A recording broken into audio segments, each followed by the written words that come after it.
ਭਾਗ ਤੀਸਰਾ।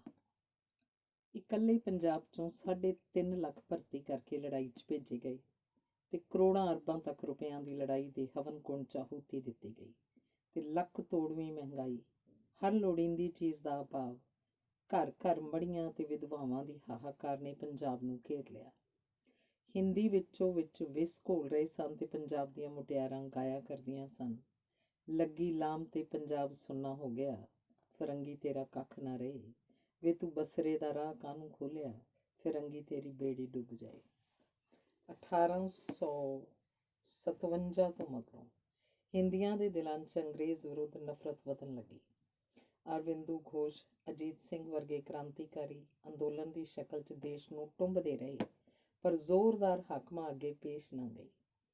ਛੇਕੜ ਦੇਸ਼ ਵਾਸੀਆਂ ਕ੍ਰਾਂਤੀਕਾਰੀ ਢੰਗ ਨੂੰ ਤਿਆਗ ਦਿੱਤਾ ਤੇ ਸ਼ਾਂਤਮਈ ਢੰਗ ਨਾਲ ਅੰਦੋਲਨ ਕਰਨ ਲਈ ਇੰਡੀਅਨ ਨੈਸ਼ਨਲ ਕਾਂਗਰਸ ਨੇ ਸੰਨ 1885 'ਚ ਜਨਮ ਲਿਆ। ਪਹਿਲੇ 30-32 ਸਾਲ ਇਹ ਸੰਸਥਾ ਅੰਗਰੇਜ਼ਾਂ ਨੂੰ ਮਾਈ ਬਾਪ ਕਹਿ ਕੇ ਰਹਿਤਾ ਮੰਗਦੀ ਰਹੀ। ਫਿਰ ਇਸ 'ਚ ਗਰਮ ਖਿਆਲੀ ਆ ਰਲੇ। ਉਹਨਾਂ ਨੇ ਹੋਮ ਰੂਲ ਦਾ ਨਾਅਰਾ ਲਾਇਆ।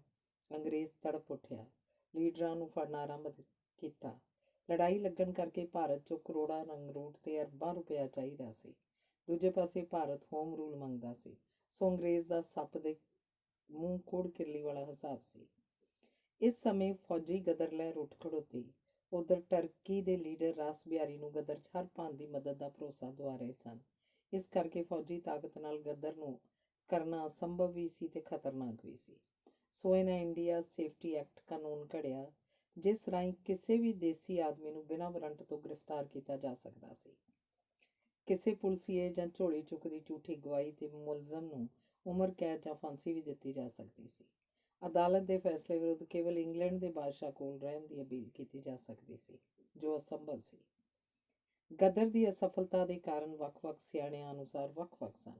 ਸੁਰਿੰਦਰ ਨਾਥ ਸਾਨਿਆਲ ਅਨੁਸਾਰ ਜਥੇਬੰਦੀ ਦੀ ਕਮਜ਼ੋਰੀ, ਘਟੀਆ ਅਗਵਾਈ, ਭੇਦ ਨਾ ਰੱਖ ਸਕਣ ਦੀ ਫਿਤਰਤ ਤੇ ਮਿੱਥੇ ਹੋਏ ਨਿਸ਼ਾਨੇ ਤੇ ਪੁੱਜਣ 'ਚ ਬੇਧਿਆਨੀ ਅਸਫਲਤਾ ਦੇ ਕਾਰਨ ਸਨ।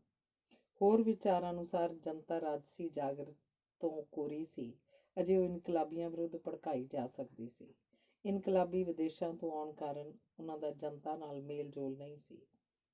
ਚਤੁਰ ਏਜੰਟ ਇਨਕਲਾਬੀਆਂ ਨੂੰ ਡਾਕੂ ਕਹਿ ਕੇ ਉਹਨਾਂ ਨੂੰ ਫੜਵਾ ਸਕਦੇ ਸਨ, ਕਿਉਂਕਿ ਉਹਨਾਂ ਦਾ ਜਨਤਾ ਨਾਲ ਸੰਬੰਧ ਸੀ। ਇਹੋ ਕਾਰਨ ਹੈ ਕਿ ਧਾਰਮਿਕ ਤੇ ਫਿਰਕੂ ਸੰਸਥਾਵਾਂ ਅੰਗਰੇਜ਼ਾਂ ਦੀ ਮਦਦ ਤੇ ਹੀ ਨਾ ਆਈਆਂ, ਸਗੋਂ ਹਕੂਮਤ ਦੀ ਉਮਰ ਦਰਾਜ਼ੀ ਦੀਆਂ ਪ੍ਰਾਰਥਨਾਵਾਂ ਕਰਨ ਲੱਗੀਆਂ।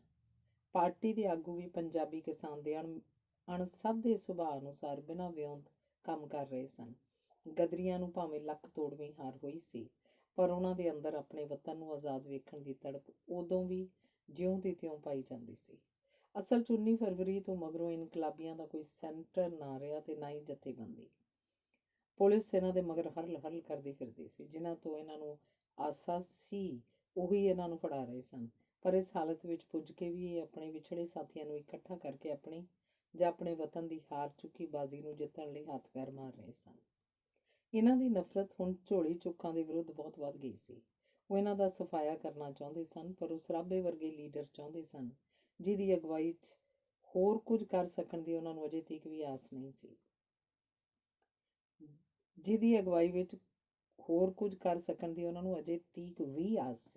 ਪਰ ਉਹਦਾ ਕਿਸੇ ਨੂੰ ਕੁਝ ਪਤਾ ਨਹੀਂ ਸੀ। ਜਦ 3 ਮਾਰਚ ਨੂੰ ਸਰਕਾਰੀ ਜ਼ਮੀਮੇ ਵਿੱਚ ਤਿੰਨਾਂ ਦੇ ਫੜੇ ਜਾਣ ਦੀ ਖਬਰ ਪੜੀ ਤਾਂ ਲੋਕਾਂ ਦਾ ਦਿਲ ਬਿਲਕੁਲ ਟੁੱਟ ਗਿਆ ਤੇ ਫੜਾਉਣ ਵਾਲੇ ਰਸਾਲਦਾਰ ਗੰਡਾ ਸਿੰਘ ਨੂੰ ਖਤਮ ਕਰਨ ਬਾਬਤ ਸੋਚਣ ਲੱਗੇ। ਉਹ ਅਸਲਾ ਲੱਭ ਕੇ ਸਭ ਝੋਲੀ ਚੁੱਕਾਂ ਦਾ ਸਫਾਇਆ ਕਰਨਾ ਚਾਹੁੰਦੇ ਸਨ। ਸੁਰਜਨ ਸਿੰਘ ਅਸਲਾ ਇਕੱਠਾ ਕਰਨ ਲਈ ਪਹਾੜੀ ਰਿਆਸਤਾਂ 'ਚ ਗਿਆ। ਨਿਧਾਨ ਸਿੰਘ ਚੁੱਗਾ ਤੇ ਦਲੀਪ ਸਿੰਘ ਨੂੰ ਵੀ ਸੱਦ ਲਿਆ। ਇਹਨਾਂ ਨੇ ਪਹਾੜੀ ਸਾਥੀਆਂ ਦੇ ਸਹਿਯੋਗ ਨਾਲ ਸਕੀਮ ਤਿਆਰ ਕੀਤੀ ਤੇ ਰਾਤੋਂ ਰਾਤ ਵਜ਼ੀਰ ਤੇ ਰੈਜ਼ੀਡੈਂਟ ਨੂੰ ਕਤਲ ਕਰਕੇ ਰਿਆਸਤ ਦਾ ਅਸਲਾਖਾਨਾ ਤੇ ਖਜ਼ਾਨਾ ਲੁੱਟ ਲਿਆ ਜਾਏ ਤੇ ਪੰਜਾਬ ਆ ਕੇ ਝੋਲੀ ਚੁੱਕਾਂ ਨੂੰ ਖਤਮ ਕੀਤਾ ਜਾਏ। ਉੱਧਰ ਰਾਸ ਬਿਹਾਰੀ ਬਨਾਰਸ 'ਚ ਬੈਠਾ ਕਿਸੇ ਭਲੇ ਸਮੇਂ ਦੀ ਉਡੀਕ ਕਰ ਰਿਹਾ ਸੀ।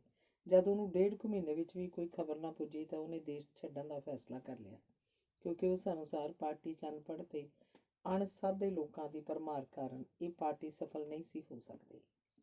ਲਾਹੌਰ ਕੌਂਸਪੀਰੇਸੀ ਕੇਸ ਦੇ ਮੁਕੱਦਮੇ ਦੀ ਸੁਣਵਾਈ A.A. ਇਰਵਨ, T.P. ਐਲਿਸ ਤੇ ਪੰਡਤ ਸ਼ਿਵ ਨਾਰਾਇਣ ਤਿੰਨਾਂ ਦਾ ਬੋਰਡ ਬਣਿਆ ਤੇ ਸਰਕਾਰੀ ਵਕੀਲ ਪਿਟਮੈਨ ਸੀ। ਮੁਕੱਦਮੇ ਦੀ ਲਿਸਟ ਵਿੱਚ 81 ਮੁਲਜ਼ਮਾਂ ਦੇ ਨਾਂ ਸਨ, ਜਿਨ੍ਹਾਂ 'ਚੋਂ 64 ਗ੍ਰਿਫਤਾਰ ਹੋ ਚੁੱਕੇ ਸਨ। 17 ਮਫਰੂਰ ਕਰਾਰ ਦਿੱਤੇ ਗਏ। ਮੁਕੱਦਮੇ ਦੀ ਕਾਰਵਾਈ ਗੁਪਤ ਰੱਖੀ ਗਈ। ਕੇਵਲ ਸਿਵਲ ਸਰਕਾਰੀ ਅਖਬਾਰ ਦੇ ਨੁਮਾਇੰਦਿਆਂ ਨੂੰ ਹੀ ਅੰਦਰ ਆਉਣ ਦੀ ਆਗਿਆ ਸੀ। ਮੁਕੱਦਮੇ ਦੇ ਸਿਲਸਿਲੇ ਦੇ ਨਾਲ ਡਿਫੈਂਸ ਆਫ ਇੰਡੀਆ ਐਕਟ ਤੇ ਇੰਡੀਆ ਸੇਫਟੀ ਐਕਟ ਦਾ ਵੀ ਘੇਰਾ ਚੌੜਾ ਹੋ ਗਿਆ ਸੀ, ਜਿਸ ਅਧੀਨ ਲੋਕ ਧੜਾ ਧੜ ਫੜੇ ਜਾ ਰਹੇ ਸਨ। ਜੇਲ੍ਹ ਦੇ ਅਫਸਰਾਂ ਵੱਲੋਂ ਵੀ ਮੁਲਜ਼ਮਾਂ ਉੱਤੇ ਸਖਤ ਪਾਬੰਦੀ ਸੀ। ਉਹ ਮੁਕੱਦਮੇ ਬਾਰੇ ਕੋਈ ਗੱਲ ਨਹੀਂ ਸੀ ਕਰ ਸਕਦੇ, ਪਰ ਫਿਰ ਵੀ ਲੋਕਾਂ ਨੂੰ ਖਬਰਾਂ ਪੁੱਜ ਜਾਂਦੀਆਂ ਸਨ। ਜੇਲ੍ਹ ਦੀ ਜਿਸ ਬੈਰਕ ਵਿੱਚ ਇਨਕਲਾਬੀਆਂ ਨੂੰ ਰੱਖਿਆ ਹੋਇਆ ਸੀ, ਇਹਦੀਆਂ ਕੁੱਲ 40 ਕੋਠੜੀਆਂ ਸਨ, 20 ਉੱਪਰ 20 ਥੱਲੇ। ਕੋਠੜੀ ਨੰਬਰ 13 'ਚ ਸਰਾਭਾ ਤੇ ਉਹਦੇ ਦੋਵੇਂ ਸਾਥੀ 2 ਮਾਰਚ ਨੂੰ ਦਾਖਲ ਹੋਏ, ਜਿਹੜੇ ਸਰਗੋਧੇ ਤੋਂ ਫੜ ਕੇ ਲਾਹੌਰ ਲਿਆਂਦੇ ਗਏ।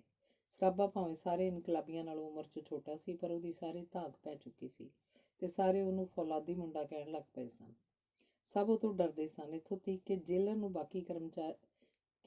ਨੇ ਬਾਕੀ ਕਰਮਚਾਰੀਆਂ ਨੂੰ ਕਹਿ ਰੱਖਿਆ ਸੀ ਕਿ ਭੁੱਲ ਕੇ ਵੀ ਇਸ ਅਨੋਖੇ ਮੁੰਡੇ ਨਾਲ ਕਰੜਾ ਵਰਤਾਓ ਨਾ ਕੀਤਾ ਜਾਏ, ਨਹੀਂ ਤਾਂ ਸਾਰੀ ਜੇਲ੍ਹ ਨੂੰ ਵਕਤ ਪਾ ਦੇਣਾ ਇਹਨੇ। ਇਸ ਲਈ ਸਾਰੇ ਕਰਮਚਾਰੀ ਉਹਦਾ ਸਤਿਕਾਰ ਕਰਦੇ ਸਨ। ਉਸ ਵਾਰਡ ਦਾ ਇੱਕ ਪੀਲੀ ਵਰਦੀ ਵਾਲਾ, ਜਿਸ ਨਾਲ ਸਰਾਭੇ ਦਾ ਕਾਫੀ ਜੋੜ ਸੀ, ਜੇਲ੍ਹ ਬਾਰੇ ਕਈ ਖਬਰਾਂ ਦੱਸ ਆਇਆ ਕਰਦਾ ਸੀ। ਇੱਕ ਦਿਨ ਉਹਨੇ ਆ ਦੱਸਿਆ ਕਿ ਅੱਜ 20 ਮੁਲਜ਼ਮਾਂ ਦਾ ਇੱਕ ਗਰੁੱਪ ਲਿਆਂਦਾ ਗਿਆ, ਜਿਸ 'ਚ ਬਾਗੀਆਂ ਦਾ ਗੁਰੂ ਪਰਮਾਨੰਦ ਵੀ ਹੈ। ਪਰਮਾਨੰਦ ਦਾ ਸੰਬੰਧ ਸਿੱਖ ਕੌਮ ਦੇ ਇੱਕ ਅਮਰ ਸ਼ਹੀਦ ਨਾਲ ਸੀ। ਉਹਨੇ ਮੁੱਢਲੀ ਵਿੱਦਿਆ ਚਕਵਾਲ ਤੇ MA DAV ਕਾਲਜ ਲਾਹੌਰ ਤੋਂ ਪ੍ਰਾਪਤ ਕੀਤੀ। 1908 ਵਿੱਚ ਅਜੀਤ ਸਿੰਘ ਤੇ ਲਾਲਾ ਲਾਜਪਤ ਦੀ ਗ੍ਰਿਫਤਾਰੀ ਦਾ ਉਸ 'ਤੇ ਬੜਾ ਅਸਰ ਹੋਇਆ। 1913 'ਚ ਜਦੋਂ ਸੈਨ ਫਰਾਂਸਿਸਕੋ ਪੁੱਜਾ ਤਾਂ ਉਹਦੇ ਅੰਦਰ ਅੰਗਰੇਜ਼ ਵਿਰੁੱਧ ਆਖਰਾਂ ਦੀ ਨਫ਼ਰਤ ਪੈਦਾ ਹੋ ਚੁੱਕੀ ਸੀ। ਭਾਵੇਂ ਉਹਨੇ ਗਦਰ ਪਾਰਟੀ 'ਚ ਸਿੱਧਾ ਭਾਗ ਨਾ ਲਿਆ, ਪਰ ਉਹਨੂੰ ਗਦਰ ਪਾਰਟੀ ਦਾ ਰੁਕਨ ਤਸਵਰ ਕਰਕੇ ਫੜ ਲਿਆ ਗਿਆ। ਭਾਵੇਂ ਪਿਟਮੈਨ ਨੇ ਕਿਹਾ ਕਿ ਪਰਮਾਨੰਦ ਦੇ ਵਿਰੁੱਧ ਸਾਡੇ ਹੱਥ 'ਚ ਕੁਝ ਨਹੀਂ, ਇਹਨੂੰ ਡਿਸਚਾਰਜ ਕਰ ਦੇਣਾ ਚਾਹੀਦਾ, ਤੇ ਦੇਸੀ ਮੈਂਬਰ ਨੇ ਵੀ ਪਰਮਾਨੰਦ ਨੂੰ ਬਰੀ ਕਰਨ ਦੀ ਰਾਏ ਦਿੱਤੀ, ਪਰ ਉਡਵਾਇਰ ਦੇ ਕਠਪੁਤਲੀ ਬਣੇ ਅੰਗਰੇਜ਼ ਮੈਂਬਰਾਂ ਨੇ ਮੰਗ ਠੁਕਰਾ ਦਿੱਤੀ ਤੇ ਉਡਵਾਇਰ ਦੀ ਕਿਰਪਾ ਨਾਲ ਪਰਮਾਨੰਦ ਨੂੰ ਕਨਸਪੀਰੇਸੀ ਵਿੱਚ ਸ਼ਾਮਲ ਕਰਕੇ ਗ੍ਰਿਫਤਾਰ ਕਰ ਲਿਆ ਗਿਆ। ਸਰਾਭੇ ਦਾ ਇਸ ਨਾਲ ਮਤਭੇਦ ਸੀ, ਪਰ ਸਰਾਭਾ ਉਂਝ ਸਤਿਕਾਰ ਕਰਦਾ ਸੀ, ਇਸ ਲਈ ਉਹਦੀ ਜੇਲ੍ਹ 'ਚ ਪੁੱਜਣ ਦੀ ਖਬਰ ਮਿਲਦਿਆਂ ਹੀ ਉਹ ਤਾਵਲਾ ਹੋ ਗਿਆ। ਜੇਲਰ ਰਾਹੀਂ ਇੱਕ ਦਿਨ ਮੁਲਾਕਾਤ ਦਾ ਅਵਸਰ ਪੈਦਾ ਕਰਾ ਹੀ ਲਿਆ ਤੇ ਇੱਕ ਦਿਨ ਉਹਦੀ ਕੋਠੜੀ 'ਚ ਚਲਾ ਗਿਆ। ਦੋਵੇਂ ਗਲਵੱਕੜੀ ਪਾ ਕੇ ਮਿਲੇ ਤੇ ਜਦੋਂ ਪਰਮਾਨੰਦ ਨੇ ਕਿਹਾ ਕਿ ਤੈਨੂੰ ਕਿਹਨੇ ਰੋਕਿਆ? ਨਹੀਂ, ਕਿਸੇ ਨੇ ਰੋਕਿਆ ਨਹੀਂ ਮੇਰੀ ਕੋਠੜੀ 'ਚ ਆਉਣ ਤੋਂ। ਰੋਕਣ ਵਾਲੇ ਦੀ ਐਸੀ ਤੈਸੀ। ਸਰਾਭਾ ਕੜਕਿਆ, ਸੱਚੀ ਤੂੰ ਛਲੇਡਾ ਏਂ, ਅਗਲੇ ਦੇ ਢਿੱਡ 'ਚ ਵੜ ਜਾਂਦਾ ਹੈ। ਪਰਮਾਨੰਦ ਨੇ ਥਾਪੀ ਦਿੰਦਿਆਂ ਕਿਹਾ, ਪਰ ਦੱਸ ਤੂੰ ਬਿਮਾਰ ਰਿਹਾ? ਬੜਾ ਮੁਰਝਾਇਆ ਦਿਸਦਾ। ਲੋਹੇ ਵਰਗਾ, ਪਰ ਮਨ ਦੀ ਹਾਲਤ ਨਰੋਈ ਨਹੀਂ ਅੱਜ ਕੱਲ੍ਹ, ਸਰਾਭੇ ਨੇ ਉੱਤਰ ਦਿੱਤਾ। ਜਦ ਪਰਮਾਨੰਦ ਦੇ ਕਾਰਨ ਪੁੱਛਿਆ ਤਾਂ ਸਰਾਭੇ ਨੇ ਕਿਹਾ ਕਿ ਮੈਂ ਖੁਦਕੁਸ਼ੀ ਕਰਨ ਦਾ ਇਰਾਦਾ ਕਰ ਲਿਆ। ਚਾਹੁੰਦਾ ਤਾਂ ਨਹੀਂ, ਪਰ ਫਾਂਸੀ ਨੂੰ ਚਿਰ ਹੋ ਰਿਹਾ ਹੈ। ਮੈਂ ਮਰਨ ਲਈ ਕਾਹਲਾ। ਮੈਂ 150 ਗੋਰਿਆਂ ਨੂੰ ਤੇ ਇੰਨੇ ਕੁ ਝੋਲੀ 'ਚ ਮਾਰ ਕੇ ਮਰਨਾ ਚਾਹੁੰਦਾ ਸਾਂ। ਇਸੇ ਮਨੋਰਥ ਨਾਲ ਮੈਂ ਪਿਸ਼ਾਵਰ ਤੋਂ ਆਪਣੇ ਸਾਥੀਆਂ ਨਾਲ ਮੁੜ ਕੇ ਆਇਆ ਸੀ। ਖੁਦ ਸੋਚੋ ਭਾਈ ਸਾਹਿਬ ਕਿ ਕਿੰਨੀ ਬੇਸੁਆਦੀ ਮੌਤ ਹੋਏਗੀ ਜੇ ਇੱਕ ਵੀ ਗੋਰੇ ਜਾਂ ਇੱਕ ਵੀ ਝੋਲੀ ਚੁੱਕ ਦੇ ਲਹੂ ਨਾਲ ਹੱਥ ਰੰਗਣ ਤੋਂ ਬਿਨਾਂ ਮੈਂ ਫਾਂਸੀ ਲੱਗ ਗਿਆ। ਮੈਂ 2 ਵਾਰੀ ਇੱਥੋਂ ਭੱਜਣ ਦਾ ਵੀ ਯਤਨ ਕੀਤਾ, ਪਰ ਭੱਜ ਨਹੀਂ ਸਕਿਆ, ਸੋ ਮੈਂ ਆਤਮਘਾਤ ਕਰਕੇ ਝਟਪਟ ਮਰਨਾ ਚਾਹੁੰਦਾ। ਇਹਦੇ 2 ਫਾਇਦੇ ਹੋਣਗੇ, ਇੱਕ ਤਾਂ ਮੌਤ ਨੂੰ ਉਡੀਕਣ 'ਚ ਸਮਾਂ ਬਰਬਾਦ ਨਹੀਂ ਹੋਏਗਾ, ਤੇ ਦੂਜਾ ਜਿੰਨੀ ਜਲਦੀ ਮਰਾਂਗਾ ਉਨੀ ਜਲਦੀ ਦੂਜਾ ਜਨਮ ਲੈਣ ਦਾ ਅਵਸਰ ਮਿਲੇਗਾ, ਜੋ ਮੈਂ ਇਸ ਜਨਮ 'ਚ ਨਹੀਂ ਕਰ ਸਕਿਆ ਅਗਲੇ ਜਨਮ 'ਚ ਜਾ ਕਰਾਂਗਾ। ਇਹਦਾ ਮੈਨੂੰ 100% ਯਕੀਨ ਹੈ। ਇਹ ਹੈ ਮੇਰੀ ਬਿਮਾਰੀ। ਪਰਮਾਨੰਦ ਹੱਸਿਆ ਤੇ ਫਿਰ ਕਹਿਣ ਲੱਗਾ, ਵੱਡੀ ਤੋਂ ਵੱਡੀ ਨਾਕਾਮੀ ਵੀ ਤੁਹਾਨੂੰ ਆਤਮ ਹੱਤਿਆ ਕਰਨ ਦੀ ਇਜਾਜ਼ਤ ਨਹੀਂ ਦੇ ਸਕਦੀ। ਜਿਸ ਚੀਜ਼ ਨੂੰ ਤੁਸੀਂ ਬਣਾ ਨਹੀਂ ਸਕਦੇ, ਉਹਨੂੰ ਤੋੜਨ ਦਾ ਵੀ ਤੁਹਾਨੂੰ ਕੋਈ ਹੱਕ ਨਹੀਂ। ਜਦ ਇਹਨੇ 2 ਮਹੀਨੇ ਬਾਅਦ ਟੁੱਟਣਾ ਹੀ ਹੈ, ਫਿਰ ਪਹਿਲਾਂ ਤੋੜਨ ਦਾ ਕੀ ਹਰਜ ਹੈ? ਤੂੰ ਭੁਲੇਖੇ 'ਚ ਹੈ ਤੇ ਮੈਂ ਤੇਰਾ ਭੁਲੇਖਾ ਦੂਰ ਕਰਨਾ ਚਾਹੁੰਦਾ, ਪਰ ਅੱਜ ਨਹੀਂ, ਕਿਸੇ ਹੋਰ ਦਿਨ। ਅੱਜ ਇੰਨਾ ਹੀ ਕਾਫੀ ਹੈ। ਤੇ ਬਹੁਤ ਅੱਛਾ ਕਹਿ ਕੇ ਸਰਾਭਾ ਆ ਗਿਆ। ਮੁਕੱਦਮੇ ਦੀ ਕਾਰਵਾਈ ਬੜੇ ਜ਼ੋਰ ਨਾਲ ਚੱਲ ਰਹੀ ਸੀ। ਇਸ ਤਗਾਸੇ ਵੱਲੋਂ ਨਵੇਂ ਗਵਾਹ, ਪੁਲਸੀਏ, ਜ਼ੈਲਦਾਰ, ਨੰਬਰਦਾਰ ਆਦਿ ਭੁਗਤਾਏ ਜਾ ਰਹੇ ਸਨ, ਜਿਨ੍ਹਾਂ ਨੂੰ ਇਨਾਮ ਕਰਾਮ ਮਿਲਣ ਦੀ ਆਸ ਦਵਾਈ ਹੁੰਦੀ ਸੀ। ਹੋਰ ਦੁਖਾਂਤ ਇਹ ਕਿ ਜੱਜ ਸਾਰੇ ਬਿਆਨ ਵਿੱਚੋਂ ਜੋ ਮਰਜ਼ੀ ਬਿਆਨ 'ਚ ਲਿਖ ਲੈਂਦਾ, ਬਾਕੀ ਛੱਡ ਦਿੰਦਾ। ਸਰਾਭਾ ਜਦ ਵੀ ਕਚਹਿਰੀ 'ਚ ਜਾਂਦਾ ਤਾਂ ਸ਼ਰਾਬੀਆਂ ਵਾਂਗ ਝੂਮਦਾ ਤੇ ਗਹਿਣਿਆਂ ਵਾਂਗ ਆਪਣੀਆਂ ਬੇੜੀਆਂ ਨੂੰ ਛਣਕਾਉਂਦਾ ਜਾਂਦਾ ਤੇ ਗਾਉਂਦਾ ਜਾਂਦਾ। ਰੰਗ 'ਚ ਭੰਗ ਪਾ ਕੇ ਕੀਤਾ ਬਦਰੰਗ ਸਾਨੂੰ, ਲੱਗ ਗਿਆ ਜੰਗ ਕਿੱਥੋਂ ਸਾਡੀ ਤਲਵਾਰ ਨੂੰ। ਦੁੱਖਾਂ ਵਿੱਚ ਜਿੰਦ ਫਸੀ, ਜੀਵਣਾ ਮੁਹਾਲ ਹੋਇਆ, ਤੋੜ ਨਹੀਂ ਸਕਦੇ ਗੁਲਾਮੀ ਵਾਲੀ ਤਾਰ ਨੂੰ। ਉੱਡ ਜਾਣ ਦੁੱਖ ਤੇ ਭੁੱਖ ਦੇ ਕੜਾਕੇ ਸਾਰੇ, ਕੱਢੀਏ ਜੇ ਦੇਸ਼ 'ਚੋਂ ਫਿਰੰਗੀ ਬਦਕਾਰ ਨੂੰ। ਜਦੋਂ ਜੱਜਾਂ ਸਾਹਮਣੇ ਬੋਲਦਾ, ਤਿੰਨੇ ਜੱਜ ਮੂੰਹ 'ਚ ਉਂਗਲਾਂ ਪਾ ਲੈਂਦੇ। ਉਹਦੀ ਪੇਸ਼ੀ ਵੇਲੇ ਬੜੀ ਬੇਨਜ਼ੀਰ ਹਫੜਾ ਦਫੜੀ ਮਚੀ ਹੁੰਦੀ। 6 ਮਹੀਨਿਆਂ 'ਚ 404 ਗਵਾਹ ਭੁਗਤੇ ਤੇ ਇਕੱਲੇ ਸਰਾਭੇ ਦੇ ਵਿਰੁੱਧ 30 ਗਵਾਹ ਭੁਗਤਾਏ ਗਏ ਤੇ ਉਸ ਉੱਤੇ 121, 122, 124, 391, 396, 398, 331 ਤੇ 332 ਦਫਾ ਲਾਈਆਂ ਗਈਆਂ। ਅੰਗਰੇਜ਼ਾਂ ਦੇ ਵਿਰੁੱਧ ਕੀਤੀ ਬਗਾਵਤ ਦਾ ਮੁਕੱਦਮਾ ਅੰਗਰੇਜ਼ਾਂ ਦੇ ਹੱਥ ਸੀ, ਇਸ ਲਈ ਇਨਸਾਫ ਕਿਵੇਂ ਮਿਲ ਸਕਦਾ ਸੀ? ਸਭ ਤੋਂ ਵੱਧ ਗਵਰਨਰ ਮਾਈਕਲ ਉਡਵਾਇਰ ਪੇਸ਼ ਹੋਇਆ ਸੀ। ਉਹ ਤਾਂ ਕਾਲੇ ਪਾਣੀ ਸਜ਼ਾ ਪਾ ਚੁੱਕੇ ਦੋਸ਼ੀਆਂ ਨੂੰ ਵੀ ਫਾਂਸੀ ਦਿਵਾਉਣਾ ਚਾਹੁੰਦਾ ਸੀ। ਦੂਜੇ ਪਾਸੇ ਮੁਲਜ਼ਮਾਂ ਲਈ ਡਿਫੈਂਸ ਕਮੇਟੀ ਨੱਠ ਭੱਜ ਕਰ ਰਹੀ ਸੀ ਤਾਂ ਜੋ ਫਾਂਸੀ ਦੀ ਸਜ਼ਾ ਨੂੰ ਕੈਦ ਵਿੱਚ ਬਦਲਾਇਆ ਜਾ ਸਕੇ। ਨੱਠ ਭੱਜ ਕਰਨ ਦਾ ਇੰਨਾ ਅਸਰ ਹੋਇਆ ਕਿ ਵਾਇਸਰਾਏ ਨੇ ਇਸ ਕੇਸ ਉੱਤੇ ਨਜ਼ਰਸਾਨੀ ਕਰਨਾ ਸਵੀਕਾਰ ਕਰ ਲਿਆ ਤੇ ਅਦਾਲਤ ਨੂੰ ਹੁਕਮ ਜਾਰੀ ਕੀਤਾ ਕਿ ਜਦ ਤੱਕ ਨਜ਼ਰਸਾਨੀ ਦਾ ਕੰਮ ਮੁਕੰਮਲ ਨਾ ਹੋ ਜਾਏ ਤਦ ਤੱਕ ਦੋਸ਼ੀਆਂ ਨੂੰ ਫਾਂਸੀ ਨਾ ਦਿੱਤੀ ਜਾਏ। ਇਸ ਕਰਕੇ ਹੁਕਮ ਸੁਣਾਏ ਜਾਣ ਤੋਂ ਕਾਫੀ ਚਿਰ ਬਾਅਦ ਤੱਕ ਫਾਂਸੀ ਦਾ ਹੁਕਮ ਰੁਕਿਆ ਰਿਹਾ। ਅੱਸੂ ਦੀ ਸੰਗਰਾਂਦ ਸੀ। ਬਾਬਾ ਜੀ ਦੇ ਆਸ਼ੇ ਅਨੁਸਾਰ ਹਰ ਸੰਗਰਾਂਦ ਨੂੰ ਕੜਾਹ ਪ੍ਰਸ਼ਾਦ ਤਿਆਰ ਕਰਕੇ ਗੁਰਦੁਆਰੇ ਲਿਜਾਇਆ ਜਾਂਦਾ ਸੀ। ਪ੍ਰਭਾਤ ਵੇਲੇ ਉੱਠ ਕੇ ਬੀਰੀ ਨੇ ਇਸ਼ਨਾਨ ਕੀਤਾ ਤੇ ਪ੍ਰਸ਼ਾਦ ਤਿਆਰ ਕਰਕੇ ਗੁਰਦੁਆਰੇ ਜਾ ਪਹੁੰਚੀ। ਸਾਹਿਬਜ਼ਾਦਿਆਂ ਦੀ ਸੰਤਾਨ ਹੋਣ ਕਰਕੇ ਉਹਦੇ ਦਿਲ 'ਚ ਆਪਣੇ ਇਸ਼ਟ ਦੇਵ ਲਈ ਕਾਫੀ ਸ਼ਰਧਾ ਸੀ। ਪਿੰਡ ਦੇ ਮੁੰਡੇ ਗੁਰਦੁਆਰੇ ਸ਼ਬਦ ਪੜ੍ਹ ਰਹੇ ਸਨ। ਸ਼ਬਦ ਦੀ ਇਸ ਤੁਕ ਨੇ ਅੱਸੂ ਨੂੰ ਪ੍ਰੇਮ ਉਮਹੜਾ ਕਿਉਂ ਮਿਲੀਏ ਹਰ ਜਾਏ ਤੁਕ ਨਾਲ ਉਹਦਾ ਮਨ ਤਨ ਸੁਰ ਹੋ ਗਿਆ। ਜਦੋਂ ਪ੍ਰਸ਼ਾਦ ਵਾਲਾ ਥਾਲ ਫੜੀ ਘਰ ਆ ਰਹੀ ਸੀ ਤਾਂ ਵੀ ਉਹਦੀ ਨਾੜ ਨਾੜ 'ਚੋਂ ਇਹੋ ਤੁਕ ਗੂੰਜ ਰਹੀ ਸੀ। ਰਾਹ 'ਚ ਸਧਾਰਨ ਜਿਹੀ ਭੀੜ 'ਚੋਂ ਆਵਾਜ਼ ਆਈ, ਬਾਗੀਆਂ ਨੂੰ ਫਾਂਸੀ ਦੀ ਸਜ਼ਾ। ਇਹ ਖਬਰ ਸੁਣਦਿਆਂ ਸਾਰੂ ਉਹਨੇ ਬੇਧੜਕ ਹੋ ਕੇ ਇੱਕ ਆਦਮੀ ਦੇ ਹੱਥੋਂ ਪਰਚਾ ਖਿੱਚ ਲਿਆ। 1 ਮਿੰਟ ਲਈ ਦੱਸਣਾ ਭਰਾ ਜੀ। ਬਸ ਉਹ ਇੰਨਾ ਹੀ ਪੜ੍ਹ ਸਕੀ, ਗਦਰ ਪਾਰਟੀ ਦੇ ਮੁਲਜ਼ਮਾਂ ਨੂੰ 13 ਸਤੰਬਰ ਨੂੰ ਸਜ਼ਾ ਦਿੱਤੀ ਜਾਏਗੀ। 24 ਨੂੰ ਫਾਂਸੀ, ਬਾਕੀਆਂ ਨੂੰ ਕਾਲੇ ਪਾਣੀ। ਗਦਰੀਆਂ ਦੇ ਬਰੂਦੀ ਲੀਡਰ ਕਰਤਾਰ ਸਿੰਘ ਸਰਾਭੇ ਨੂੰ ਵੀ ਫਾਂਸੀ ਦਾ ਹੁਕਮ। ਉਹਦੀਆਂ ਲੱਤਾਂ ਲੜਖੜਾਉਣ ਲੱਗ ਪਈਆਂ ਤੇ ਆਉਂਦੀ ਮੰਜੇ ਤੇ ਢਹਿ ਪਈ। ਬਾਬਾ ਜੀ ਇਸ਼ਨਾਨ ਕਰਨ ਜਾ ਰਹੇ ਸਨ। ਪੁੱਛਿਆ, ਕੀ ਹੋਇਆ ਪੁੱਤਰ?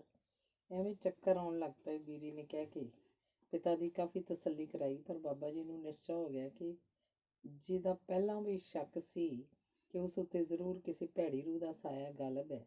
ਉਹਨਾਂ ਦੇ ਖਿਆਲ 'ਚ ਬੀਰੀ ਅੱਤ ਦਰਜੇ ਦੀ ਡਰਾਕਲ ਤੇ ਬੁਜ਼ਦਿਲ ਕੁੜੀ ਸੀ ਜੋ ਬਾਗੀਆਂ ਦਾ ਨਾਂ ਸੁਣ ਕੇ ਹੀ ਡਰ ਜਾਇਆ ਕਰਦੀ ਸੀ। ਬਾਬਾ ਜੀ ਨੇ ਬੀਰੀ ਨੂੰ ਝਾੜਾ ਕਰਨ ਲਈ ਜਦ ਆਪ ਥਾਂ ਲਿੰਬ ਪੋਚ ਕੇ ਤਿਆਰ ਕੀਤਾ ਤਾਂ DC ਦੀ ਚਿੱਠੀ ਆ ਗਈ, ਜਿਸ 'ਚ ਬਾਬਾ ਜੀ ਨੂੰ ਝਟਪਟ ਬੁਲਾਇਆ ਸੀ। ਬਾਬਾ ਜੀ ਅਨੁਸਾਰ ਚਿੱਠੀ ਦਾ ਮਤਲਬ ਉਹਨਾਂ ਦੇ ਹਿੱਸੇ ਆਉਣ ਵਾਲੀ ਜ਼ਮੀਨ ਲਈ DC ਨੇ ਉਹਨਾਂ ਨਾਲ ਸਲਾਹ ਕਰਨੀ ਸੀ। ਉਹ ਬੇਹੱਦ ਖੁਸ਼ ਹੋ ਗਏ ਕਿਉਂਕਿ ਉਹ ਤਾਂ ਆਪ ਹੀ DC ਨੂੰ ਮਿਲਣ ਦੀ ਸੋਚ ਰਹੇ ਸਨ।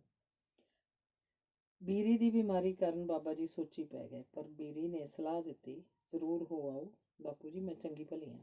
ਉੱਠੋ, ਤੁਸੀਂ ਤਿਆਰੀ ਕਰੋ। ਬਾਬਾ ਜੀ DC ਨੂੰ ਉਤਾਰ ਦੇ ਆਏ ਕਿ ਉਹ ਕੱਲ੍ਹ ਆ ਰਹੇ ਹਨ ਤੇ ਆਪ ਉਹਨਾਂ ਨੇ ਆਪਣੀਆਂ ਸਾਰੀਆਂ ਚਿੱਠੀਆਂ ਬੈਗ 'ਚ ਪਾ ਕੇ ਬੈਗ ਬੀਰੀ ਦੇ ਹਵਾਲੇ ਕਰ ਦਿੱਤਾ ਕਿ ਇਹਨੂੰ ਸੰਭਾਲ ਕੇ ਰੱਖ ਦੇ ਤਾਂ ਜੋ ਸਵੇਰੇ ਕੋਈ ਖੱਟ ਰਾਗ ਨਾ ਕਰਨਾ ਪਵੇ। ਬਾਬਾ ਜੀ ਰਾਤੀ ਮੰਜੇ ਤੇ ਪੈਂਦੇ ਹੀ ਸੌਂ ਗਏ।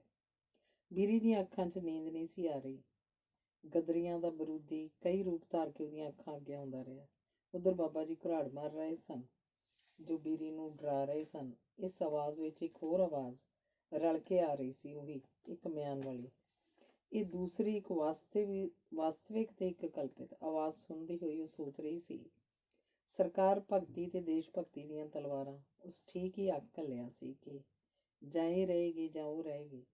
ਘੁਰਾੜਿਆਂ ਦੀ ਆਵਾਜ਼ ਉਹਨੂੰ ਕਦੀ ਕਦੀ ਹਵਾਈ ਜਹਾਜ਼ਾਂ ਦੇ ਉੱਡਣ ਵਰਗੀ, ਕਦੀ ਅਨੇਕਾਂ ਬੰਬ ਫਟਣ ਵਰਗੀ ਤੇ ਕਦੀ ਹਜ਼ਾਰਾਂ ਮਰਨਾਊਆਂ ਦੇ ਇਕੱਠੇ ਘੁਰਾੜੇ ਵੱਜਣ ਵਰਗੀ ਜਾਪ ਰਹੀ ਸੀ। ਉਹ ਉੱਠੀ, ਹੇਠਾਂ ਉਤਰੀ, ਹੇਠਲੇ ਵੱਡੇ ਕਮਰੇ 'ਚ ਗਈ। ਉਹਦੀ ਨਜ਼ਰ ਸੰਦੂਕ ਉੱਤੇ ਖਾਕੀ ਰੰਗ ਦੇ ਬੈਗ ਤੇ ਪਈ, ਫਿਰ ਥੱਲੇ ਬੈਠ ਗਈ। ਸੱਪਣੀ ਵਾਂਗ ਰੀਂਗ ਕੇ ਸੰਦੂਕ ਹੇਠੋਂ ਸੰਦੂਕੜੀ ਕੱਢ ਲਿਆਂਦੀ। ਉਸ ਵਿੱਚੋਂ ਸੁਦਰਸ਼ਨ ਦੀਆਂ ਚਿੱਠੀਆਂ ਹੇਠੋਂ ਕਾਪੀ ਕੱਢੀ ਤੇ ਉਸ ਵਿੱਚ ਲਾਈ ਸਰਾਭੇ ਦੀ ਤਸਵੀਰ ਵੇਖਣ ਲੱਗ ਪਈ। ਫਿਰ ਕਾਪੀ ਰੱਖ ਕੇ ਚਿੱਠੀਆਂ ਪੜ੍ਹਨ ਲੱਗ ਪਈ। ਕਿੰਨਾ ਚਿਰ ਪੜ੍ਹਦੀ ਰਹੀ, ਫਿਰ ਉਹਨੇ ਸਭ ਕੁਝ ਉਸ ਸੰਦੂਕੜੀ 'ਚ ਰੱਖ ਦਿੱਤਾ। ਸਵੇਰੇ ਅੱਖਾਂ ਪਥਰਾਈਆਂ ਹੋਣ ਕਰਕੇ ਉਹਨੂੰ ਕਮਰੇ 'ਚ ਧੁੰਦ ਜਿਹੀ ਜਾਪ ਰਹੀ ਸੀ ਤੇ ਇਸ ਧੁੰਦ ਵਿੱਚ ਉਹਦੀਆਂ ਅੱਖਾਂ ਕਦੇ ਲਾਗਲੇ ਸੰਦੂਕ ਉੱਤੇ, ਕਦੇ ਸਾਹਮਣੇ ਰੱਖੀ ਸੰਦੂਕੜੀ ਉੱਤੇ ਫਿਰ ਰਹੀਆਂ ਸਨ। ਕੰਨਾਂ 'ਚ ਬਰਾਬਰ ਉਹ ਆਵਾਜ਼ਾਂ ਆ ਰਹੀਆਂ ਸਨ, ਇੱਕ ਮਿਆਨ 'ਚ। ਇਹ ਵਾਕ ਠੋਸ ਸੱਚਾਈ ਬਣਦਾ ਜਾਪਦਾ ਸੀ। ਸੰਦੂਕ ਤੇ ਨਿੱਕੀ ਸੰਦੂਕੜੀ 2 ਤਲਵਾਰਾਂ ਜਾਪਦੀਆਂ ਸਨ ਤੇ ਕਮਰਾ ਇੱਕ ਭੀੜਾ ਮਿਆਨ। ਬੀਰੀ ਦੇ ਅੰਦਰ ਇੱਕ ਘਾਤਕ ਉਬਾਲ ਉੱਠਿਆ। ਉਹਨੇ ਸੰਦੂਕੜੀ ਤਾਂ ਸੰਦੂਕ ਹੇਠ ਕਰ ਦਿੱਤੀ ਤੇ ਬੈਗ ਚੁੱਕ ਕੇ ਉਹ ਰਸੋਈ ਵੱਲ ਉੱਠ ਭੱਜੀ। ਇੱਕਦਮ ਬਾਹਰ ਨਿਕਲ ਕੇ ਉੱਚੀ ਉੱਚੀ ਸ਼ੋਰ ਮਚਾਉਣਾ ਸ਼ੁਰੂ ਕਰਤਾ। ਬਾਪੂ ਜੀ, ਅੱਗ ਲੱਗ ਗਈ, ਛੇਤੀ ਆਉਣਾ। ਦਗੜ ਦਗੜ ਕਰਦੇ ਬਾਬਾ ਜੀ ਪੌੜੀਆਂ ਉਤਰੇ ਤੇ ਰਸੋਈ 'ਚ ਗਏ। ਬੈਗ ਵਿਚਲੇ ਸਾਰੇ ਕਾਗਜ਼ ਸੜੇ ਵੇਖ ਕੇ ਚਕਰਾ ਗਏ। ਇੱਕ ਜ਼ੋਰਦਾਰ ਦੁਹੱਥੜ ਬੀਰੀ ਦੇ ਮਾਰਿਆ। ਉਹ ਮੂੰਹ ਭਾਰ ਭੁੰਜੇ ਡਿੱਗ ਪਈ। ਫਿਰ ਉਹਨੇ ਆਪਣੇ ਮੱਥੇ ਤੇ ਦੁਹੱਥੜ ਮਾਰੇ। ਜਾ ਕਿਸਮਤ ਸਹੁਰੀਏ, ਇਹ ਕੀ ਭਾਣਾ ਵਰਤ ਗਿਆ। ਉਹ ਬੀਰੀ ਨੂੰ ਗਾਲਾਂ ਕੱਢੀ ਜਾ ਰਹੇ ਸਨ। ਤੇਰੀ ਬੇੜੀ ਗਰਕ ਜਾਏ ਕਲੈਣੀਏ, ਇਹ ਕੀ ਨੇਰ ਮਾਰਿਆ ਤੂੰ। ਤੇ ਬੀਰੀ ਕਹੀ ਜਾ ਰਹੀ ਸੀ, ਮੈਨੂੰ ਤੇ ਕਿਸੇ ਵੀ ਗੱਲ ਦਾ ਪਤਾ ਨਹੀਂ। ਖਬਰੇ ਕੌਣ ਮੈਨੂੰ ਉੱਪਰੋਂ ਥੱਲੇ ਲਾਏ ਆ। ਹਾਏ ਰੱਬਾ, ਹਾਏ ਹੋਸ਼ ਨੂੰ ਕੀ ਹੋ ਗਿਆ। ਬਾਬਾ ਜੀ ਹੁਣ ਵਰਤੇ ਭਾਣੇ ਤੋਂ ਦੁਖੀ ਹੋਣ ਦੀ ਥਾਂ ਬੀਰੀ ਦੇ ਦੌਰੇ ਬਾਬਤ ਸੋਚਣ ਲੱਗ ਪਏ, ਕਿਉਂਕਿ ਉਹ ਤਾਂ ਦੌਰੇ ਦੀ ਹਾਲਤ ਵਿੱਚ ਕੱਪੜੇ ਪਾੜ ਸੁੱਟਾਂ, ਘਰ ਨੂੰ ਅੱਗ ਲਾ ਦਿਆਂ ਕੱਲ੍ਹ ਹੀ ਕਹਿ ਚੁੱਕੀ ਸੀ। ਬਾਬਾ ਜੀ ਨੂੰ ਇਸ ਗੱਲ ਦੀ ਤਸੱਲੀ ਸੀ ਕਿ ਬੁੱਢੜੀ ਜਿਉਣੀ ਘਰ ਨਹੀਂ ਸੀ, ਨਹੀਂ ਤਾਂ ਸਾਰੇ ਖੱਪ ਪੈ ਜਾਣੇ ਸੀ। ਬੀਰੀ ਦੀ ਪਿੱਠ ਉੱਤੇ ਓਨੇ ਥਾਂ ਤੇ ਰੱਤ ਜੰਮ ਕੇ ਚਮੜੀ ਦਾ ਰੰਗ ਕਾਲਾ ਹੋ ਗਿਆ ਸੀ, ਜਿਹਦੀ ਪੀੜ ਸਹਾਰਨੀ ਸ਼ਾਇਦ ਉਸ ਲਈ ਮੁਸ਼ਕਿਲ ਹੁੰਦੀ। ਪਰ ਬੀਰੀ ਦਾ ਨਾ ਤੇ ਪੀੜ ਵੱਲ ਧਿਆਨ ਸੀ ਤੇ ਨਾ ਹੀ ਪਿਓ ਦੀ ਜ਼ਿਆਦਤੀ ਵੱਲ। ਮਾਨੋ ਇਸ ਵੇਲੇ ਉਹਦਾ ਸਰੀਰ ਲੱਕੜੀ ਦਾ ਤੇ ਦਿਲ ਕਿਸੇ ਸਖਤ ਧਾਰ ਦਾ ਬਣਿਆ ਹੋਇਆ ਸੀ। ਜਿਸ ਕੰਮ ਨੂੰ ਕਰ ਗੁਜ਼ਰਨ ਲਈ ਅੱਜ ਉਹ ਇੰਨੀ ਨਿਰਭੈ ਤੇ ਦਲੇਰ ਬਣ ਗਈ ਸੀ, ਉਹਨੂੰ ਕਰ ਚੁੱਕਣ ਤੋਂ ਬਾਅਦ ਨਾ ਉਹਨੂੰ ਸਰੀਰਕ ਪੀੜ ਦੀ ਪਰਵਾਹ ਸੀ ਤੇ ਨਾ ਮਾਨਸਿਕ ਕਸ਼ਟ ਦੀ। ਬੀਰੀ ਇੱਕ ਤਰ੍ਹਾਂ ਨਾਲ ਆਪਣੀ ਸਫਲਤਾ ਉੱਤੇ ਪ੍ਰਸੰਨ ਸੀ ਕਿ ਇੱਕ ਮਿਆਨ ਵਿਚਲੀ ਦੂਜੀ ਤਲਵਾਰ ਨੂੰ ਜੇ ਉਹ ਕੱਢ ਕੇ ਲੰਬੇ ਨਹੀਂ ਸੀ ਕਰ ਸਕਦੀ ਤਾਂ ਖੁੰਡੀ ਤਾਂ ਉਹਨੇ ਕਰ ਹੀ ਦਿੱਤੀ ਸੀ। ਸਦਮਾ ਬਹੁਤ ਭਾਰੀ ਤੇ ਅਸਹਿ ਸੀ ਬਾਬਾ ਜੀ ਲਈ, ਪਰ ਬਾਬਾ ਜੀ ਨੇ ਕਮਾਲ ਹੌਸਲੇ ਤੋਂ ਕੰਮ ਲਿਆ ਤੇ ਸੋਚਦਿਆਂ ਜੇਲਮ ਜਾਣ ਦੀ ਤਿਆਰੀ ਉਹਨਾਂ ਨੇ ਅਧਵਾਟੇ ਨਹੀਂ ਛੱਡੀ ਕਿ ਚਿੱਠੀਆਂ ਤੋਂ ਬਿਨਾਂ ਮੇਰੀ ਕੀਤੀ ਕਤਰੀ ਖੂਹ 'ਚ ਬਹਿ ਜਾਏਗੀ। ਬੁਲਾਵਾ ਵੀ ਤਾਂ ਡਿਪਟੀ ਕਮਿਸ਼ਨਰ ਦਾ ਹੈ, ਕਿਸੇ ਨੱਥੂ ਖੈਰੇ ਦਾ ਨਹੀਂ, ਤੇ ਬੁਲਾਵੇ ਉੱਤੇ ਨਾ ਪਹੁੰਚਣ ਦਾ ਅਰਥ ਹੈ ਸੁਭਾਗ ਦੇ ਦੇਵਤੇ ਨੂੰ ਠੁਕਰਾਣਾ। ਆਪਣਾ ਇਸਤਰੀ ਕੀਤਾ ਹੋਇਆ ਚੋਗਾ ਉਹਨਾਂ ਨੇ ਸੰਭਾਲ ਕੇ ਇੱਕ ਥੈਲੇ 'ਚ ਪਾ ਲਿਆ ਤੇ ਬੈਗ ਤੇ ਨਾਸ਼ਤੇ ਤੋਂ ਬਿਨਾਂ ਹੀ ਰੇਲਵੇ ਸਟੇਸ਼ਨ ਵੱਲ ਤੁਰ ਪਏ।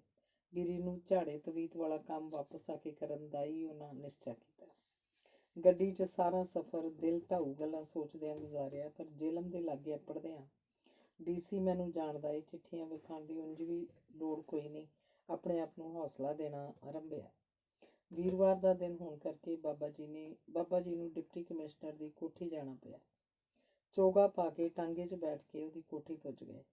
ਕਾਫੀ ਉਡੀਕ ਮਗਰੋਂ ਚਪੜਾਸੀ ਅੰਦਰ ਲੈ ਗਿਆ। DC ਨੇ ਬੜੇ ਰੁੱਖੇ ਢੰਗ ਨਾਲ ਕੁਰਸੀ ਤੇ ਬੈਠਣ ਲਈ ਕਿਹਾ ਤੇ ਅੱਗੇ ਵਾਂਗ ਜਲ ਪਾਣੀ ਦੀ ਸੁਲਾ ਮਾਰਨ ਤੋਂ ਬਿਨਾਂ ਕੁਰਖਤ ਲਹਿਜੇ 'ਚ ਬੋਲੇ, ਕਿਉਂ ਜੀ ਸੁਦਰਸ਼ਨ, ਤੁਹਾਡਾ ਹੀ ਲੜਕਾ ਹੈ। ਬਾਬਾ ਜੀ ਹੋਰ ਅਪਮਾਨ ਨਾਲ ਤੜਫੇ। ਖਾਨ ਸਾਹਿਬ ਨੇ ਫਾਈਲ ਖੋਲ੍ਹਦਿਆਂ ਕਿਹਾ, ਕਾਨੂੰਨ 'ਚ ਵੱਡੇ ਵੱਡੇ ਜੁਰਮ ਲਈ ਤਾਂ ਭਾਵੇਂ ਕੁਝ ਲਚਕ ਆ ਜਾਏ, ਪਰ ਬਗਾਵਤ ਦੇ ਮੁਜਰਿਮ ਲਈ ਇਸ 'ਚ ਕਿਸੇ ਵੀ ਰਿਆਇਤ ਦੀ ਕੋਈ ਗੁੰਜਾਇਸ਼ ਨਹੀਂ। ਮਾਫ਼ ਕਰਨਾ ਜਨਾਬ, ਆਪ ਦਾ ਫਰਮਾਨ ਮੇਰੀ ਸਮਝ 'ਚ ਨਹੀਂ ਆਇਆ। ਬਾਬਾ ਜੀ ਨੇ ਰਤਾ ਆਜ਼ਜ਼ੀ ਨਾਲ ਕਿਹਾ। ਕੀ ਕਿਹਾ? ਤੁਸਾਂ ਕਿ ਮਾਮਲਾ ਸਮਝ 'ਚ ਨਹੀਂ ਆ ਰਿਹਾ? ਖਾਨ ਸਾਹਿਬ ਨੇ ਫਾਈਲ ਫੋਲਦਿਆਂ ਕੜਕ ਕੇ ਕਿਹਾ। ਸੱਚ ਕਹਿਣਾ ਹਜ਼ੂਰ, ਬਾਬਾ ਜੀ ਗਿੜਗੜਾਏ, ਮੈਂ ਆਪਣੇ ਪਰਮਾਤਮਾ ਨੂੰ ਹਾਜ਼ਰ ਨਾਜ਼ਰ ਜਾਣ ਕੇ ਕਹਿ ਰਿਹਾ ਕਿ ਮੈਨੂੰ ਅਜੇ ਤੱਕ ਇਲਮ ਨਹੀਂ। ਜੇ ਕਦੀ ਹੋ ਜਾਂਦਾ ਤੇ ਇਹੋ ਜਿਹੀ ਔਲਾਦ ਦਾ ਗਲਾ ਘੁੱਟ ਦਿੰਦਾ। ਤੁਹਾਡਾ ਲੜਕਾ ਬਾਗੀ ਜਮਾਤ ਨਾਲ ਰਲ ਕੇ ਕਈ ਵਾਰਦਾਤਾਂ ਨੂੰ ਸਰੰਜਾਮ ਦੇ ਰਿਹਾ ਹੈ। ਜਿਹਨੂੰ ਤੁਸੀਂ ਪੜ੍ਹਾਈ ਲਈ ਭੇਜਿਆ ਹੋਇਆ ਹੈ, ਉਹ ਹਕੂਮਤ ਦੇ ਬਰਖਲਾਫ ਬਾਗੀ ਕਾਰਵਾਈਆਂ 'ਚ ਹਿੱਸਾ ਲੈ ਰਿਹਾ। ਹਜ਼ੂਰ, ਮੈਂ ਲੜਕੇ ਨੂੰ ਪੇਸ਼ ਕਰ ਸਕਦਾ, ਉਹ ਬਾਗੀ ਨਹੀਂ, ਬਾਗੀ ਫੜਨ 'ਚ ਜਦੋਜਹਿਦ ਕਰ ਰਿਹਾ। ਬਾਗੀ ਫੜਾਉਣ 'ਚ ਜਦੋਜਹਿਦ ਕਰ ਰਿਹਾ। ਤੁਹਾਨੂੰ ਖੂਬ ਬੇਵਕੂਫ ਬਣਾਇਆ ਹੋਇਆ। ਜਿਨ੍ਹਾਂ ਚਿੱਠੀਆਂ ਤੋਂ ਤੁਸੀਂ ਇਹ ਭਰੋਸਾ ਕੀਤਾ, ਉਹ ਸਭ 420 ਏ ਮੁੰਡੇ ਦੀ। CID ਨੇ ਨਾ ਸਭ ਚਿੱਠੀਆਂ ਦੀਆਂ ਫੋਟੋਆਂ ਲੈ ਲਈਆਂ ਨੇ ਜੋ ਮੈਨੂੰ ਮਿਲ ਗਈਆਂ ਨੇ, ਸੋ ਤੁਸੀਂ ਜਲਦੀ ਤੋਂ ਜਲਦੀ ਲੜਕੇ ਨੂੰ ਅਦਾਲਤ 'ਚ ਪੇਸ਼ ਕਰੋ। ਅਦਾਲਤ ਦਾ ਨਾਂ ਸੁਣ ਕੇ ਬਾਬਾ ਜੀ ਕੰਬ ਗਏ, ਪਰ ਉਹਨੇ ਤਸੱਲੀ ਦਿੱਤੀ, ਘਬਰਾਉਣ ਦੀ ਲੋੜ ਨਹੀਂ।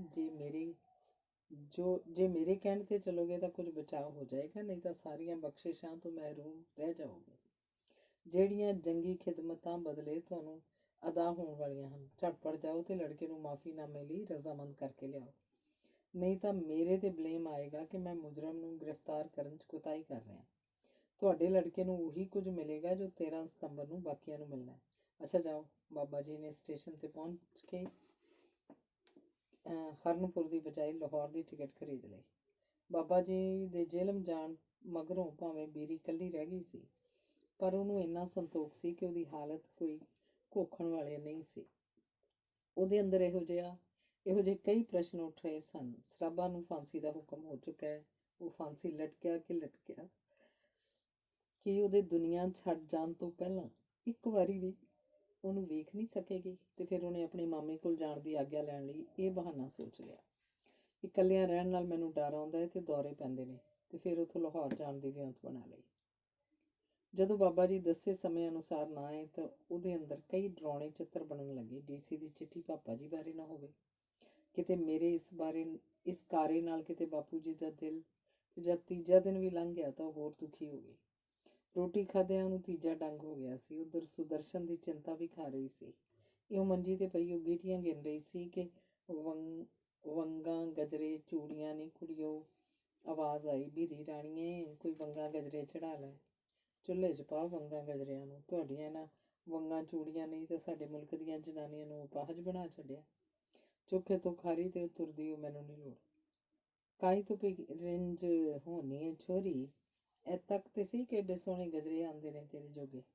ਪੈਸੇ ਨਾ ਦਈ ਬੀਰੀ, ਦਾਣਿਆਂ ਦੀ ਲੱਪ ਚੱਕ ਤੇ। ਵੰਗਿਆਰੀ ਨੇ ਇਸ ਢੀਠਪਣੇ ਤੋਂ ਬੀਰੀ ਖਿਜੀ, ਪਰ ਝੱਟ ਹੀ ਉਹਨੇ ਇੱਕ ਚਿੱਠੀ ਕੱਢ ਕੇ ਬੀਰੀ ਨੂੰ ਫੜਾਈ। ਚਿੱਠੀ ਸੁਦਰਸ਼ਨ ਦੀ ਸੀ। ਚਿੱਠੀ ਗੁਲਾਬ ਕੌਰ ਹੱਥ ਭੇਜ ਰਿਹਾ। ਇਹ ਭੇਸ ਬਦਲ ਕੇ ਇਨਕਲਾਬੀਆਂ ਦਾ ਸੁਨੇਹਾ ਪਹੁੰਚਾਉਂਦੀ ਏ। ਸਾਡੀਆਂ ਚਿੱਠੀਆਂ ਸੈਂਸਰ ਹੁੰਦੀਆਂ ਹਨ, ਜਿਸ ਕਰਕੇ ਚਿੱਠੀਆਂ ਪਾਣੀਆਂ ਛੱਡੀਆਂ ਹਨ। ਨਾ ਮੈਂ ਇਮਤਿਹਾਨ ਦਿੱਤਾ ਹੈ ਤੇ ਨਾ ਕਾਲਜ ਦਾਖਲ ਹੋਇਆ। ਹੁਣ ਸਾਡਾ ਪਹਿਲਾ ਕੰਮ ਜੇਲ੍ਹਾਂ ਤੋੜ ਕੇ ਕੈਦੀ ਇਨਕਲਾਬੀਆਂ ਨੂੰ ਛੁਡਾਉਣਾ ਹੈ।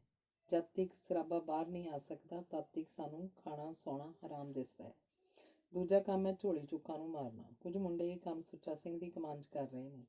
ਅਸਲੇ ਦੀ ਬਹੁਤ ਲੋੜ ਹੈ। ਇਸ ਕੰਮ ਲਈ ਯਤਨ ਕੀਤੇ ਹਨ, ਪਰ ਅਜੇ ਸਫਲਤਾ ਨਹੀਂ ਹੋਈ।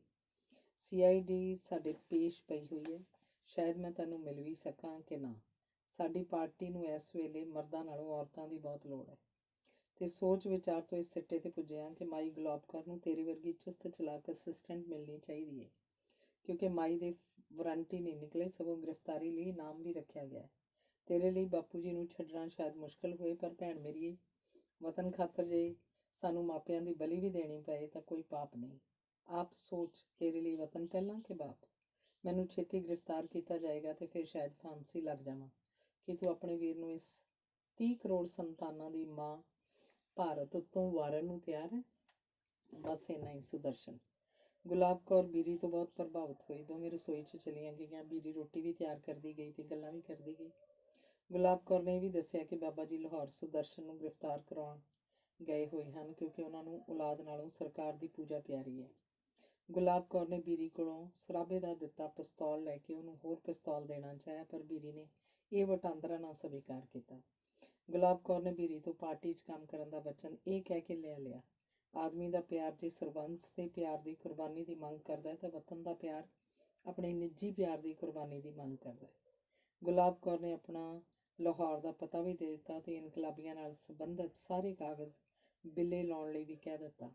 ਜਦ ਬੀਰੀ ਨੇ ਕਿਹਾ ਇਨਕਲਾਬ ਤਾਂ ਫੇਲ ਹੋ ਗਿਆ, ਹੁਣ ਕਿਹੜੀ ਆਸ ਤੇ ਇਨਕਲਾਬੀ ਜਿਉਂਦੇ ਨੇ, ਤਾਂ ਗੁਲਾਬ ਕੌਰ ਨੇ ਉੱਤਰ ਦਿੱਤਾ, ਇਨਕਲਾਬੀ ਕਦੀ ਵੀ ਨਾ ਉਮੀਦ ਨਹੀਂ ਹੁੰਦਾ, ਨਾ ਹੀ ਨਾ ਉਮੀਦ ਹੋ ਕੇ ਰਸਤਾ ਬਦਲਿਆ ਕਰਦਾ ਹੈ। ਜੇਲ੍ਹਾਂ ਤੋੜਨਾ ਅਜੇ ਸੰਭਵ ਨਹੀਂ, ਇਸ ਲਈ ਸਰਾਭੇ ਦਾ ਹੁਕਮ ਹੈ, ਫੜੇ ਜਾਣ ਤੇ ਮਾਰੇ ਜਾਣ ਤੋਂ ਪਹਿਲਾਂ ਵੱਧ ਤੋਂ ਵੱਧ ਝੋਲੀ ਚੁੱਕ ਮਾਰੋ। ਗੁਲਾਬ ਕੌਰ ਰੋਟੀ ਖਾ ਕੇ ਬੀਰੀ ਨੂੰ ਪੱਕੀ ਕਰਕੇ ਲੈ ਲਓ ਨੀ ਕੁੜੀਓ ਵੰਗਾਂ ਗਜਰੇ ਕਹਿੰਦੀ ਖਾਰੀ ਚੁੱਕ ਕੇ ਸਟੇਸ਼ਨ ਵੱਲ ਤੁਰ ਪਈ। ਸਜ਼ਾ ਸੁਣਨ ਤੋਂ ਬਾਅਦ ਸਰਾਭੇ ਦੀ ਉਦਾਸੀ ਖਤਮ ਹੋ ਗਈ। ਇੱਕ ਦਿਨ ਮੁਸਲਮਾਨ ਦਰੋਗੇ ਨੂੰ ਪਰਮਾਨੰਦ ਨੂੰ ਮਿਲਣ ਬਾਰੇ ਕਿਹਾ। ਉਸ 7 ਵਜੇ ਪਰਮਾਨੰਦ ਨੂੰ ਸਰਾਭੇ ਦੀ ਕੋਠੜੀ 'ਚ ਲੈ ਆਇਆ। ਸਰਾਭੇ ਨੂੰ ਖੁਸ਼ ਵੇਖ ਕੇ ਪਰਮਾਨੰਦ ਨੇ ਪੁੱਛਿਆ, ਕੀ ਘਰਦਿਆਂ ਨੇ ਤੈਨੂੰ ਘਿਓ ਦਾ ਪੀਪਾ ਭੇਜਿਆ? ਉਦਣ ਤਾਂ ਪਿਲੱਤਣਾ ਵਰਤੀਆਂ ਸਨ ਤੇ ਤੇਰੇ ਚਿਹਰੇ ਉੱਤੇ ਤੇ ਅੱਜ ਦਗਦਗ ਕਰਦਾ। ਘਿਓ ਦਾ ਪੀਪਾ ਛੱਡ ਕੇ ਫੌਲਾਦ ਦਾ ਕੁਸ਼ਤਾ, ਫਾਂਸੀ ਦਾ ਹੁਕਮ ਜੋ ਹੋ ਗਿਆ, ਮੈਨੂੰ ਮੰਜ਼ਿਲ ਦਿਸ ਪਈ ਹੈ, ਮੈਨੂੰ ਹੁਸਨ ਚੜ੍ਹ ਗਿਆ ਏ। ਅੱਛਾ ਛੱਡੋ ਇਸ ਮਖੌਲ ਨੂੰ। ਤੁਸੀਂ ਉਸ ਦਿਨ ਕਿਹਾ ਸੀ ਕਿ ਤੂੰ ਭੁਲੇਖੇ 'ਚ ਹੈ। ਦੱਸੋ ਮੈਂ ਕਿਹੜਾ ਭੁਲੇਖੇ 'ਚ ਸਾਂ? ਸਿਰਫ ਤੂੰ ਹੀ ਨਹੀਂ, ਤੁਹਾਡੀ ਤਕਰੀਬਨ ਸਾਰੀ ਪਾਰਟੀ ਭੁਲੇਖਿਆਂ ਦੀ ਸ਼ਿਕਾਰ ਹੈ ਤੇ ਤੁਹਾਡੀ ਸਕੀਮ ਦੇ ਫੇਲ ਹੋਣ ਦਾ ਵੱਡਾ ਸਬੱਬ ਹੀ ਇਹ ਭੁਲੇਖੇ ਹਨ। ਇਹ ਸੁਣ ਕੇ ਸਰਾਭਾ ਤੈਸ਼ 'ਚ ਆ ਗਿਆ, ਕਿਉਂਕਿ ਉਹ ਆਪਣੀ ਪਾਰਟੀ ਦੀ ਨੁਕਤਾਚੀਨੀ ਨਹੀਂ ਸੀ ਸਹਾਰ ਸਕਦਾ। ਉਂਝ ਤਾਂ ਤੁਸੀਂ ਸਾਡੀ ਪਾਰਟੀ ਦੇ ਬਾਰੇ ਆਰੰਭ ਤੋਂ ਹੀ ਕਾਫੀ ਮੁਤੱਸਬ ਹੋ, ਪਰ ਮੈਂ ਅੱਜ ਤੁਹਾਡੇ ਵਿਚਾਰ ਸੁਣਨਾ ਚਾਹੁੰਦਾ, ਸਰਾਭੇ ਨੇ ਕਿਹਾ। ਪਰਮਾਨੰਦ ਸਿਰਫ ਇਸ ਸ਼ਰਤ ਤੇ ਮੰਨਿਆ ਜੇ ਸਰਾਭਾ ਆਪਣੀ ਜ਼ਬਾਨ ਬੰਦ ਰੱਖੇ। ਸਰਾਭੇ ਨੇ ਇਕਰਾਰ ਕੀਤਾ ਤੇ ਪਰਮਾਨੰਦ ਨੇ ਕਹਿਣਾ ਸ਼ੁਰੂ ਕੀਤਾ, ਮੈਂ ਆਪਣੇ ਤਜਰਬੇ ਦੇ ਆਧਾਰ ਤੇ ਕੱਢੇ ਨਤੀਜੇ ਦੇ ਆਧਾਰ ਤੇ ਕਹਿ ਸਕਦਾ ਹਾਂ ਕਿ ਜਿਨ੍ਹਾਂ ਤਰੀਕਿਆਂ ਨਾਲ ਤੁਹਾਡੀ ਪਾਰਟੀ ਨੇ ਇਹ ਖੇਡ ਖੇਡੀ ਹੈ ਉਹਨਾਂ ਨੇ ਹੀ ਕੰਮ ਚੌੜ ਕੀਤਾ। ਸਿਰਫ ਇੱਕ ਗੱਲ ਤੈਨੂੰ ਜ਼ਹਿਨ ਨਸ਼ੀਨ ਕਰਾਉਣੀ ਚਾਹੁੰਦਾ ਕਿ ਹਰ ਇੱਕ ਕੰਮ ਦੇ ਦੋ ਪਹਿਲੂ ਹੁੰਦੇ ਨੇ, ਇੱਕ ਟੈਕਨੀਕਲ, ਦੂਜਾ ਮਾਨਸਿਕ। ਦੋਹਾਂ ਦੇ ਤਾਲਮੇਲ ਨਾਲ ਕੰਮ ਨੇਪਰੇ ਚੜ ਸਕਦਾ ਹੈ। ਪਰ ਹਿਰਖ ਵਾਲੀ ਜੇ ਕੋਈ ਗੱਲ ਹੈ ਤੇ ਇਹ ਕਿ ਤੁਸੀਂ ਲੋਕਾਂ ਨੇ ਨਾ ਤਾਂ ਇਸ ਕੰਮ ਦੇ ਮਾਨਸਿਕ ਪਹਿਲੂ ਨੂੰ ਸਮਝਿਆ ਤੇ ਨਾ ਹੀ ਟੈਕਨੀਕਲ, ਜਿਸ ਕਰਕੇ ਦੇਸ਼ ਦੀ ਆਜ਼ਾਦੀ ਘੱਟੋ ਘੱਟ ਅੱਧੀ ਸਦੀ ਪਿਛਾਂਹ ਪੈ ਗਈ। ਸਭ ਪੋਲੀਟੀਸ਼ਨਰਾਂ ਦੀ ਇਹੋ ਰਾਏ ਹੈ। ਸਰਾਬਾ ਫਿਰ ਤੜਫਿਆ। ਇੰਨੇ ਸਮਝਦਾਰ ਹੋ ਕੇ ਵੀ ਗਦਰ ਪਾਰਟੀ ਬਾਰੇ ਖੋਖਲੀ ਰਾਏ ਬਣਾਈ ਬੈਠੇ ਹੋ ਕਿ ਪਾਰਟੀ ਦਾ ਇਤਿਹਾਸ ਨਹੀਂ ਪਤਾ।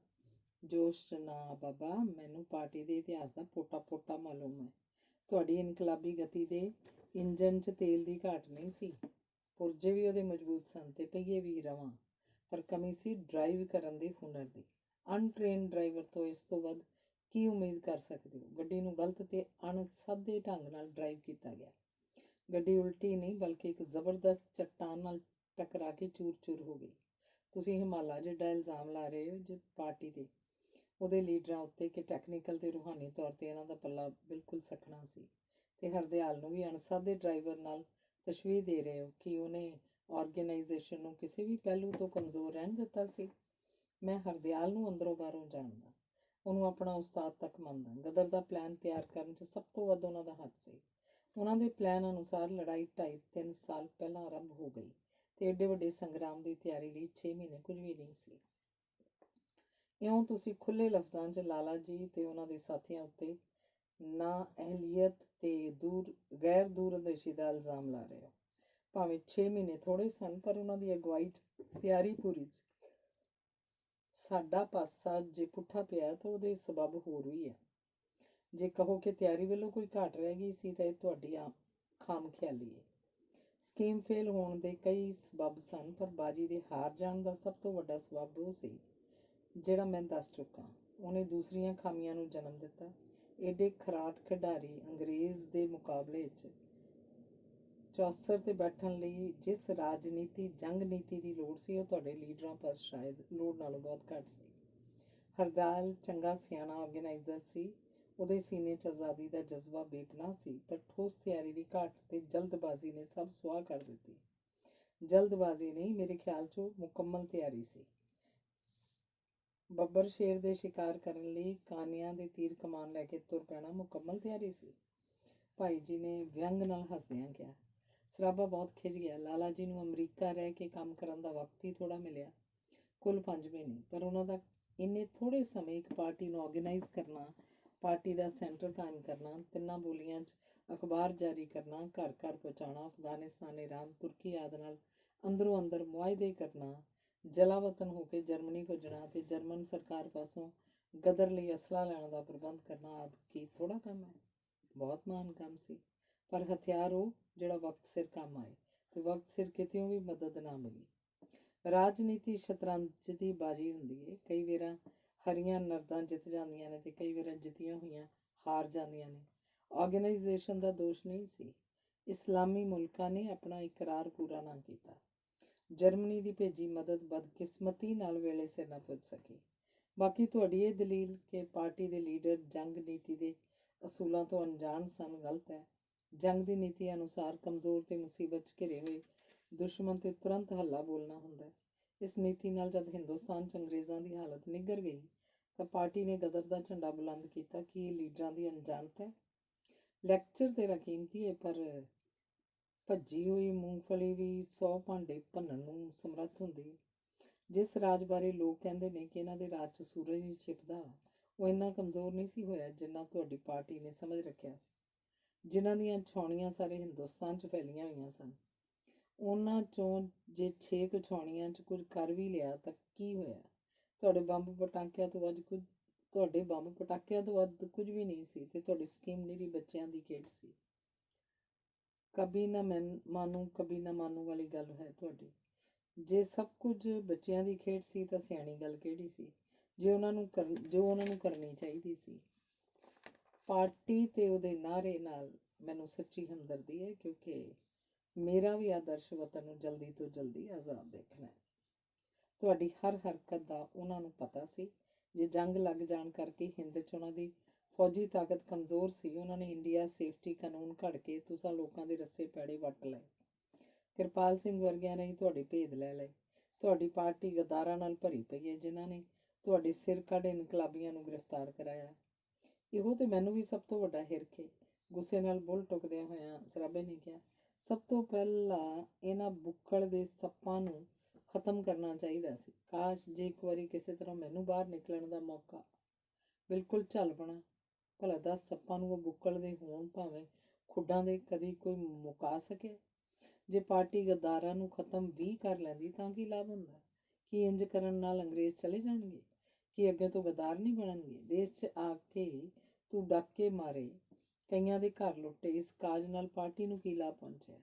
ਮੈਂ ਸ਼ਾਹੂਕਾਰ ਬਣਨ ਲਈ ਡਾਕੇ ਨਹੀਂ ਮਾਰੇ, ਪਾਰਟੀ ਲਈ ਰੁਪਇਆ ਇਕੱਠਾ ਕਰਨ ਲਈ ਤੇ ਗਦਰ ਮਾਰਨ ਲਈ ਮਾਰੇ ਨੇ। ਕੀ ਤੁਹਾਡੀ ਪਾਰਟੀ ਦਾ ਆਦਰਸ਼ ਹਟਵਾਣੀਆਂ ਨੂੰ ਲੁੱਟਣਾ, ਧੀਆਂ ਭੈਣਾਂ ਨੂੰ ਕੁੱਟ-ਕੁੱਟ ਕੇ ਉਹਨਾਂ ਦੇ ਗਹਿਣੇ ਲੁੱਟਣਾ ਸੀ? ਵਾਕਈ ਜਲਦਬਾਜ਼ੀ 'ਚ ਸੁਣੇ ਸੁਣਾਏ ਆਧਾਰ ਨੂੰ ਸੱਚ ਮੰਨ ਕੇ ਸਾਥੋਂ ਨਿਰਦੋਸ਼ ਲੋਕ ਮਾਰੇ ਤੇ ਕੁੱਟੇ ਗਏ। ਕੋਈ ਗੱਲ ਨਹੀਂ, ਜਦ ਬੀਜ ਹੀ ਕਮਜ਼ੋਰ ਸੀ ਤਾਂ ਉਹੋ ਜਿਹਾ ਫਲ ਲੱਗਣਾ ਸੀ। ਬੀਜ ਕਮਜ਼ੋਰ ਸੀ? ਤੁਸੀਂ ਇੱਕ ਵਾਢੀ ਵਿੱਚ ਸਭ ਨਾਲ ਫੈਸਲਾ ਕਰ ਰਹੇ ਹੋ ਕਿ ਸਮੁੱਚੇ ਤੌਰ ਤੇ ਪਾਰਟੀ ਦਾ ਸਾਰਾ ਪਲਾਨ ਗਲਤ ਸੀ। ਸਰਾਬਾ ਗੜਕਿਆ। ਤੂੰ ਭਾਵੇਂ ਗੁੱਸੇ ਹੋ, ਇਸ ਖੱਡੀ ਦਾ ਤਾਣਾ ਵੀ ਗਲਤ ਸੀ ਤੇ ਪੇਟਾ ਵੀ। ਇਹ ਠੀਕ ਹੈ, ਜੋ ਕੁਰਬਾਨੀ ਤੁਸਾਂ ਦਿੱਤੀ ਉਹ ਬੇਮਿਸਾਲ ਹੈ, ਪਰ ਜਿਹੜਾ ਰਾਹ ਚੁਣਿਆ ਤੁਸੀਂ ਉਹ ਅੱਤ ਦਰਜੇ ਦਾ ਬਿਖੜਾ ਵੀ ਸੀ, ਪਹੁੰਚ ਵੀ। ਮੈਂ ਸਿਰਫ ਇੱਕ ਗੱਲ ਕਹਿਣੀ ਚਾਹੁੰਦਾ ਕਿ ਕਿਸੇ ਵੀ ਕਿਸਮ ਦੇ ਖੁਫੀਆ ਢੰਗਾਂ ਨਾਲ ਜਾਂ ਖੂਨ ਖਰਾਬੇ ਦੀ ਮਦਦ ਨਾਲ ਸਾਡੇ ਦੇਸ਼ ਦਾ ਕਦੀ ਵੀ ਕਲਿਆਣ ਨਹੀਂ ਹੋ ਸਕਦਾ। ਖੁਫੀਆ ਕਿਸਮ ਦੀਆਂ ਮੁਹਿੰਮਾਂ ਵਿੱਚ ਸਭ ਤੋਂ ਵੱਡੀ ਖਾਮੀ ਮੇਰੇ ਖਿਆਲ 'ਚ ਇਹ ਹੈ ਕਿ ਕਿਸੇ ਵੀ ਇਨਕਲਾਬੀ ਨੂੰ ਹਕੀਕੀ ਮਾਇਨਿਆਂ ਵਿੱਚ ਕਿਸੇ ਉੱਤੇ ਵਿਸ਼ਵਾਸ ਨਹੀਂ ਹੁੰਦਾ, ਜਿਸ ਕਰਕੇ ਮਜ਼ਬੂਤ ਤੋਂ ਮਜ਼ਬੂਤ ਸਕੀਮਾਂ ਦਾ ਢਾਂਚਾ ਹਰ ਵੇਲੇ ਖਤਰੇ 'ਚ ਰਹਿੰਦਾ ਹੈ। ਕੋਈ ਪਤਾ ਨਹੀਂ ਹੁੰਦਾ ਕਿਸ ਵੇਲੇ ਕਿਸ ਇੱਕੋ ਆਦਮੀ ਦੀ ਨਜਾਇਜ਼ ਹਰਕਤ ਉੱਤੇ ਸਭ ਕੁਝ ਉਲਟ ਪੁਲਟ ਜਾਵੇ, ਜਿਵੇਂ ਕਿਰਪਾਲ ਸਿੰਘ ਨੇ ਕੀਤਾ। ਨਾਲੇ ਅੱਗੇ ਕੀ ਗਰੰਟੀ ਹੈ ਕਿ ਕਿਰਪਾਲ ਸਿੰਘ ਵਰਗੇ ਅੱਗੋਂ ਪੈਦਾ ਹੋਣੋਂ ਬੰਦ ਹੋ ਜਾਣਗੇ? ਗੱਦਾਰ ਮਾਰਨ ਨਾਲੋਂ ਅੱਗੇ ਗੱਦਾਰ ਨਹੀਂ ਬਣਨਗੇ, ਗੱਦਾਰ ਜੰਮਦੇ ਹੀ ਰਹਿਣਗੇ, ਜਦ ਤੱਕ ਤੁਹਾਡੇ ਦੇਸ਼ 'ਚ ਅਹਿੰਸਕ ਢੰਗ ਦੀ ਦੇਸ਼ ਭਗਤੀ ਦਾ ਜਜ਼ਬਾ ਨਹੀਂ ਪੈਦਾ ਹੁੰਦਾ। ਇਹ ਢੰਗ ਅਪਣਾਉਣ ਲਈ ਲੰਮੇ ਸਬਰ ਤੇ ਉਦੋਂ ਵੀ ਲੰਮੇ ਸਮੇਂ ਦੀ ਲੋੜ ਹੈ। ਹੁਣ ਆਈ ਗੱਲ ਸਮਝ 'ਚ ਕਿ ਭਾਈ ਸਾਹਿਬ ਦਰਅਸਲ ਮੈਨੂੰ ਗਾਂਧੀ ਵਾਲਾ ਸ਼ਾਂਤਮਈ ਮੰਤਰ ਪੜ੍ਹਾਉਣ ਆਏ ਨੇ। ਹਾਸੇ ਮਜ਼ਾਕ ਨੂੰ ਜਾਣਦੇ ਕਰਤਾਰ ਸਿੰਘ, ਕਾਫੀ ਥੱਕ ਗਿਆ। ਮੈਨੂੰ ਸਿਰਫ ਇੱਕੋ ਗੱਲ ਦੱਸ ਕਿ ਮੇਰੇ ਵਿਚਾਰਾਂ ਦਾ ਤੇਰੇ ਉੱਤੇ ਕਿੰਨਾ ਕੁ ਅਸਰ ਹੋਇਆ? ਬਹੁਤ ਜ਼ਿਆਦਾ ਹੋਇਆ ਭਾਈ ਸਾਹਿਬ, ਤੁਹਾਡੇ ਵਿਚਾਰਾਂ ਦਾ। ਸਰਾਬੇ ਦੇ ਹੋਠਾਂ ਤੇ ਹਾਸਾ ਨਿਕਲ ਗਿਆ। ਮਸਲਨ, ਪਹਿਲਾਂ ਸੋਚਦਾ ਸੀ ਕਿ ਅਗਲੇ ਜਨਮ 'ਚ ਆ ਕੇ ਆਪਣਾ ਸਾਰਾ ਜ਼ੋਰ ਅੰਗਰੇਜ਼ਾਂ ਨੂੰ ਇੱਥੋਂ ਕੱਢਣ 'ਚ ਲਾ ਦਿਆਂਗਾ, ਪਰ ਤੁਹਾਡੇ ਇਸ ਲੈਕਚਰ ਨੇ ਮੇਰਾ ਵਿਚਾਰ ਬਦਲ ਦਿੱਤਾ। ਬਦਲ ਕਿਵੇਂ ਦਿੱਤਾ? ਭਾਈ ਸਾਹਿਬ ਨੇ ਖੁਸ਼ ਹੋ ਕੇ ਪੁੱਛਿਆ। ਪਹਿਲਾਂ ਮੇਰਾ ਨਿਸ਼ਾਨਾ ਅੰਗਰੇਜ਼ਾਂ ਨੂੰ ਕੱਢਣ ਲਈ ਮਹਿਦੂਦ ਸੀ, ਪਰ ਹੁਣ ਝੋਲੀ ਚੁੱਕ ਕੁੱਤਿਆਂ ਦਾ ਬੀਜ ਨਾਸ ਕਰਨਾ ਹੈ। ਭਾਵ ਇਸ ਕੰਮ ਲਈ ਮੈਨੂੰ 10,000 ਜਨਮ ਹੀ ਕਿਉਂ ਨਾ ਲੈਣੇ ਪੈਣ। ਭਾਈ ਸਾਹਿਬ ਦੇ ਚਿਹਰੇ ਤੋਂ ਸਫਲਤਾ ਦੀ ਝਲਕ ਉੱਡ ਗਈ। ਅੱਛਾ ਬਈ ਅਲਬੇਲਿਆ, ਫਿੱਕਾ ਜਿਹਾ ਹਾਸਾ ਹੱਸਦਿਆਂ ਹੀ ਕਹਿੰਦੇ ਹੋਏ ਉਹ ਨੱਠ ਖਲੋਤੇ, ਪ੍ਰਭੂ ਤੇਰੀ ਇੱਛਾ ਪੂਰੀ ਕਰੇ। ਲਾਹੌਰ ਜਾ ਕੇ ਜਦ ਬਾਬਾ ਜੀ ਨੂੰ ਭਰਾ ਦੇ ਪੋਤਰੇ ਤੇ ਪਤਾ ਲੱਗਾ ਕਿ ਸੁਦਰਸ਼ਨ ਉਹਨਾਂ ਕੋਲ ਕੇਵਲ 1 ਮਹੀਨਾ ਰਿਹਾ ਤੇ ਕਹਿ ਗਿਆ ਕਿ ਉਹਨੂੰ ਹੋਸਟਲ 'ਚ ਕਮਰਾ ਮਿਲ ਗਿਆ ਹੈ, ਕੇਵਲ ਡਾਕ ਹੀ ਤੁਹਾਡੇ ਪਤੇ ਤੇ ਆਏਗੀ, ਜਿਸ ਲਈ ਉਹ ਇੱਕ ਲੈਟਰ ਬਾਕਸ ਨੂੰ ਜਿੰਦਰੀ ਮਾਰ ਗਿਆ ਹੈ। ਕਦੀ ਕਦਾਈ ਇੱਕ ਪੰਜਾਬਣ ਆ ਕੇ ਲੈਟਰ ਬਾਕਸ 'ਚੋਂ ਚਿੱਠੀਆਂ ਲੈ ਜਾਂਦੀ ਹੈ, ਤਾਂ ਬਾਬਾ ਜੀ ਦੀ ਰਹਿੰਦੀ ਖੂੰਹਦੀ ਹੋਸ਼ ਵੀ ਜਵਾਬ ਦੇਣ ਲੱਗੇ। ਉਦੋਂ ਬਾਬਾ ਜੀ ਸੁਦਰਸ਼ਨ ਸਿੰਘ ਦੇ ਪ੍ਰਿੰਸੀਪਲ ਕੋਲ ਪਹੁੰਚੇ। ਉਤੋਂ ਵੀ ਦਿਲ ਤੋੜਵਾਂ ਜਵਾਬ ਮਿਲਿਆ ਕਿ ਸੁਦਰਸ਼ਨ ਨਾਂ ਦਾ ਕੋਈ ਲੜਕਾ ਫਸਟ ਈਅਰ 'ਚ ਦਾਖਲ ਨਹੀਂ ਹੋਇਆ। ਤਲੀਆਂ ਮਲਦੇ ਕਾਲਜ ਦੇ ਹਾਤੇ 'ਚੋਂ ਬਾਹਰ ਨਿਕਲੇ। ਉਹਨਾਂ ਨੂੰ ਖਾਨ ਸਾਹਿਬ ਤੇ DC ਦੀਆਂ ਗੱਲਾਂ ਸੱਚੀਆਂ ਜਾਪੀਆਂ। ਉਹ ਆਪਣੇ ਆਪ ਨੂੰ ਮੇਰੀ ਚੰਗੀ ਭਲੀ ਅਕਲ ਉੱਤੇ ਕਿਉਂ ਪਰਦਾ ਪੈ ਗਿਆ, ਇਉਂ ਕੋਸਣ ਲੱਗ ਪਏ। ਉਹਨਾਂ ਨੂੰ ਕੁਝ ਸਮਝ ਨਹੀਂ ਸੀ ਆ ਰਹੀ ਕਿ ਕੀ ਕਰਨ। ਅੰਤ ਇਹ ਸੋਚ ਕੇ ਕਿ ਜੇ ਬਾਗੀਆਂ 'ਚ ਜਾ ਰਲਿਆ ਤਾਂ ਅੱਜ ਕੱਲ੍ਹ ਜ਼ਰੂਰ ਲਾਹੌਰ ਹੋਏਗਾ, ਕਿਉਂਕਿ ਅੱਜ ਕੱਲ੍ਹ ਬਾਗੀਆਂ ਨੂੰ ਸਜ਼ਾਵਾਂ ਸੁਣਾਈਆਂ ਜਾ ਰਹੀਆਂ ਹਨ ਤੇ ਸ਼ਾਇਦ ਜਾਂਦਾ ਆਉਂਦਾ ਦਿਸ ਪਵੇ, ਲਾਹੌਰ ਰਹਿ ਪਵੇ। ਉਹਨਾਂ ਨੇ ਸਾਰਾ ਲਾਹੌਰ ਗਾਹਿਆ, ਬਾਗੀਆਂ ਦੇ ਵਕੀਲ ਲਾਲਾ ਰਘੂਨਾਥ ਨੂੰ ਵੀ ਮਿਲੇ, ਪਰ ਸੁਦਰਸ਼ਨ ਦਾ ਪਤਾ ਨਾ ਲੱਗਾ। ਫਿਰ ਲੁਧਿਆਣੇ ਪੁੱਜੇ, ਪਰ ਉੱਥੋਂ ਵੀ ਨਿਰਾਸਤਾ ਹੀ ਹੋਈ।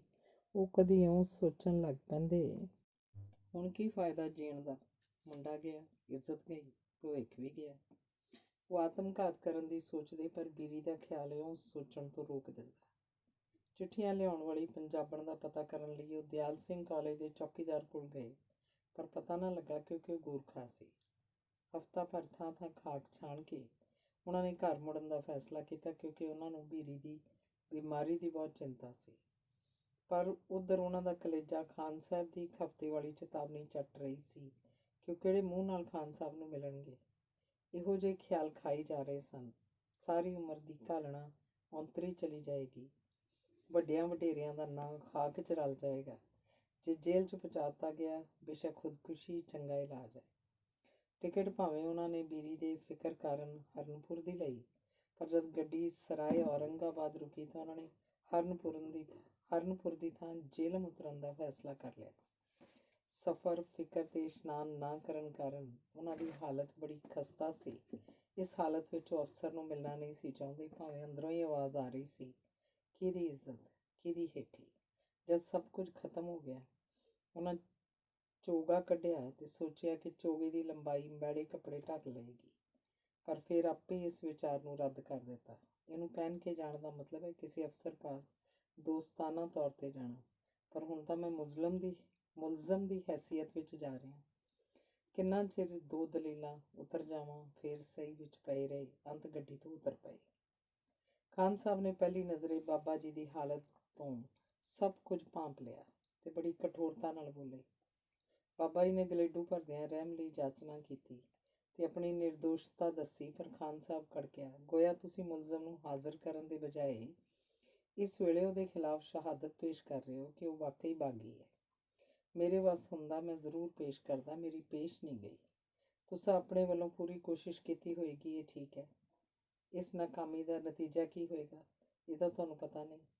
ਹੋਰ ਰਿਪੋਰਟ ਮਿਲੀ ਹੈ ਕਿ ਲਾਹੌਰ ਜਾਣ ਤੋਂ ਪਹਿਲਾਂ ਘਰ ਰਹਿੰਦਿਆਂ ਹੀ ਉਹਦੇ ਬਾਗੀਆਂ ਨਾਲ ਤਾਲੁਕਾਤ ਸਨ।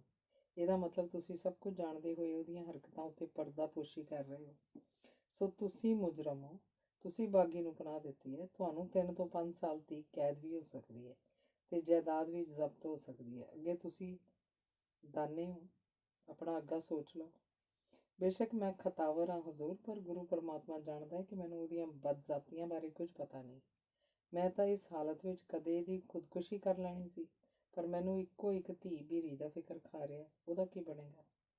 ਮਾਫ਼ ਕਰਨਾ, ਮੈਨੂੰ ਤੁਹਾਡੀ ਨਾਆਕਬਤ ਅੰਦੇਸ਼ੀ ਉੱਤੇ ਹੈਰਾਨੀ ਹੁੰਦੀ ਹੈ ਕਿ ਕਿਸ ਕਦਰ ਤੁਸੀਂ ਅਵੇਸਲੇ ਟਿਕੇ ਰਹੋ। ਮੇਰੇ ਕੋਲ ਕਾਫੀ ਸਬੂਤ ਮੌਜੂਦ ਹਨ ਕਿ ਤੁਹਾਡੀ ਲੜਕੀ ਇਸ ਮਾਮਲੇ 'ਚ ਸ਼ਰੀਕ ਹੈ। ਕੀ ਫਰਮਾਇਆ ਜੀ? ਮੇਰੀ ਲੜਕੀ? ਬਾਬਾ ਜੀ ਘਬਰਾ ਉੱਠੇ, ਪਰ ਖਾਨ ਸਾਹਿਬ ਨੇ ਇੱਕ ਚਿੱਠੀ ਦੀ ਫੋਟੋ ਅੱਗੇ ਕਰਤੀ। ਵੇਖੋ ਜ਼ਰਾ ਗੌਰ ਨਾਲ। ਬਾਬਾ ਜੀ ਪਥਰਾਏ ਹੋਏ ਚਿੱਠੀ ਪੜ੍ਹੀ ਜਾ ਰਹੇ ਸਨ। ਨਾਲੇ ਪਾਪਾ ਜੀ, ਇਹ ਜਾਣ ਕੇ ਤੁਹਾਨੂੰ ਖੁਸ਼ੀ ਹੋਏਗੀ ਕਿ ਤੁਹਾਡੀਆਂ ਚਿੱਠੀਆਂ ਦਾ ਬਾਪੂ ਹੋਰਾਂ ਉੱਤੇ ਬਹੁਤ ਚੰਗਾ ਅਸਰ ਹੋ ਰਿਹਾ ਹੈ।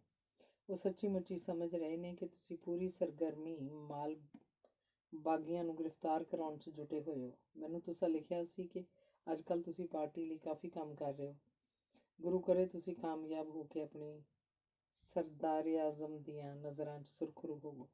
ਜਦ ਖਾਨ ਸਾਹਿਬ ਨੇ ਇਹੋ ਜਿਹੀਆਂ ਹੋਰ ਚਿੱਠੀਆਂ ਦਿਖਾਉਣ ਲਈ ਕਿਹਾ ਤਾਂ ਬਾਬਾ ਜੀ ਕੁਝ ਨਾ ਬੋਲ ਸਕੇ ਤੇ ਅੱਖਾਂ 'ਚੋਂ ਹੰਝੂ ਖਾਨ ਸਾਹਿਬ ਦੇ ਬੂਟਾਂ ਤੇ ਜਾ ਪਏ।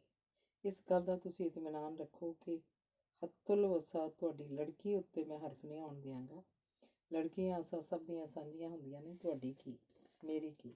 ਪਰ ਕਾਨੂੰਨ ਬੇਲਚਕ ਚੀਜ਼ ਹੈ। ਕਾਨੂੰਨ ਵੱਲੋਂ ਅੱਖਾਂ ਮੀਟ ਕੇ ਮੈਂ ਕੋਈ ਮਦਦ ਨਹੀਂ ਕਰ ਸਕਦਾ।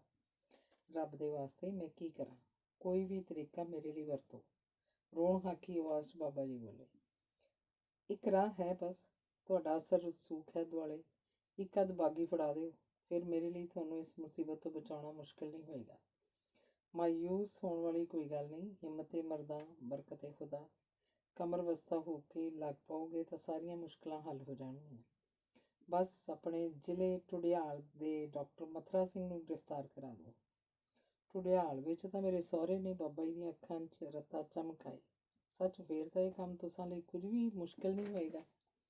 ਬਹੁਤ ਅੱਛਾ ਹਜ਼ੂਰ, ਮੈਂ ਆਪਣੇ ਵੱਲੋਂ ਸਾਰਾ ਜ਼ੋਰ ਲਾ ਦਿਆਂਗਾ। ਇੱਕ ਵਾਰੀ ਅੱਗੇ ਜੋ ਰੱਬ ਨੂੰ ਭਾਵੇ। ਇਨਸ਼ਾਅੱਲਾ ਤਾਲਾ ਤੁਸੀਂ ਕਾਮਯਾਬ ਹੋਗੇ। ਹਰ ਤਰ੍ਹਾਂ ਦੀ ਮਦਦ ਹਕੂਮਤ ਵੱਲੋਂ ਦਿੱਤੀ ਜਾਏਗੀ, ਪਰ ਇੱਕ ਗੱਲ ਨਾ ਭੁੱਲਣੀ ਕਿ ਜੇ ਐਤਕਾਂ ਵੀ ਤੁਸੀਂ ਨਾਕਾਮ ਮੁੜੇ, ਫਿਰ ਤੁਹਾਨੂੰ ਬਚਾਉਣਾ ਮੇਰੇ ਵੱਸ ਦਾ ਰੋਗ ਨਹੀਂ ਹੋਏਗਾ। ਅੱਛਾ ਜਾਓ, ਖੁਦਾ ਤੁਹਾਡੀ ਮਦਦ ਕਰੇ। ਜੇਹਲਮ ਤੋਂ ਲੈ ਕੇ ਹਸਨਪੁਰ ਤੀਕ ਉਹ ਇਹਨਾਂ ਵਿਚਾਰਾਂ ਨਾਲ ਤੜਫਦੇ ਆਏ।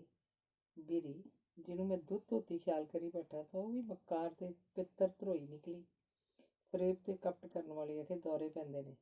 ਚਰਿੱਤਰ ਹਾਰੇ।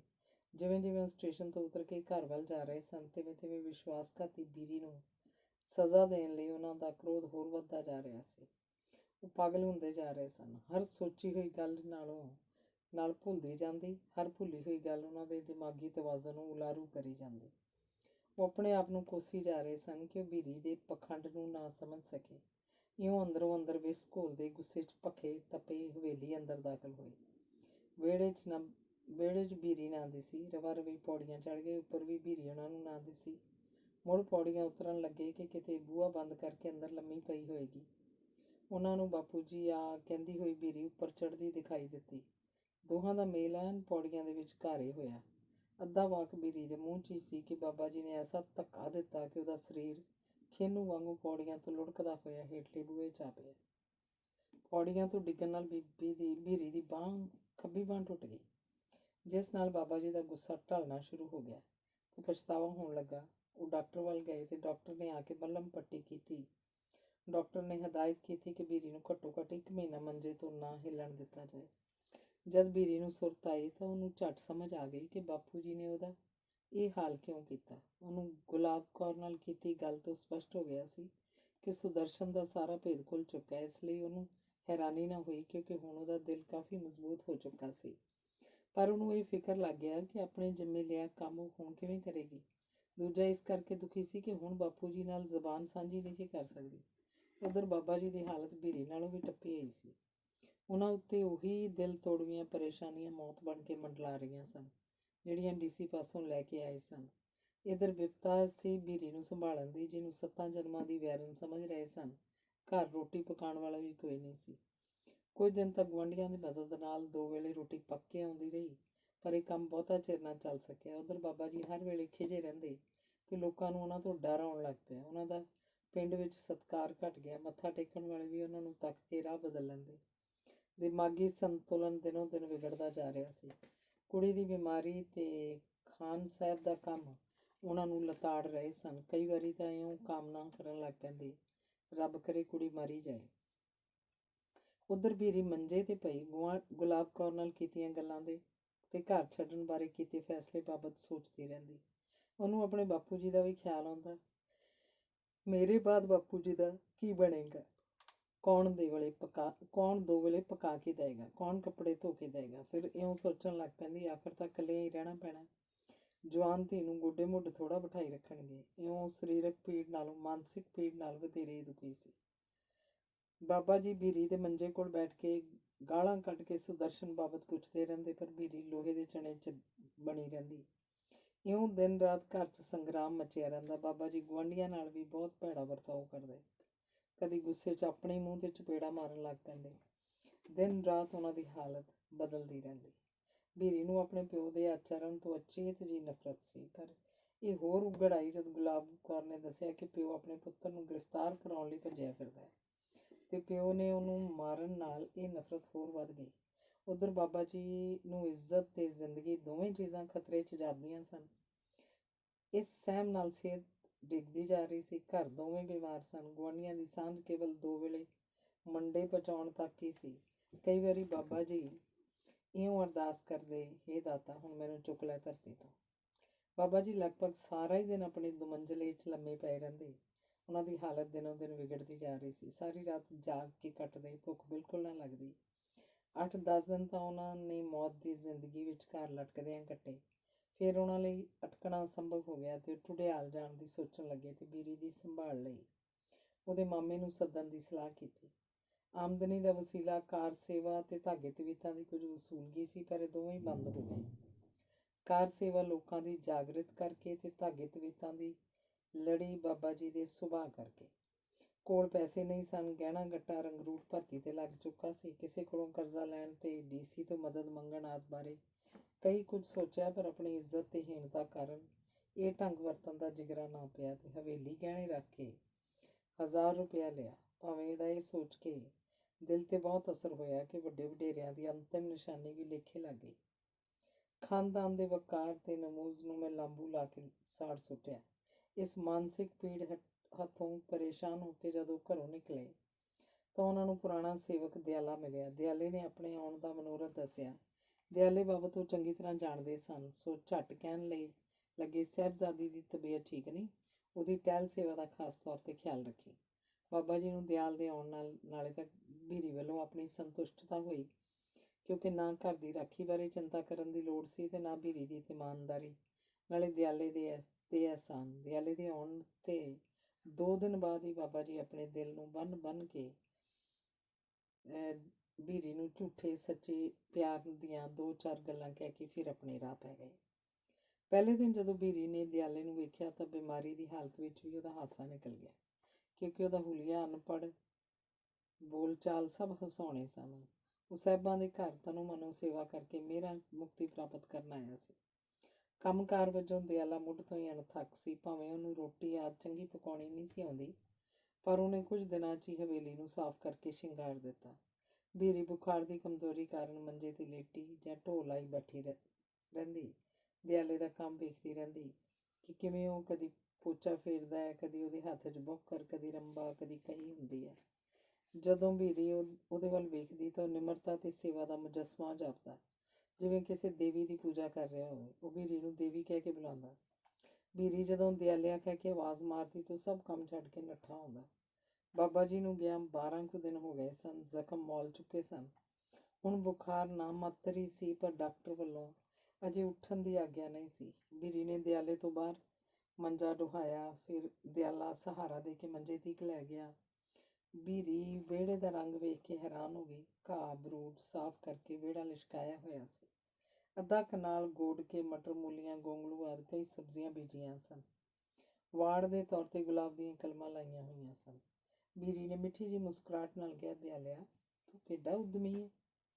ਮੈਂ ਤਾਂ ਕੁਝ ਨਹੀਂ ਕੀਤਾ ਦੇਵੀ ਜੀ, ਸਾਹਿਬਾਂ ਕਰਾਇਆ ਜਾਂ ਦੇਵੀ ਹੋਰਾਂ। ਉਰੇ ਦਿਆਲਾ ਸੰਗਦਾ ਸੰਗਦਾ ਹੋਰ ਅਗਾਂਹ ਹੋਇਆ। ਬੀਰੀ ਨੇ ਵਾਹ ਵਧਾ ਕੇ ਉਹਦਾ ਮੋਢਾ ਥਾਪੜਦਿਆਂ ਕਿਹਾ, ਸ਼ਾਬਾਸ਼। ਇਹਨਾਂ 3 ਸ਼ਬਦਾਂ ਨਾਲ ਉਹਨੇ ਇਉਂ ਮਹਿਸੂਸ ਕੀਤਾ ਕਿ ਸਾਹਿਬਾਂ ਦੀ ਭਵਿੱਖਬਾਣੀ ਸਾਕਾਰ ਹੋ ਰਹੀ ਹੈ ਤੇ ਉਹ ਦਿਆਲੇ ਤੋਂ ਦੇਵੀ ਦਿਆਲ ਮਹਿਸੂਸ ਕਰ ਰਿਹਾ ਸੀ। ਇਹ ਮਹਿਸੂਸ ਕਰਦਿਆਂ ਉਹਦਾ ਮੱਥਾ ਬੀਰੀ ਦੇ ਕਦਮਾਂ 'ਤੇ ਜਾ ਟਿਕਿਆ ਤੇ ਬੀਰੀ ਨੇ ਪਿੱਠ ਨੂੰ ਪਲੋਸਦਿਆਂ ਉਹਨੂੰ ਪੈਰਾਂ ਤੋਂ ਉਠਾਇਆ। ਬਾਬਾ ਜੀ ਦਾ ਐਤਕਾਂ ਦਾ ਦੌਰਾ ਬਹੁਤ ਲੰਮਾ ਸੀ। ਬੀਰੀ ਭਾਵੇਂ ਤੰਦਰੁਸਤ ਹੋ ਚੁੱਕੀ ਸੀ, ਪਰ ਇਹ ਤੰਦਰੁਸਤੀ ਬਿਮਾਰੀ ਨਾਲੋਂ ਵੀ ਵਧੇਰੇ ਮੁਸ਼ਕਿਲ ਜਾਪ ਰਹੀ ਸੀ, ਕਿਉਂਕਿ ਮਾਈ ਗੁਲਾਬ ਕੌਰ ਨਾਲ ਕੀਤੇ ਇਕਰਾਰ ਨੂੰ ਨਿਭਾਉਣ 'ਚ ਚਿਰ ਹੋ ਰਿਹਾ ਸੀ। ਗੁਲਾਬ ਕੌਰ ਤੋਂ ਲਏ ਪਤੇ 'ਤੇ ਉਹ ਕਈ ਚਿੱਠੀਆਂ ਲਿਖ ਚੁੱਕੀ ਸੀ, ਪਰ ਜਵਾਬ ਕਿਸੇ ਦਾ ਵੀ ਉਹਨੂੰ ਨਹੀਂ ਸੀ ਆਇਆ। ਲੜਾਈ ਦੀਆਂ ਖਬਰਾਂ ਪੜ੍ਹਨ ਦੇ ਸ਼ੌਕ ਕਾਰਨ ਹਰਨਪੁਰ ਵਿੱਚ ਵੀ ਅਖਬਾਰਾਂ ਦਾ ਏਜੰਟ ਪੈਦਾ ਹੋ ਗਿਆ। ਦਿਆਲੇ ਰਾਹੀਂ ਬੀਰੀ ਅਖਬਾਰ ਨਿੱਤ ਮੰਗਵਾ ਕੇ ਖਬਰਾਂ ਪੜ੍ਹ ਲੈਂਦੀ। ਗੁਲਾਬ ਕੌਰ ਦੀ ਤੇ ਸੁੱਚਾ ਸਿੰਘ ਦੀ ਗ੍ਰਿਫਤਾਰੀ ਦੀ ਖਬਰ ਪੜ੍ਹ ਕੇ ਉਹਨੂੰ ਨਿਸ਼ਚਾ ਹੋ ਗਿਆ ਕਿ ਹੁਣ ਸੁਦਰਸ਼ਨ ਵੀ ਫੜਿਆ ਕਿ ਫੜਿਆ। ਦੂਜਾ ਸਰਾਬੇ ਨੂੰ ਮਿਲਣ ਦੀ ਤਮੰਨਾ ਤੜਪੜਾਉਂਦੀ ਸੀ, ਜਿਸ ਬਾਬਤ ਧੁੜਕੂ ਲੱਗਾ ਰਹਿੰਦਾ ਸੀ ਕਿ ਅੱਜ ਵੀ ਉਹ ਫਾਹੇ ਟੰਗਿਆ, ਭਲਕੇ ਵੀ ਟੰਗਿਆ। ਉਹਨੂੰ ਇਹ ਵੀ ਅਖਬਾਰਾਂ ਰਾਹੀਂ ਪਤਾ ਲੱਗ ਚੁੱਕਾ ਸੀ ਕਿ ਫਾਂਸੀ ਚੜ੍ਹਨ ਵਾਲਿਆਂ ਨਾਲ ਕੇਵਲ ਮਾਪੇ, ਭਰਾ, ਪਤਨੀ ਹੀ ਮੁਲਾਕਾਤ ਕਰ ਸਕਦੇ ਨੇ। ਉਹ ਇਉਂ ਸੋਚ ਕੇ ਤੜਪਣ ਲੱਗ ਪੈਂਦੀ ਕਿ ਕਈ ਵਾਰੀ ਸਰਾਬੇ ਦੀ ਨਿਸ਼ਾਨੀ ਨਾਲ ਆਪਣੇ ਆਪ ਨੂੰ ਖਤਮ ਕਰਨ ਲਈ ਤਿਆਰ ਹੋ ਜਾਂਦੀ। ਫਿਰ ਇਉਂ ਤਸੱਲੀ ਦਿੰਦੀ, ਜੇ ਮਰਨਾ ਹੀ ਹੈ ਤਾਂ ਕੁਝ ਕਰਕੇ ਕਿਉਂ ਨਾ ਮਰਾਂ। ਕਈ ਵਾਰੀ ਉਹ ਇਉਂ ਸੋਚਦੀ ਕਿ ਜੇ ਦਿਆਲਾ ਨਾ ਹੁੰਦਾ ਤਾਂ ਉਹ ਕਦੇ ਦੀ ਮਰ ਚੁੱਕੀ ਹੁੰਦੀ। ਦਿਆਲਾ ਨੌਕਰ ਦੀ ਥਾਂ ਹੁਣ ਬੀਰੀ ਦਾ ਵਧੀਆ ਸਹਾਰਾ ਬਣ ਚੁੱਕਾ ਸੀ। ਹੁਣ ਉਹ ਬੀਰੀ ਨਾਲ ਖੁੱਲ੍ਹ ਕੇ ਰਾਜਸੀ ਗੱਲਾਂ ਵੀ ਕਰਨ ਲੱਗ ਪੈਂਦਾ। ਉਹਦੀ ਬੋਲਚਾਲ ਵੀ ਬੜੀ ਸੂਖਮ ਹੋ ਗਈ। ਕਈ ਵਾਰ ਦਿਆਲਾ ਬੀਰੀ ਦੀਆਂ ਅੱਖਾਂ 'ਚੋਂ ਦਿਲ ਦੀ ਪੀੜ ਅਨੁਭਵ ਕਰਕੇ ਇਉਂ ਸੋਚਣ ਲੱਗ ਪੈਂਦਾ, ਇਹ ਦੇਵੀ ਹੁੰਦਿਆਂ ਹਰ ਵੇਲੇ ਆਤਮਦਾਹ ਦੇ ਸੇਕ ਨਾਲ ਕਿਉਂ ਝੁਲਸਦੀ ਰਹਿੰਦੀ ਹੈ, ਜਦੋਂ ਮੇਰੇ ਵਰਗੇ ਹਕੀਰ ਨੂੰ ਮਹਾਨ ਬਣਾਉਣ ਦੀ ਸ਼ਕਤੀ ਰੱਖਦੀ ਹੈ।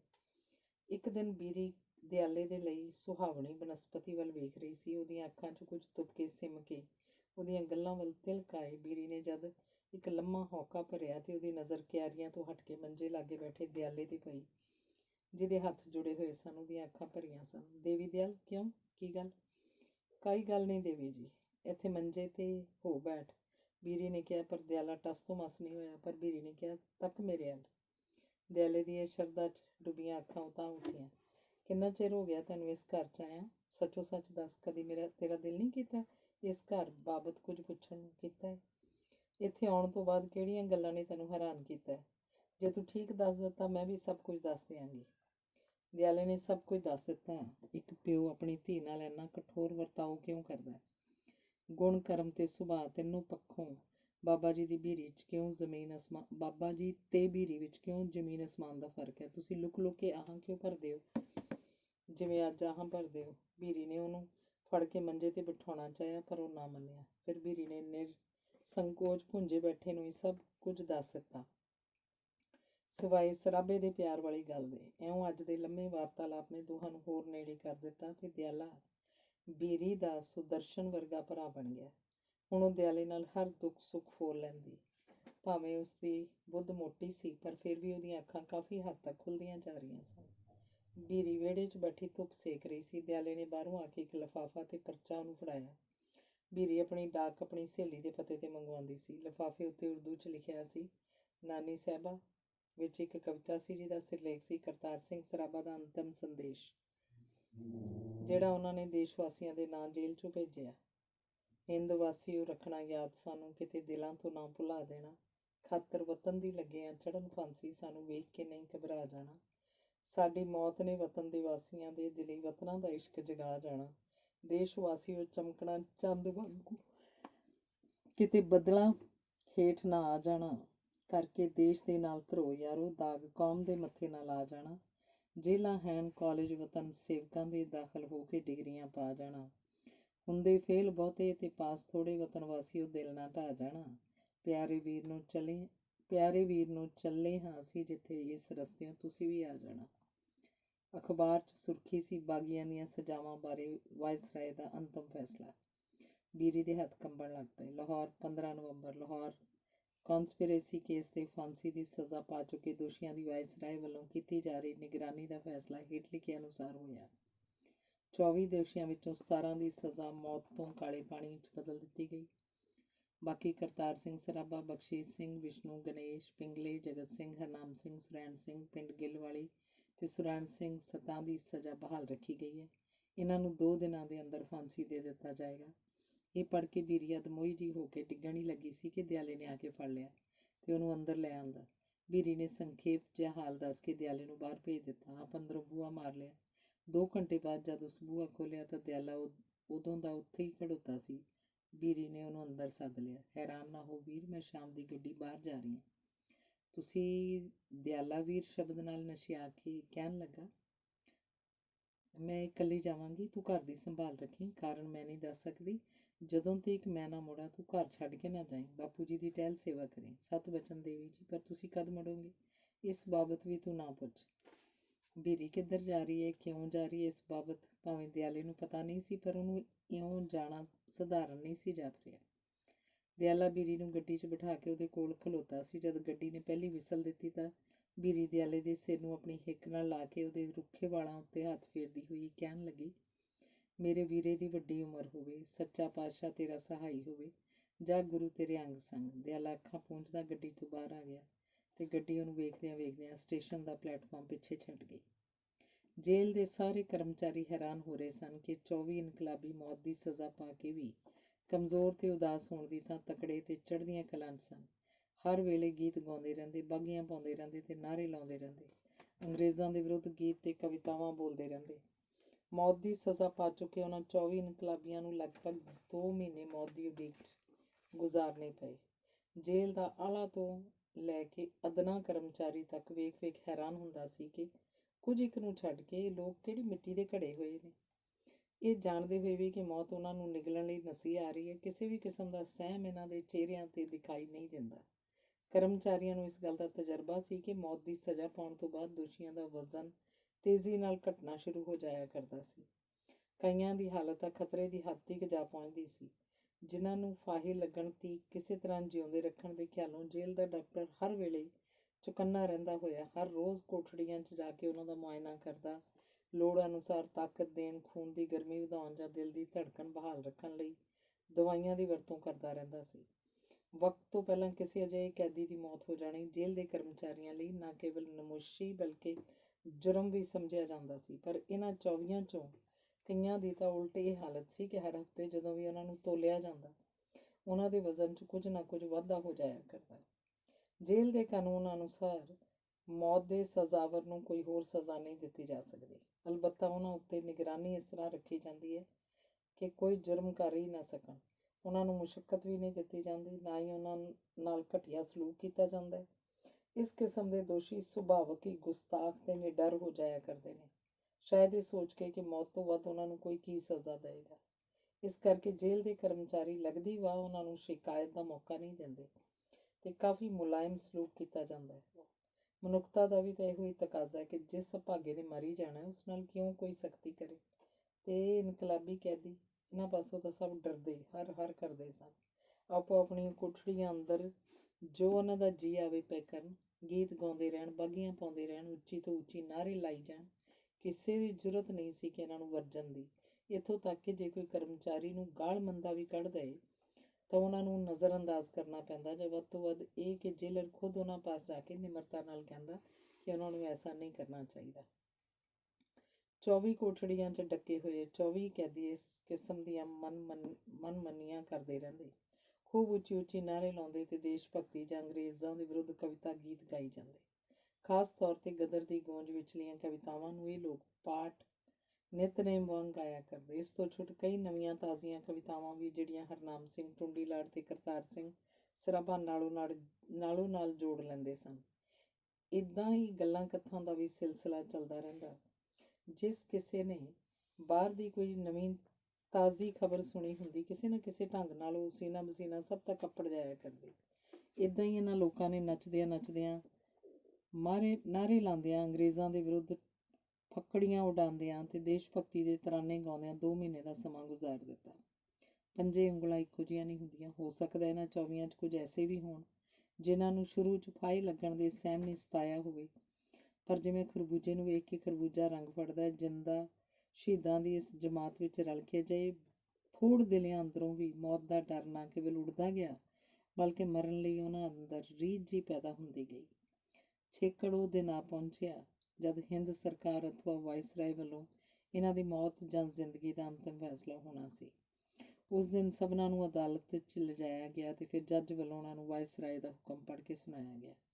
ਕਾਨੂੰਨ ਅਨੁਸਾਰ ਇਸ ਅੰਤਿਮ ਫੈਸਲੇ ਤੋਂ ਬਾਅਦ 24 ਘੰਟਿਆਂ ਦੇ ਅੰਦਰ ਅੰਦਰ ਫਾਂਸੀ ਤੇ ਲਟਕਣ ਦਾ ਕੰਮ ਨੇਪਰੇ ਚੜ੍ਹਨਾ ਜ਼ਰੂਰੀ ਸੀ, ਪਰ ਸਫਾਈ ਦੇ ਵਕੀਲਾਂ ਨੇ ਜ਼ੋਰ ਦਿੱਤਾ ਕਿ ਏਦਾਂ ਅੰਤਿਮ ਮੁਲਾਕਾਤਾਂ ਲਈ ਦੋਸ਼ੀਆਂ ਦੇ ਮੁਲਾਕਾਤੀ ਵਕਤ ਸਿਰ ਨਹੀਂ ਪਹੁੰਚ ਸਕਣਗੇ। ਫਾਂਸੀ ਦੀ ਤਰੀਕ ਅਗਾਂਹ ਪਾਈ ਜਾਵੇ। ਭਾਵੇਂ ਇਸ ਮੰਗ ਨੂੰ ਮੰਨਣਾ ਜੇਲ੍ਹ ਦੇ ਕਾਨੂੰਨ ਅਨੁਸਾਰ ਸੰਭਵ ਨਹੀਂ ਸੀ, ਪਰ ਇਹਨਾਂ ਸੱਤਾ ਦੋਸ਼ੀਆਂ ਬਾਰੇ ਕਿਉਂਕਿ ਹਕੂਮਤ ਨੂੰ ਕਿਸੇ ਕਿਸਮ ਦੇ ਹਾਦਸੇ ਦਾ ਖਤਰਾ ਨਹੀਂ ਸੀ, ਸੋ ਉਹਨਾਂ ਦਾ ਮੁਤਾਲਬਾ ਮੰਨ ਕੇ ਫਾਂਸੀ ਦੇਣ ਦਾ ਕੰਮ 1 ਦਿਨ ਲਈ ਅਗਾਂਹ ਪਾ ਦਿੱਤਾ ਗਿਆ। ਕੈਦੀਆਂ ਦੇ ਵਕੀਲਾਂ ਵੱਲੋਂ ਉਹਨਾਂ ਦੇ ਸਾਕਾਂ ਸੰਬੰਧੀਆਂ ਨੂੰ ਮੁਲਾਕਾਤ ਲਈ ਤਾਰਾਂ ਦੇ ਦਿੱਤੀਆਂ ਗਈਆਂ। ਮੌਤ ਮੁਲਾਕਾਤਾਂ ਦਾ ਦ੍ਰਿਸ਼ ਡਾਢਾ ਹੀ ਦਰਦਨਾਕ ਹੁੰਦਾ ਹੈ। ਇੱਕ ਪਾਸੇ ਕੈਦੀ ਦੀ ਪਲ ਪਲ ਖਰਾਬ ਹੁੰਦੀ ਜਾਂਦੀ ਹਾਲਤ, ਦੂਜੇ ਪਾਸੇ ਮੁਲਾਕਾਤੀਆਂ ਦੀ ਹਾਹਾਕਾਰ। ਕਈ ਵਾਰੀ ਤਾਂ ਨੌਬਤ ਇੱਥੋਂ ਤੱਕ ਪਹੁੰਚ ਜਾਇਆ ਕਰਦੀ ਕਿ ਵੇਖ ਕੇ ਜੇਲ੍ਹ ਕਰਮਚਾਰੀਆਂ ਨੂੰ ਖਤਰਾ ਪੈਦਾ ਹੋ ਜਾਂਦਾ। ਇਹਨਾਂ ਮੁਲਾਕਾਤਾਂ ਵਿਚਾਲੇ ਆਮ ਤੌਰ ਤੇ ਇਸ ਗੱਲ ਦਾ ਖਤਰਾ ਬਣਿਆ ਰਹਿੰਦਾ ਕਿ ਪਤਾ ਨਹੀਂ ਕਿਸ ਵੇਲੇ ਕੈਦੀ ਦੀ ਹਾਲਤ ਖਤਰਨਾਕ ਹੋ ਜਾਏ ਜਾਂ ਮੁਲਾਕਾਤੀਆਂ 'ਚੋਂ ਕੋਈ ਬੇਹੋਸ਼ ਹੋ ਜਾਏ, ਸੋ ਇਹਦੀ ਨਿਗਰਾਨੀ ਲਈ ਜੇਲ੍ਹ ਦਾ ਡਾਕਟਰ ਤੇ ਦਰੋਗਾ ਜਾਂ ਡਿਪਟੀ ਦਰੋਗਾ ਮੌਜੂਦ ਰਹਿੰਦੇ। ਕੈਦੀ ਆਪਣੀ ਬੰਦ ਕੋਠੜੀ 'ਚ ਸੀਖਾਂ ਪਿੱਛੇ ਖੜਾ ਹੁੰਦਾ ਤੇ ਮੁਲਾਕਾਤੀ ਬਾਹਰ। ਫਾਂਸੀ ਦੀਆਂ ਕੋਠੜੀਆਂ ਦੇ ਦਰਵਾਜ਼ਿਆਂ ਦੀਆਂ ਸੀਖਾਂ ਇੰਨੀਆਂ ਸੰਘਣੀਆਂ ਹੁੰਦੀਆਂ ਨੇ ਕਿ ਹੱਥ ਮਸੀਂ ਉਹਨਾਂ 'ਚੋਂ ਲੰਘ ਸਕਦਾ। ਇਸ ਮੁਲਾਕਾਤ ਲਈ ਇੱਕ ਰਿਆਇਤ ਵੀ ਦਿੱਤੀ ਜਾਂਦੀ ਹੈ, ਜੋ ਇਹ ਕਿ ਜ਼ਰਾ ਖੁੱਲ੍ਹਾ ਵਕਤ, ਜਿਹੜਾ ਵੱਧ ਤੋਂ ਵੱਧ 1 ਘੰਟੇ ਤੱਕ ਹੋ ਸਕਦਾ ਹੈ, ਬਸ਼ਰਤੇ ਕਿ ਦੋਵਾਂ ਧਿਰਾਂ ਦੀ ਹਾਲਤ ਠੀਕ ਠਾਕ ਰਹੇ। ਪਰ ਜੇ ਕਿਸੇ ਧਿਰ ਬਾਰੇ ਖਤਰੇ ਦੇ ਚਿੰਨ੍ਹ ਦਿਖਾਈ ਦੇਣ ਲੱਗ ਪੈਣ ਤਾਂ ਵਕਤ ਤੋਂ ਪਹਿਲਾਂ ਹੀ ਮੁਲਾਕਾਤੀਆਂ ਨੂੰ ਹਟਾ ਦਿੱਤਾ ਜਾਂਦਾ ਹੈ। ਸਜ਼ਾਵਾਂ ਦੀ ਬਦਲੀ ਤੋਂ ਬਾਅਦ ਫਾਂਸੀ ਵਾਲੇ 7 ਕੈਦੀਆਂ ਨੂੰ ਇੱਕ ਹੋਰ ਵਾਰਡ 'ਚ ਲਿਜਾ ਕੇ ਬੰਦ ਕਰ ਦਿੱਤਾ ਗਿਆ, ਜਿਹਦੀਆਂ ਕੋਠੜੀਆਂ ਇੱਕ ਦੂਜੀ ਨਾਲੋਂ ਚੋਖੀ ਵਿੱਥ 'ਤੇ ਸਨ। ਮੁਲਾਕਾਤੀਆਂ ਦੀ ਭਰਮਾਰ ਹੋਣ ਕਰਕੇ ਫਾਂਸੀ ਦੀ ਤਰੀਕ 1 ਦਿਨ ਹੋਰ ਪਿੱਛੇ ਪਾ ਦਿੱਤੀ ਗਈ ਸੀ। ਦੋਵੇਂ ਦਿਨ ਮੁਲਾਕਾਤੀਆਂ ਦਾ ਤਾਂਤਾ ਬੱਝਾ ਰਿਹਾ। ਡਾਕਟਰ ਤੇ ਦੋਵੇਂ ਦਰੋਗੇ ਵਾਰਡ ਵਿੱਚ ਚੱਕਰ ਤੇ ਚੱਕਰ ਕੱਟਦੇ ਰਹੇ। ਇਨਕਲਾਬੀ ਕੈਦੀਆਂ ਪਾਸੋਂ ਭਾਵੇਂ ਕਿਸੇ ਹਾਦਸੇ ਦਾ ਖਤਰਾ ਨਹੀਂ ਸੀ, ਪਰ ਮੁਲਾਕਾਤੀਆਂ ਬਾਰੇ ਤਾਂ ਹੈ ਸੀ। ਖਤਰਾ ਹੋਵੇ ਨਾ ਹੋਵੇ, ਉਹਨਾਂ ਲੋਕਾਂ ਨੇ ਤਾਂ ਆਪਣੀ ਨਿਯਮਾਵਲੀ ਉੱਤੇ ਚੱਲਣਾ ਹੁੰਦਾ। ਕਿੰਨਾ ਹੀ ਕੋਈ ਬੰਦਾ ਮਜ਼ਬੂਤ ਦਿਲ ਵਾਲਾ ਹੋਵੇ, ਪਰ ਆਖਰ ਹੈ ਤਾਂ ਇੱਕ ਲਹੂ ਮਾਸ ਦਾ ਪੁਤਲਾ ਹੀ। ਇਨਕਲਾਬੀ ਸਹੀ, ਮੌਤ ਨੂੰ ਟਿੱਚ ਸਮਝਣ ਵਾਲੇ ਸਹੀ, ਪਰ ਇਹਨਾਂ ਦਾ ਹਿਰਦਾ ਮੋਹ ਤੋਂ ਉੱਕਾ ਖਾਲੀ ਤਾਂ ਨਹੀਂ ਹੋ ਸਕਦਾ। ਕਿਸੇ ਦੇ ਦਿਲ ਅੰਦਰ ਆਪਣੇ ਪਿਆਰਿਆਂ ਨੂੰ ਮਿਲਣ ਦੀ ਤਾਂਘ ਅਜਿਹੇ ਵੇਲੇ ਨਹੀਂ ਉੱਠਦੀ ਹੋਏਗੀ ਜਦੋਂ ਇਸ ਦੁਨੀਆ ਤੋਂ ਜਾ ਰਿਹਾ ਹੋਵੇ। ਇਸ ਲੇਖੇ ਮੰਨਣਾ ਪਏਗਾ ਕਿ ਇਹਨਾਂ 7 ਮਰਜੀਵੜਿਆਂ ਨੂੰ ਵੀ ਆਪੋ ਆਪਣੇ ਸੰਬੰਧੀਆਂ ਦਾ ਅੰਤਮ ਦਰਸ਼ਨ ਕਰਨ ਦੀ ਤਾਂਘ ਸੀ। ਪਰ ਇੱਕ ਕੈਦੀ ਤਾਂ ਅਵੱਸ਼ ਹੀ ਇਹਨਾਂ 'ਚ ਐਸਾ ਸੀ, ਜਿਹਦੇ ਨਕਸ਼ਾਂ ਉੱਤੇ ਐਸੇ ਕਿਸੇ ਵੀ ਮਨੋਵਿਕਾਰ ਦਾ ਕੋਈ ਚਿੰਨ੍ਹ ਨਹੀਂ ਸੀ ਲੱਭਦਾ, ਜਿਹੜਾ ਕਿਸੇ ਵੀ ਮੁਲਾਕਾਤੀ ਦੀ ਉਡੀਕ ਵਿੱਚ ਬੇਕਰਾਰ ਨਹੀਂ ਸੀ। ਜਿਸ ਵੇਲੇ ਵਕੀਲ ਨੇ ਉਹ ਤੋਂ ਪੁੱਛਿਆ, ਦੱਸੋ ਸਰਾਭਾ ਜੀ, ਕਿਹਨੂੰ ਮੁਲਾਕਾਤ ਲਈ ਸੱਦਣਾ ਜੇ? ਤਾਂ ਉਹਨੇ ਬੜੇ ਬੇਪਰਵਾਹ ਜਿਹੇ ਸੁਭਾਵਕ ਹਾਸੇ ਨਾਲ ਜਵਾਬ ਦਿੱਤਾ ਸੀ, ਆਪਾਂ ਨੇ ਕਿਸੇ ਮੜੇ ਸੜੇ ਮੁਲਾਕਾਤੀ ਨੂੰ ਸੱਦਣਾ। ਸਰਾਭਾ ਅੱਜ ਸਵੇਰ ਤੋਂ ਹੀ ਪੂਰੀ ਮਸਤੀ 'ਚ ਸਿੱਖਾਂ ਪਿੱਛੇ ਖਲੋਤਾ ਸਾਰਾ ਦਿਨ ਆਜ਼ਾਦੀ ਦੇ ਗੀਤ ਗਾਉਂਦਾ ਰਿਹਾ। ਪਰਸੋਂ ਤੋਂ ਇਹਨਾਂ ਤਰਾਨਿਆਂ 'ਚ ਦੂਸਰੇ ਕਿਸੇ ਨੇ ਇਹਦਾ ਸਾਥ ਨਹੀਂ ਸੀ ਦਿੱਤਾ। ਇੱਕ ਤਾਂ ਇਹ ਕੋਠੜੀਆਂ ਹੀ ਇੱਕ ਦੂਜੇ ਤੋਂ ਇੰਨੀਆਂ ਦੁਰਾਡੀਆਂ ਸਨ ਕਿ ਉੱਥੋਂ ਤੀਕ ਆਵਾਜ਼ ਨਹੀਂ ਸੀ ਪਹੁੰਚ ਸਕਦੀ। ਦੂਜਾ, ਉਹਦੇ ਸਾਥੀ ਆਪੋ ਆਪਣੀ ਮੁਲਾਕਾਤੀਆਂ ਨਾਲ ਰੁੱਝੇ ਹੋਏ ਸਨ। ਕਿਸੇ ਕਿਸੇ ਵੇਲੇ ਕੋਈ ਸਿਪਾਹੀ ਜਾਂ ਨੀਲੀ ਪੀਲੀ ਵਰਦੀ ਵਾਲਾ ਉਹਦੀ ਕੋਠੜੀ ਪਾਸੋਂ ਲੰਘਦਾ ਹੋਇਆ ਜਦ ਉਹਨੂੰ ਪੁੱਛਦਾ, ਕਿਉਂ ਸਰਾਭਾ ਜੀ, ਤੁਹਾਡੇ ਮੁਲਾਕਾਤੀਆਂ ਨੇ ਕਦੋਂ ਆਉਣਾ? ਤਾਂ ਉੱਚੀ ਸਾਰੀ ਹੱਸ ਕੇ ਜਵਾਬ ਦਿੰਦਾ, ਬਈ ਗੱਲ ਇਹ ਆ ਸੱਜਣਾ ਕਿ ਲੋਕਾਂ ਦੇ ਮੁਲਾਕਾਤੀ ਤਾਂ ਐਵੇਂ ਘੜੀ ਪਲ ਲਈ ਆ ਕੇ ਤੇ 2-4 ਕੀਰਨੇ ਪਾ ਕੇ ਤੁਰ ਜਾਂਦੇ ਨੇ, ਪਰ ਮੇਰਾ ਮੁਲਾਕਾਤੀ ਜਿਸ ਵੇਲੇ ਆਏਗਾ ਤੁਹਾਡੀਆਂ ਇਹਨਾਂ ਸਿੱਖਾਂ ਵਿੱਚੋਂ ਵੀ ਕੱਢ ਕੇ ਮੈਨੂੰ ਆਪਣੇ ਨਾਲ ਲੈ ਜਾਏਗਾ। ਕਿਹੜਾ ਹੋਏਗਾ ਉਹਦਾ ਐਸਾ ਮੁਲਾਕਾਤੀ ਤੇ ਕਦੋਂ ਆਏਗਾ? ਇਹ ਸਵਾਲ ਉਸ ਉੱਤੇ ਕਰਨ ਦੀ ਸ਼ਾਇਦ ਕਿਸੇ ਨੂੰ ਲੋੜ ਨਹੀਂ ਸੀ। ਹਰ ਕੋਈ ਜਾਣਦਾ ਸੀ ਕਿ ਮੁਲਾਕਾਤੀ ਮੌਤ ਤੋਂ ਬਿਨਾਂ ਹੋਰ ਕੋਈ ਨਹੀਂ ਸੀ ਹੋ ਸਕਦਾ, ਜਿਹਨੇ ਭਲਕੇ ਜ਼ਰੂਰ ਆਉਣਾ ਹੈ ਇਸ ਗੱਭਰੂ ਦੀ ਮੁਲਾਕਾਤ ਲਈ। ਸ਼ਾਮ ਪੈਂਦਿਆਂ ਤੀਕ ਸਭਨਾਂ ਕੋਠੜੀਆਂ ਅੱਗੇ ਵੇਲ ਦਿਖਾਈ ਦੇਣ ਲੱਗੀ। ਸਾਰੇ ਦਿਨ ਦੀ ਹਾਈ ਪੁਕਾਰ ਤੋਂ ਬਾਅਦ ਇਸ ਵੇਲੇ ਹਰ ਪਾਸੇ ਚੁੱਪ-ਚਾਂ ਸੀ। ਕੇਵਲ ਸ਼ਰੀਂ ਦੇ ਕੁਝ ਰੁੰਡ-ਮੁੰਡ ਦਰਖਤਾਂ ਉੱਤੇ ਸੁੱਕੀਆਂ ਫਲੀਆਂ ਹਵਾ ਦੇ ਝੋਕਿਆਂ ਨਾਲ ਖੜ-ਖੜ ਕਰਦੀਆਂ ਸਨ। ਸਾਰੇ ਦਿਨ ਦੀ ਮਿੱਠੀ-ਮਿੱਠੀ ਧੁੱਪ ਤੋਂ ਬਾਅਦ ਠੰਡ ਉਤਰਦੀ ਆ ਰਹੀ ਸੀ। ਸੰਧਿਆ ਦਾ ਸਲੇਟੀ ਰੰਗ ਕਾਲੋਂ 'ਚ ਬਦਲਦਾ ਜਾਂਦਾ ਸੀ। ਦਸੂਤੀ ਦੀ ਝੱਗੀ ਤੇ ਗੋਡਿਆਂ ਤੱਕ ਦੀ ਕਛੋਟੀ ਨਾਲ ਸਰਾਭਾ ਇਸ ਸਰਦੀ ਤੋਂ ਬੇਪਰਵਾਹ ਸਿੱਖਾਂ ਪਿੱਛੇ ਖੜੋਤਾ ਉੱਚੀ-ਉੱਚੀ ਗਾਈ ਜਾ ਰਿਹਾ ਸੀ। ਕੰਬਲ ਭਾਵੇਂ ਇੱਕ ਛੱਡ ਕੇ 2 ਸਨ ਉਸ ਕੋਲ, ਪਰ ਇਹਨਾਂ ਦੀ ਜਿਵੇਂ ਉਹਨੂੰ ਲੋੜ ਹੀ ਨਹੀਂ ਸੀ। ਉਹ ਸਵੇਰ ਤੋਂ ਗੀਤ ਉੱਤੇ ਗੀਤ ਗਾਈ ਜਾ ਰਿਹਾ ਸੀ, ਜਿਵੇਂ ਇੱਕ ਵੱਡਾ ਸਾਰਾ ਅੰਬਾਰ ਉਸਰਿਆ ਪਿਆ ਹੋਵੇ ਉਹਦੇ ਅੰਦਰ ਗੀਤਾਂ ਦਾ, ਜਿਨ੍ਹਾਂ ਨੂੰ ਜਲਦੀ ਤੋਂ ਜਲਦੀ ਮੁਕਾਉਣਾ ਉਸ ਲਈ ਜ਼ਰੂਰੀ ਹੋਵੇ। ਬਾਹਰਲੀਆਂ ਬੱਤੀਆਂ ਕਿਸ ਵੇਲੇ ਜਗ ਪਈਆਂ, ਗੀਤਾਂ ਦੀ ਮਸਤੀ 'ਚ ਉਹਨੂੰ ਕੋਈ ਥਹੁ ਪਤਾ ਨਾ ਲੱਗਾ। ਉਹਦੀਆਂ ਇਹ ਤੁਕਾਂ ਇਸ ਵੇਲੇ ਕਾਫੀ ਦੂਰ ਤੱਕ ਗੂੰਜ ਰਹੀਆਂ ਸਨ। ਕਦੋਂ ਤੀਕ ਰਹਾਂਗੇ ਗੁਲਾਮ ਅਸੀਂ ਗੋਰਿਆਂ ਦੇ, ਠੁੱਡਿਆਂ ਦੇ ਨਾਲ ਇਹਨਾਂ ਲੰਡਨ ਪਹੁੰਚਾਵਾਂਗੇ, ਗੋਦੀ ਲੈ ਕੇ ਸੱਪਾਂ ਨੂੰ ਜੇ ਦੁੱਧ ਹੀ ਪਿਲਾਉਂਦੇ ਰਹੇ, ਇਸੇ ਜ਼ਹਿਰ ਨਾਲ ਅੰਤ ਆਪ ਮਰ ਜਾਵਾਂਗੇ।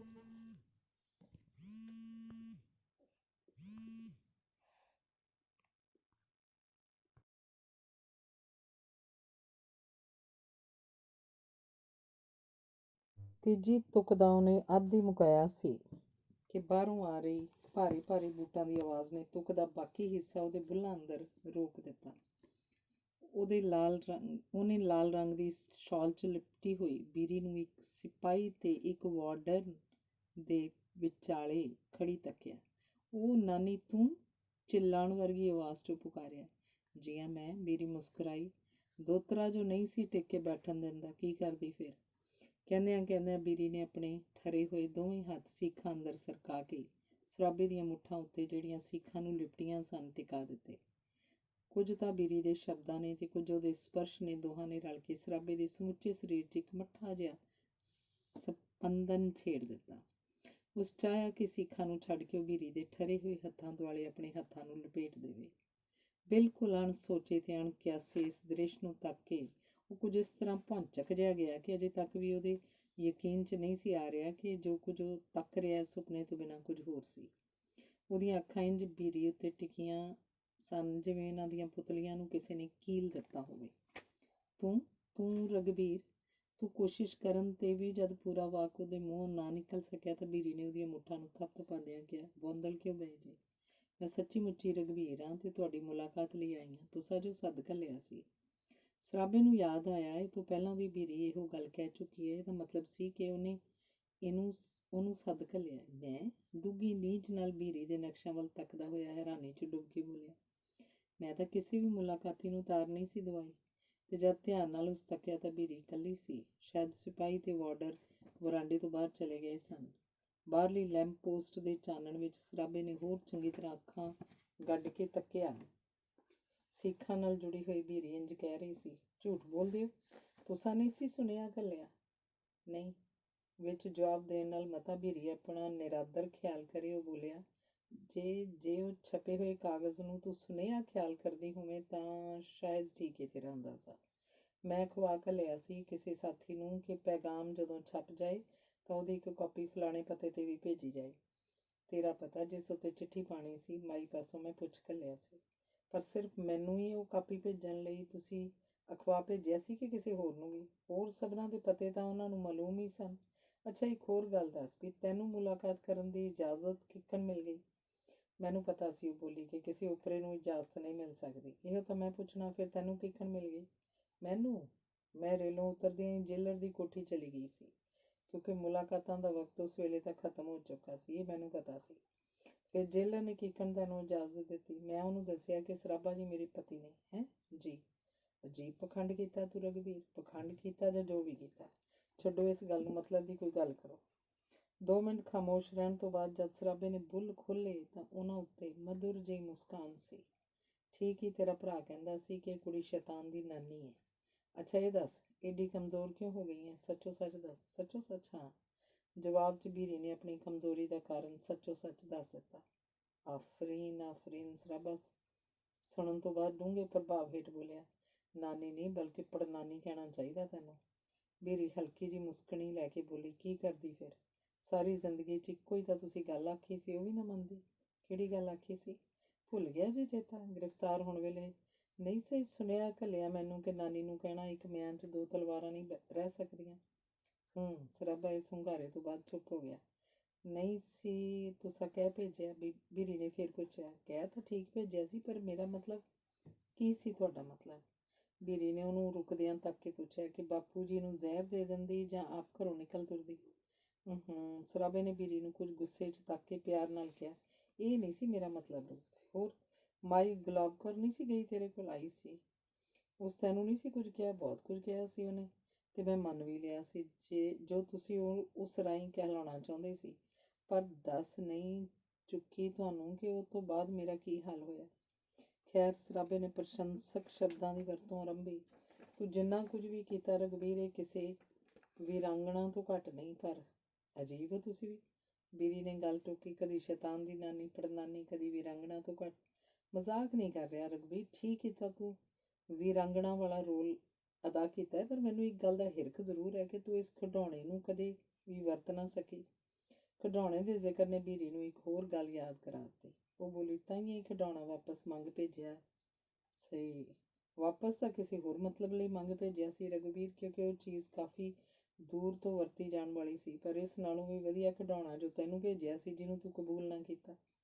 ਕਬੂਲ ਕਿੱਕਣ ਕਰਦੀ ਤੂੰ? ਬੀਰੀ ਨੇ ਇੱਕ ਅਜਿਹੀ ਗੱਲ ਮੂੰਹੋਂ ਕੱਢ ਦਿੱਤੀ ਜਿਹਨੂੰ ਸੁਣ ਕੇ ਸਰਾਭਾ ਹੈਰਤ 'ਚ ਡੁੱਬ ਗਿਆ।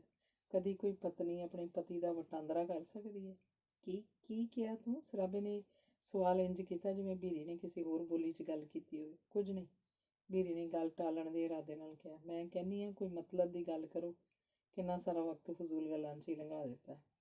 ਮੇਰਾ ਵੀ ਤਾਂ ਇਹੋ ਮਤਲਬ ਹੈ ਰਘਬੀਰ ਕਿ ਇਸ ਵੇਲੇ ਤੈਨੂੰ ਕੋਈ ਵੀ ਫਜ਼ੂਲ ਗੱਲ ਮੂੰਹੋਂ ਨਹੀਂ ਕੱਢਣੀ ਚਾਹੀਦੀ। ਪਰ ਇਹ ਜੋ ਕੁਝ ਤੂੰ ਕਹਿ ਦਿੱਤਾ, ਇਹ ਤਾਂ ਤੂੰ ਫਜ਼ੂਲ ਤੋਂ ਵੀ ਵੱਧ ਕੇ ਬੇਵਕੂਫੀ ਹੈ, ਬੀਰੀ ਨੇ ਕਿਹਾ। ਇਹ ਕਹਿਣਾ ਚਾਹੁੰਦੇ ਜੇ ਨਾ? ਬੇਸ਼ੱਕ ਸਰਾਭੇ ਦੇ ਨਕਸ਼ਾਂ ਤੇ ਹਸਰਤ ਦਾ ਰੰਗ ਸੀ। ਤੂੰ ਖੁਦ ਹੀ ਸੋਚ, ਰਾਹ ਜਾਂਦੇ ਕਿਸੇ ਐਸੇ ਰਾਹੀ ਨਾਲ ਕੋਈ ਅਜਿਹੇ ਅਹਿਦੋ ਪੈਮਾਨ ਕਰਨਾ ਜਿਹਨੇ ਕਦੀ ਵੀ ਨਾ ਮੁੜਨਾ ਹੋਵੇ, ਕੀ ਇਹ ਬੇਵਕੂਫੀ ਨਹੀਂ? ਉਹ ਬੀਰੀ ਨੇ ਨਖਰੇਲੀ ਜਿਹੀ ਅਦਾ 'ਚ ਸਿਰ ਨੂੰ ਹਰਕਤ ਦਿੱਤੀ। ਵੱਡੇ ਰਹਿ ਗਏ ਨੇ ਫਿਲਾਸਫਰ। ਕੀ ਮੈਂ ਨਹੀਂ ਜਾਣਦੀ ਇਸ ਫਲਸਫੇ ਨੂੰ ਕਿ ਇਸ ਕਿਸਮ ਦੇ ਰਾਹੀ ਨਾਲ ਨਿਉ ਲਾਉਣਾ ਬੇਵਕੂਫੀ ਹੈ? ਪਰ ਜੇ ਉਸ ਰਾਹੀ ਨਾਲ ਉਸੇ ਮੰਜ਼ਿਲ ਦਾ ਕੋਈ ਰਾਹੀ ਨਿਉ ਲਾਉਣਾ ਚਾਹੇ ਤਾਂ ਕੀ ਇਹ ਵੀ ਤੁਹਾਡੇ ਖਿਆਲ 'ਚ ਬੇਵਕੂਫੀ ਹੋਏਗੀ? ਜਵਾਬ ਸੁਣ ਕੇ ਸਰਾਭਾ ਕਾਫੀ ਹੱਦ ਤੱਕ ਨਿਰੁੱਤਰ ਹੋ ਗਿਆ। ਉਹ ਇਸ ਵੇਲੇ ਬੜੀ ਅਨੋਖੀ ਤੇ ਨਾਲੇ ਤੌਖਲੇ ਭਰੀ ਹਾਲਤ ਮਹਿਸੂਸ ਕਰ ਰਿਹਾ ਸੀ, ਆਪਣੀ ਜਿਹੋ ਜਿਹੀ ਰੇਲ ਦੇ ਉਸ ਮੁਸਾਫਰ ਦੀ ਹੁੰਦੀ ਹੈ ਜਿਹਦਾ ਡੱਬਾ ਕੱਟ ਕੇ ਪਿਛਾਂਹ ਮੁੜ ਜਾਣ ਵਾਲੀ ਗੱਡੀ ਨਾਲ ਲਾਇਆ ਜਾ ਰਿਹਾ ਹੋਵੇ। ਰਘਬੀਰ, ਸਰਾਭੇ ਦੀ ਆਵਾਜ਼ 'ਚ ਪਤਾ ਨਹੀਂ ਕਿੱਥੋਂ ਏਡੀ ਕਰੜਾਈ ਆ ਗਈ। ਤੂੰ ਮੈਨੂੰ ਕਮਜ਼ੋਰ ਕਰਨ ਆਈ ਹੈ ਇਸ ਵੇਲੇ? ਬੀਰੀ ਨੇ ਉਹਦੀ ਕੜਕ ਤੋਂ ਅਣਭਿੱਜ ਰਹਿੰਦਿਆਂ ਜਵਾਬ ਦਿੱਤਾ। ਮੈਂ ਸਗੋਂ ਤਾਕਤ ਦੇਣ ਆਈ ਹਾਂ ਤੁਹਾਨੂੰ। ਕੀ ਮਤਲਬ? ਤੁਸੀਂ ਇੱਕ ਵਾਰੀ ਆਪਣੇ ਕਿਸੇ ਸਾਥੀ ਨੂੰ ਕਿਹਾ ਸੀ ਨਾ ਕਿ ਤੁਹਾਡਾ ਵਿਆਹ ਜਾਂ ਤਾਂ ਮੌਤ ਨਾਲ ਤੇ ਜਾਂ ਕਿਸੇ ਅਜਿਹੀ ਕੁੜੀ ਨਾਲ ਹੋਏਗਾ ਜਿਹੜੀ ਸਿਰਫ ਮੌਤ ਨੂੰ ਗਲਵੱਕੜੀ ਪਾਉਣੀ ਜਾਣਦੀ ਹੋਵੇ, ਬਲਕਿ ਮੌਤ ਨੂੰ ਉਂਗਲਾਂ ਤੇ ਨਚਾ ਵੀ ਸਕਦੀ ਹੋਵੇ। ਬੇਸ਼ੱਕ ਕਦੀ ਮੈਂ ਇਸ ਕਿਸਮ ਦੀਆਂ ਗੱਲਾਂ ਕਰਦਾ ਹੁੰਦਾ ਸੀ, ਪਰ ਹੁਣ ਤਾਂ ਦੂਜੇ ਕਿਸਮ ਦੇ ਵਿਆਹ ਵਾਲੀ ਗੱਲ ਸੋਚਣਾ ਮੇਰੇ ਲਈ ਸਵਾਲ ਹੀ ਨਹੀਂ ਪੈਦਾ ਹੁੰਦਾ, ਜਦਕਿ ਪਹਿਲੇ ਕਿਸਮ ਦੀ ਆਪਣੀ ਮੰਗੇਤਰ ਨਾਲ ਗੰਢ ਚਿਤਰਾਵਾ ਹੋਣ ਵਿੱਚ ਸਿਰਫ ਭਲਕਦਾ ਸੂਰਜ ਚੜ੍ਹਨਾ ਬਾਕੀ ਹੈ। ਇਹ ਮੈਂ ਜਾਣਦੀ ਹਾਂ ਤੁਸੀਂ ਕਿੰਨੇ ਕਾਹਲੇ ਜੇ ਉਸ ਵੇਦੀ ਤੇ ਬੈਠਣ ਲਈ। ਤੁਹਾਡੀ ਬਾਬਤ ਇਹ ਵੀ ਸੁਣ ਚੁੱਕੀ ਹਾਂ ਕਿ ਜਿਹੜੀਆਂ ਆਪਣੇ ਸਾਥੀਆਂ ਨੂੰ ਤੁਸੀਂ ਅਕਸਰ ਕਿਹਾ ਕਰਦੇ ਹੋ ਕਿ ਫਾਂਸੀ ਲੱਗਣ ਨਾਲ ਤੁਸੀਂ ਇਸੇ ਕਰਕੇ ਉਤਾਵਲੇ ਹੋ ਕਿ ਦੂਜਾ ਜਨਮ ਲੈ ਕੇ ਆਪਣੇ ਅਧਵਾਟੇ ਛੱਡੇ ਹੋਏ ਕੰਮਾਂ ਨੂੰ ਮੁੜ ਜਾਰੀ ਕਰ ਸਕੋ। ਠੀਕ ਇਹ ਗੱਲ ਤੁਸਾਂ ਕਹੀ ਸੀ ਕਿ ਐਵੇਂ ਲੋਕੀ ਗੱਪ ਮਾਰਦੇ ਨੇ? ਕਹੀ ਸੀ ਰਘਬੀਰ, ਮੇਰੀ ਕਹੀ ਨਹੀਂ ਬਲਕਿ ਮੇਰੀ ਜ਼ਿੰਦਗੀ ਦੀ ਆਖਰੀ ਤਮੰਨਾ ਹੈ। ਗੋਇਆ ਤੁਸੀਂ ਪੁਨਰ ਜਨਮ ਦੀ ਥਿਊਰੀ 'ਚ ਵਿਸ਼ਵਾਸ ਰੱਖਦੇ ਕਿਉਂ? ਬੇਸ਼ੱਕ ਪੁਨਰ ਜਨਮ ਦੀ ਥਿਊਰੀ 'ਚ ਮੇਰਾ 100% ਵਿਸ਼ਵਾਸ ਹੈ ਤੇ ਮੇਰਾ ਵੀ। ਤਾਈਆਂ ਤਾਂ ਮੈਂ ਚਾਹੁੰਦੀ ਹਾਂ ਕਿ ਜੇ ਇਸ ਜਨਮ 'ਚ ਕੁਝ ਨਹੀਂ ਆਪਣੇ ਵਤਨ ਦਾ ਸਵਾਰ ਸਕੀ ਤਾਂ ਦੂਜੇ ਜਨਮ 'ਚ ਜ਼ਰੂਰ ਕੁਝ ਕਰਕੇ ਦਿਖਾਵਾਂ। ਪਰ ਮੈਂ ਤਾਂ ਤੁਸਾਂ ਵਰਗੀ ਮਰਦ ਨਹੀਂ ਬਲਕਿ ਇੱਕ ਕਮਜ਼ੋਰ ਲੜਕੀ ਹਾਂ ਜਿਹੜੀ ਇਕੱਲਿਆਂ ਸ਼ਾਇਦ ਆਪਣੇ ਨਿਸ਼ਾਨੇ ਉੱਤੇ ਪੂਰੀ ਨਾ ਉਤਰ ਸਕਾਂ। ਉਸ ਸੂਰਤ ਵਿੱਚ ਤੁਸੀਂ ਮੇਰਾ ਸਾਥ ਦੇਣ ਤੋਂ ਇਨਕਾਰ ਕਰੋਗੇ? ਮੈਨੂੰ ਯਕੀਨ ਹੈ ਕਿ ਇਨਕਾਰ ਕਰਨਾ ਜੇ ਚਾਹੋਗੇ ਤਾਂ ਵੀ ਨਹੀਂ ਕਰ ਸਕੋਗੇ। ਇੰਨੀ ਕੁ ਖਬਰ ਮੈਨੂੰ ਦਿਲ ਦੀ ਬੇਤਾਰ ਬਰਕੀ ਰਾਹੀਂ ਮਿਲ ਚੁੱਕੀ ਹੈ ਤੁਸਾਂ ਬਾਬਤ। ਮੇਰੇ ਉੱਤੇ ਲਾਈ ਹੋਈ ਇਹ ਲਾਲ ਰੰਗ ਦੀ ਸ਼ਾਲ ਵੇਖ ਰਹੇ ਹੋ? ਜਦੋਂ ਮੈਂ ਤੁਹਾਡੀ ਮੁਲਾਕਾਤ ਲਈ ਘਰੋਂ ਤੁਰਨ ਲੱਗੀ ਸੀ ਤਾਂ ਮੈਂ ਇਹਨੂੰ ਸ਼ਾਲ ਨਹੀਂ ਬਲਕਿ ਸਾਲੂ ਸਮਝ ਕੇ ਉੜਿਆ ਸੀ। ਸਰਾਬੇ ਦੇ ਹੱਥਾਂ 'ਚ ਹੁਣ ਸੀਖਾਂ ਦੀ ਥਾਂ ਬੀਰੀ ਦੀਆਂ ਕਲਾਈਆਂ ਸਨ। ਬੀਰੀ ਉੱਤੇ ਉਹਨੂੰ ਪਿਆਰ ਨਾਲੋਂ ਵੀ ਬਹੁਤਾ ਤਰਸ ਆ ਰਿਹਾ ਸੀ। ਚਲੋ ਮੰਨ ਲਿਆ, ਸਰਾਬੇ ਦੀ ਆਵਾਜ਼ ਮੁੜ ਕੋਮਲ ਹੁੰਦੀ ਜਾ ਰਹੀ ਸੀ। ਪਰ ਝੱਲੀਏ, ਜਿਸ ਆਦਮੀ ਦਾ ਸਾਥ ਕਰਨ ਲਈ ਤੂੰ ਏਡੀ ਉਤਾਵਲੀ ਹੈ ਉਹ ਤਾਂ ਭਲਕੇ ਜਾ ਰਿਹਾ ਤੇ ਤੂੰ ਅਜੇ ਬਹੁਤ ਲੰਮੀ ਜ਼ਿੰਦਗੀ ਭੋਗਣੀ ਹੈ। ਮੈਂ ਫਿਰ ਕਹਾਂਗਾ, ਸਖਤ ਪਾਗਲਪਨ ਵਾਲੀ ਗੱਲ ਤੂੰ ਸੋਚੀ ਹੈ ਰਘਬੀਰ। ਇਹਦਾ ਮਤਲਬ ਇਹ ਕਿ ਤੂੰ ਸਾਰੀ ਉਮਰ ਬੇਵਾ ਬਣ ਕੇ ਕੱਟੇ। ਬੀਰੀ ਤੈਸ਼ 'ਚ ਆ ਗਈ। ਖਬਰਦਾਰ ਜੇ ਮੁੜ ਕੇ ਲਫ਼ਜ਼ ਜ਼ਬਾਨ ਤੇ ਲਿਆਂਦਾ। ਇੱਕ ਅਮਰ ਪਤੀ ਦੀ ਪਤਨੀ ਆਪਣੇ ਆਪ ਨੂੰ ਬੇਵਾ ਸਮਝੇਗੀ ਜਿਹਦੇ ਸੁਹਾਗ ਨੂੰ ਪਰਲੇ ਤੱਕ ਵੀ ਕੋਈ ਜ਼ਵਾਲ ਨਹੀਂ ਆ ਸਕਦਾ। ਰਘਬੀਰ, ਬੀਰੀ ਦੀ ਹਮਦਰਦੀ 'ਚ ਸਰਾਬਾ ਸਾਰਾ ਸਮੁੱਚਾ ਛਲਕ ਪਿਆ। ਐਸਾ ਨਹੀਂ ਹੋ ਸਕਦਾ ਤੇਰੇ ਵਰਗੀ ਸੋਹਣੀ ਸੁਘੜ ਕੁੜੀ ਬੇਮਤਲਬ ਹੀ ਆਪਣੀ ਜਵਾਨੀ ਨੂੰ ਰੋਲਣ ਤੇ ਉਤਾਰੂ ਹੋ ਜਾਏ। ਇਹ ਹਰਗਿਜ਼, ਬਸ ਇਹ ਗੱਲ ਤਾਂ ਤੁਹਾਡੇ ਤੋਂ ਪੁੱਛਣੀ ਸੀ ਕਿ ਠੀਕ ਠੀਕ ਦੱਸੋ, ਮੇਰਾ ਸੁਹੱਪਣ ਤੁਹਾਨੂੰ ਪਸੰਦ ਹੈ? ਬੀਰੀ ਦੇ ਹੱਥ ਸਰਾਬੇ ਦੇ ਹੱਥਾਂ 'ਚ ਨਿੱਘੇ ਹੋਈ ਜਾ ਰਹੇ ਸਨ। ਸਰਾਬਾ ਇੱਕ ਅਨੋਖੀ ਅਵਸਥਾ ਦਾ ਅਨੁਭਵ ਕਰਦਾ ਬੋਲਿਆ, ਰਘਬੀਰ, ਕਿਉਂ ਤੂੰ ਇਹ ਫਜ਼ੂਲ ਜਿਹਾ ਮਜ਼ਬੂਨ ਲੈ ਕੇ ਆ ਗਈ ਹੈ ਇਸ ਵੇਲੇ ਮੇਰੇ ਸਾਹਮਣੇ? ਤੇਰੀਆਂ ਸਾਰੀਆਂ ਗੱਲਾਂ ਦੇ ਜਵਾਬ 'ਚ ਮੈਂ ਸਿਰਫ ਇੰਨਾ ਹੀ ਕਹਿ ਸਕਦਾ ਕਿ ਮੇਰੀ ਜ਼ਿੰਦਗੀ 'ਚ ਨਾ ਤਾਂ ਕਦੀ ਕੋਈ ਲੜਕੀ ਆਈ, ਨਾ ਹੀ ਵਿਆਹ ਸ਼ਾਦੀ ਬਾਰੇ ਮੈਂ ਕਦੀ ਸੋਚਿਆ। ਕੁਝ ਤਾਂ ਉਮਰ ਦਾ ਹੀ ਤਕਾਜ਼ਾ ਇਹੋ ਸੀ, ਕੁਝ ਇਹ ਕਿ ਇੱਕ ਇਨਕਲਾਬੀ ਲਈ ਇਸ ਕਿਸਮ ਦੀਆਂ ਗੱਲਾਂ ਸੋਚਣੀਆਂ ਮਹਿਜ਼ ਬੇਵਕੂਫੀ ਹੁੰਦੀ ਹੈ। ਫਿਰ ਵੀ ਇਸ ਵੇਲੇ ਦਿਲ ਦੀ ਗੱਲ ਲੁਕਾਵਾਂਗਾ ਨਹੀਂ ਕਿ ਉਦਣ ਜਿਹੜੀ ਭਲੋਵਾਲ 'ਚ ਤੇਰੇ ਨਾਲ ਮੁਲਾਕਾਤ ਹੋਈ ਸੀ ਉਸ ਤੋਂ ਬਾਅਦ ਬਿਨਾਂ ਮੇਰੀ ਮਰਜ਼ੀ ਤੋਂ ਹੀ ਤੇਰੀ ਬਾਬਤ ਕਈ ਕਿਸਮ ਦੇ ਖਿਆਲ ਮੇਰੇ ਅੰਦਰ ਲੰਘ ਗਏ। ਪਰ ਮੈਂ ਇਸ ਕਿਸਮ ਦੇ ਖਿਆਲਾਂ ਨੂੰ ਠੁਕਰਾ ਕੇ ਅੰਦਰੋਂ ਕੱਢਦਾ ਰਿਹਾ। ਅਕਸਰ ਸੋਚਦਾ ਸਾਂ ਕਿ ਜੇ ਮੈਂ ਇਨਕਲਾਬੀ ਨਾ ਹੋ ਕੇ ਆਮ ਆਦਮੀ ਹੁੰਦਾ ਤਾਂ ਵਿਆਹ ਸ਼ਾਦੀ ਦੇ ਮਾਮਲੇ 'ਚ ਸ਼ਾਇਦ ਰਘਬੀਰ ਤੋਂ ਬਿਨਾਂ ਹੋਰ ਕਿਸੇ ਵੀ ਲੜਕੀ ਵੱਲ ਮੇਰਾ ਧਿਆਨ ਨਾ ਜਾ ਸਕਦਾ। ਇਹ ਦੱਸਣ ਤੋਂ ਮੇਰਾ ਮਤਲਬ ਇਹ ਨਹੀਂ ਕਿ ਤੁਹਾਡਾ ਮਤਲਬ ਕੁਝ ਵੀ ਹੋਵੇ।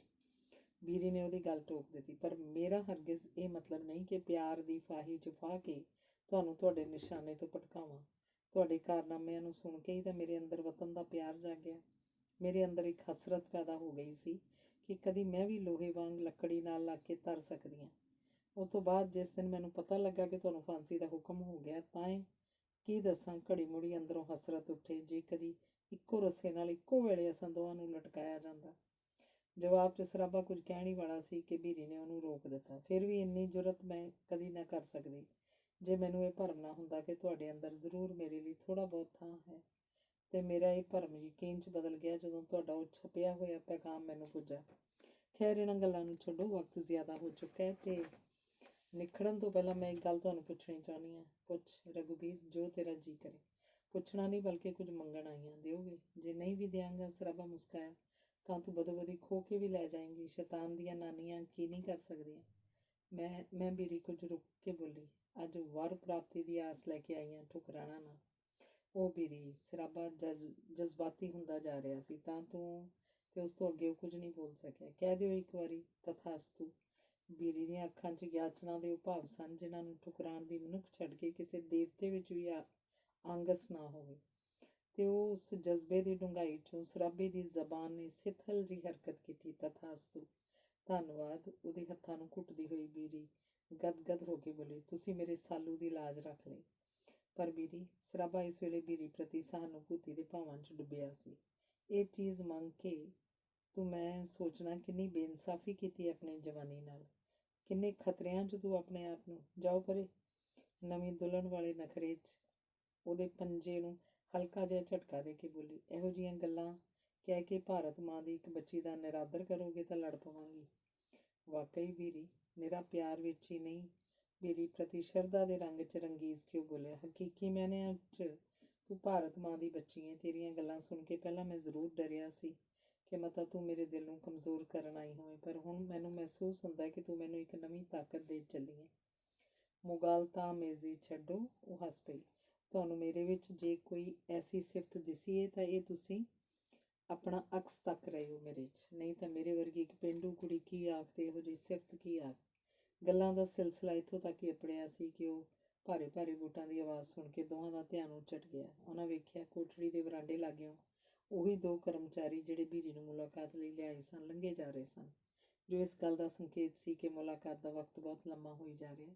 ਸਰਾਬੇ ਦੀ ਥਾਂ ਜੇ ਕੋਈ ਆਮ ਆਦਮੀ ਹੁੰਦਾ ਤਾਂ ਹੁਣ ਤੀਕ ਸ਼ਾਇਦ ਕਦੇ ਵੀ ਉਹ ਮੁਲਾਕਾਤ ਖਤਮ ਕਰ ਦਿੱਤੀ ਹੁੰਦੀ, ਪਰ ਸਰਾਬੇ ਨੂੰ ਇੰਨੀ ਗੱਲ ਕਹਿਣ ਦੀ ਕਿਵੇਂ ਕਿਸੇ ਨੂੰ ਜੁਰਤ ਹੋ ਸਕਦੀ ਸੀ। ਅੱਛਾ ਮੇਰੀ ਦੁਲਹਨ। ਸਰਾਬੇ ਦੇ ਚਿਹਰੇ ਉੱਤੇ ਪ੍ਰਸੰਨਤਾ, ਹਸਰਤ ਤੇ ਤਰਸ ਆਦਿ ਦੇ ਮਿਲਵੇਂ ਭਾਵ ਸਨ। ਸਾਡਾ ਸੁੰਬਰ ਹੋ ਗਿਆ, ਪਰ ਇਹ ਗੱਲ ਬੜੀ ਮਾੜੀ ਹੋਈ ਕਿ ਇਸ ਵੇਲੇ ਘੁੰਡ ਚੁਕਾਈ ਦੇ ਤੌਰ ਤੇ ਤੈਨੂੰ ਦੇਣ ਲਈ ਮੇਰੇ ਕੋਲ ਕੁਝ ਨਹੀਂ।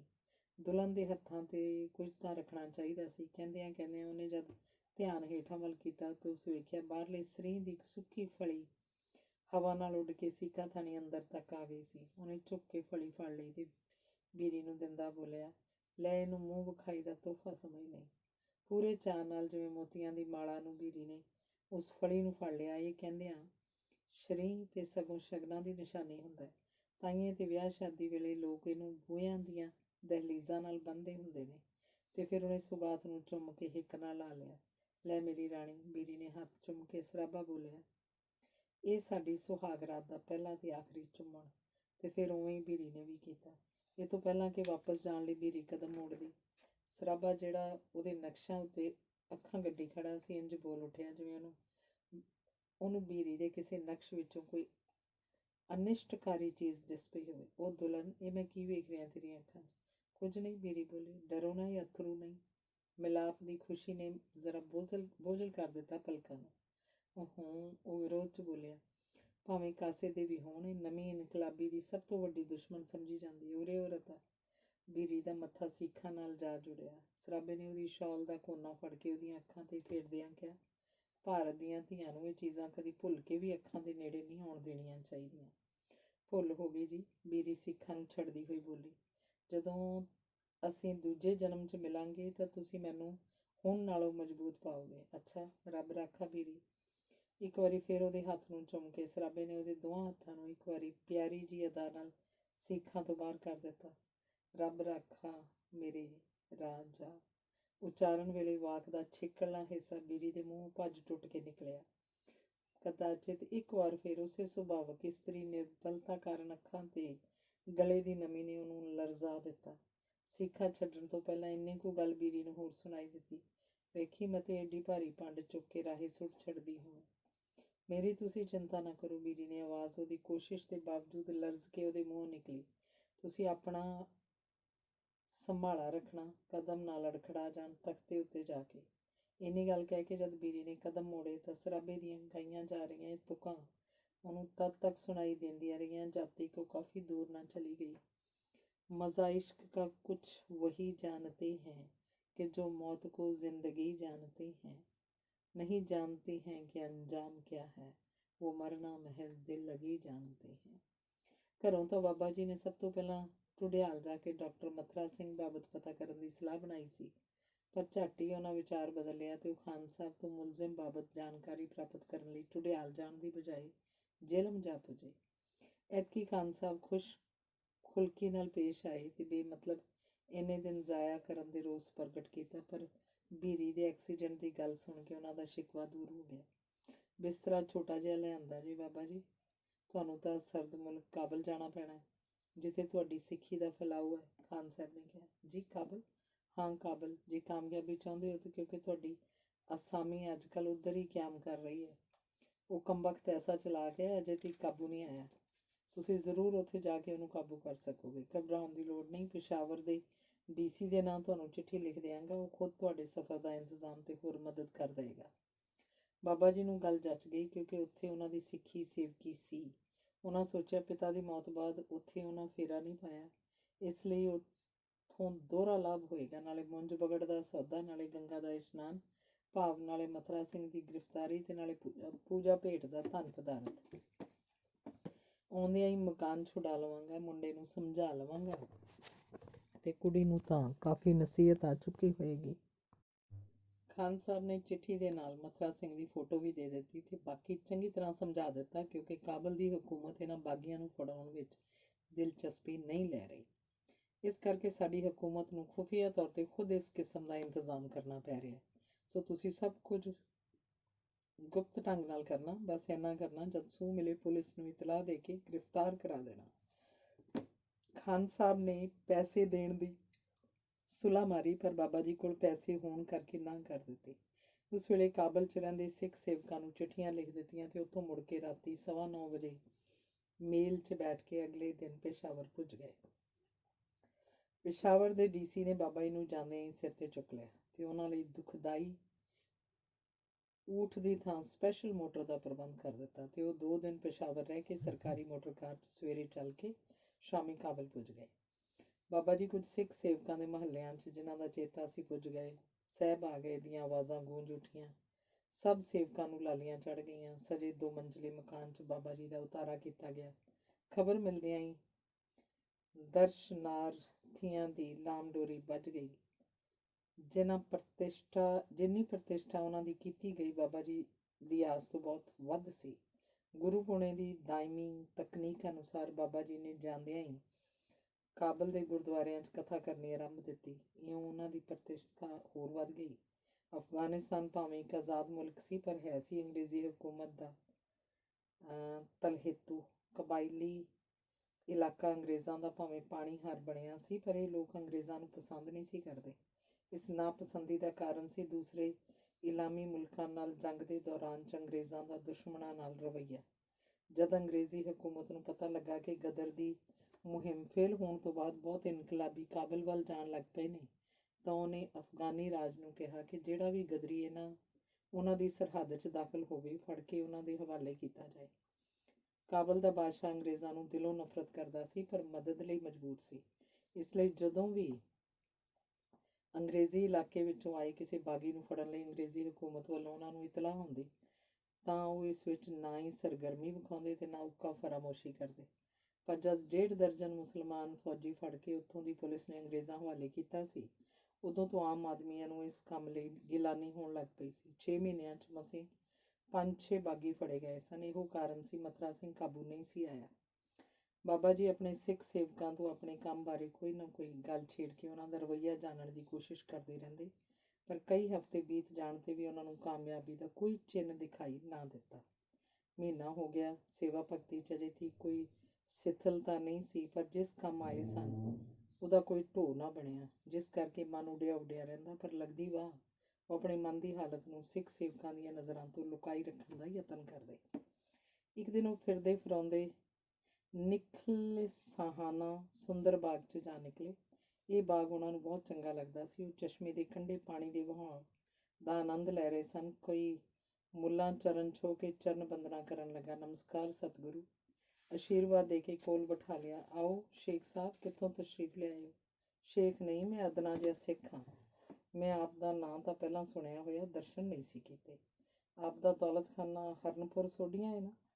ਬਾਬਾ ਜੀ ਅਜਨਬੀ ਪਾਸੋਂ ਇੰਨੀਆਂ ਪਤੇ ਦੀਆਂ ਗੱਲਾਂ ਸੁਣ ਕੇ ਹੋਰ ਮੁਤਵੱਜ਼ਾ ਹੋਏ। ਉਸ ਵੱਲ ਖੁੱਲ੍ਹੀਆਂ ਗੱਲਾਂ ਹੋਣ ਲੱਗੀਆਂ। ਉਹਨੇ ਆਪਣਾ ਨਾਂ ਮਥੁਰਾ ਸਿੰਘ ਦੱਸਿਆ। ਬਾਬਾ ਜੀ ਦੀ ਖੁਸ਼ੀ ਦਾ ਠਿਕਾਣਾ ਨਾ ਰਿਹਾ। ਸਾਡੇ ਪਿੰਡ ਦੇ ਜਵਾਈ ਹੋਣ ਤੋਂ ਛੁੱਟ ਤੁਸੀਂ ਗੁਰੂਆਂ ਦੀ ਸੰਤਾਨ ਵੀ ਹੋ, ਉਹ ਕਹਿ ਰਿਹਾ ਸੀ। ਇਸੇ ਕਰਕੇ ਜਦੋਂ ਮੈਨੂੰ ਆਪ ਦੀ ਆਮਦ ਬਾਰੇ ਪਤਾ ਲੱਗਾ, ਮੈਂ ਸੋਚਿਆ ਕਿਉਂ ਨਾ ਆਪਣੀ ਮੁਸ਼ਕਿਲ ਤੁਹਾਡੇ ਰਾਹੀਂ ਹੱਲ ਕਰਾਂ। ਫਿਰ ਮਥੁਰਾ ਸਿੰਘ ਨੇ ਆਪਣਾ ਸਾਰਾ ਹਾਲ ਤੇ ਹੁਲੀਆ ਬਦਲਣ ਦਾ ਕਾਰਨ ਦੱਸਿਆ। ਬਾਬਾ ਜੀ ਨੂੰ ਖੁਸ਼ੀ ਪਹੁੰਚਾਉਣੀ ਔਖੀ ਹੋ ਰਹੀ ਸੀ। ਬਾਬਾ ਜੀ ਨੇ ਐਸਾ ਰਵੱਈਆ ਬਣਾ ਲਿਆ ਕਿ ਮਥੁਰਾ ਸਿੰਘ ਨੂੰ ਨਿਸ਼ਚਾ ਹੋ ਜਾਏ ਕਿ ਉਹ ਅੰਗਰੇਜ਼ਾਂ ਦੇ ਕੱਟੜ ਦੁਸ਼ਮਣ ਹਨ ਤੇ ਇਨਕਲਾਬੀਆਂ ਦੇ ਸ਼ੁਭ ਚਿੰਤਕ ਨੇ। ਬਾਬਾ ਜੀ ਨੇ ਇਉਂ ਲੈਕਚਰ ਕੀਤਾ ਕਿ ਉਹਨੂੰ ਇਹ ਪੱਕੇ ਇਨਕਲਾਬੀ ਜਾਪਣ ਲੱਗ ਪਏ। ਜਦ ਬਾਬਾ ਜੀ ਨੇ ਇਹ ਦੱਸਿਆ ਕਿ ਉਹਨਾਂ ਨੇ ਆਪਣਾ ਲੜਕਾ ਸੁਦਰਸ਼ਨ ਖੁਸ਼ੀ ਨਾਲ ਵਤਨ ਦੀ ਗਦਰ ਪਾਰਟੀ ਨੂੰ ਅਰਪਣ ਕਰ ਦਿੱਤਾ ਹੋਇਆ, ਆਪ ਕਦੋਂ ਤੀਕ ਵਾਪਸ ਜਾ ਰਹੇ ਹੋ? ਮਥੁਰਾ ਸਿੰਘ ਨੇ ਨਿਰਸੰਕੋਚ ਹੋ ਕੇ ਪੁੱਛਿਆ। ਬਹੁਤ ਜਲਦ, 1-2 ਦਿਨਾਂ ਤੱਕ। ਤਾਂ ਕਿਰਪਾ ਕਰਕੇ ਮੇਰਾ ਕੰਮ ਜ਼ਰੂਰ ਕਰਨਾ, ਇਸੇ ਮਤਲਬ ਲਈ ਹਾਜ਼ਰ ਹੋਇਆ।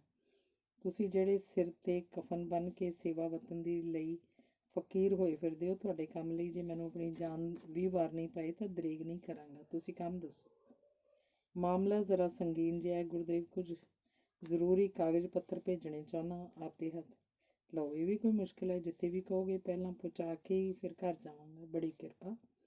ਚਿੱਠੀਆਂ ਲਾਹੌਰ ਪਹੁੰਚਾਉਣੀਆਂ। ਪਤਾ ਠਿਕਾਣਾ ਲਿਖ ਦਿੱਤਾ ਹੈ। ਮਥੁਰਾ ਸਿੰਘ ਨੇ ਚਿੱਠੀਆਂ ਦਾ ਮਨੋਰਥ ਪ੍ਰਗਟ ਕਰ ਦਿੱਤਾ ਕਿ ਭਾਵੇਂ ਗਦਰ ਪਾਰਟੀ ਹਰ ਪਹਿਲੂ ਤੋਂ ਨਾਕਾਮ ਰਹਿ ਚੁੱਕੀ ਹੈ, ਪਰ ਜਿਸ ਤਰ੍ਹਾਂ ਦੀ ਸੰਭਵ ਹੋ ਸਕੇ ਉਹਨਾਂ 7 ਦੇਸ਼ ਭਗਤਾਂ ਨੂੰ ਫਾਂਸੀ ਲੱਗਣ ਤੋਂ ਪਹਿਲਾਂ ਜੇਲ੍ਹ ਚੋਂ ਕੱਢਣ ਦੀ ਵਿਉਂਤ ਬਣਾਈ ਜਾ ਰਹੀ ਹੈ। ਇਸ ਲਈ ਅੰਡਰਗਰਾਊਂਡ ਇਨਕਲਾਬੀ ਬੰਬਾਂ ਨਾਲ ਜੇਲ੍ਹ ਦੀ ਫਸੀਲ ਨੂੰ ਉਡਾਉਣਾ ਚਾਹੁੰਦੇ ਹਨ। ਉਹਨਾਂ ਕੁਝ ਖਤਰਨਾਕ ਬੰਗਾਲੀ ਬੰਬ ਕਿਤੇ ਲੁਕਾਏ ਹੋਏ ਹਨ। ਉਹਨਾਂ ਬਾਰੇ ਸੁਨੇਹਾ ਘੱਲਣਾ ਹੈ। ਮੈਨੂੰ ਸੁਨੇਹਾ ਭੇਜਣ ਦਾ ਕੋਈ ਢੰਗ ਨਹੀਂ ਸੀ ਲੱਭ ਰਿਹਾ। ਇਤਫਾਕ ਨਾਲ ਤੁਸੀਂ ਆ ਗਏ। ਜਦ ਬਾਬਾ ਜੀ ਮੰਨ ਗਏ ਤਾਂ ਡਾਕਟਰ ਮਥੁਰਾ ਸਿੰਘ ਨੇ ਕਿਹਾ ਕਿ ਮੈਂ ਕੱਲ੍ਹ ਠੀਕ ਇਸ ਵੇਲੇ ਕਾਗਜ਼ ਇੱਥੇ ਪਹੁੰਚਾ ਦਿਆਂਗਾ। ਇਹ ਕਹਿ ਕੇ ਬੰਦਨਾ ਕਰਕੇ ਉਹ ਚਲਾ ਗਿਆ। ਖੁਸ਼ੀ 'ਚ ਡੇਰੇ ਪਹੁੰਚਦੇ ਹੀ ਬਾਬਾ ਜੀ ਨੇ ਐਲਾਨ ਕਰ ਦਿੱਤਾ ਕਿ ਉਹ ਪਰਸੋਂ ਵਾਪਸ ਜਾ ਰਹੇ ਨੇ। ਉਹ ਰਾਤੀ ਹਨੇਰੇ 'ਚ ਪੁਲਿਸ ਸਟੇਸ਼ਨ ਤੇ ਪਹੁੰਚ ਗਏ ਤੇ ਸਾਰੀ ਸੂਹ ਦੇ ਕੇ ਆਪ ਪੂਰੇ ਤੌਰ ਤੇ ਨਿਸ਼ਚਿੰਤ ਹੋ ਕੇ ਵਾਪਸ ਮੁੜ ਆਏ। ਅਗਲੇ ਦਿਨ ਮੱਘਰ ਦੀ ਸੰਗਰਾਂਦ ਸੀ। ਦਿਨ ਚੜ੍ਹਦਿਆਂ ਬਾਬਾ ਜੀ ਗੁਰਦੁਆਰੇ ਪੁੱਜੇ। ਕਥਾ ਦੀ ਸਮਾਪਤੀ ਪਿੱਛੋਂ ਮਗਰੋਂ ਸਿੱਖ ਸੇਵਕਾਂ ਤੇ ਦੂਸਰੇ ਪ੍ਰੇਮੀਆਂ ਵੱਲੋਂ ਚੜ੍ਹਾਵੇ ਆਉਣੇ ਸ਼ੁਰੂ ਹੋ ਗਏ। ਨੋਟਾਂ, ਕਾਬਲੀ ਨਮਦੇ, ਵਧੀਆ ਗਲੀਚੇ, ਰੇਸ਼ਮੀ ਕੱਪੜੇ ਤੇ ਖੁਸ਼ਕ ਮੇਵੇ ਦੇ ਢੇਰ ਲੱਗ ਗਏ। ਅਖੀਰਲਾ ਅੰਗ।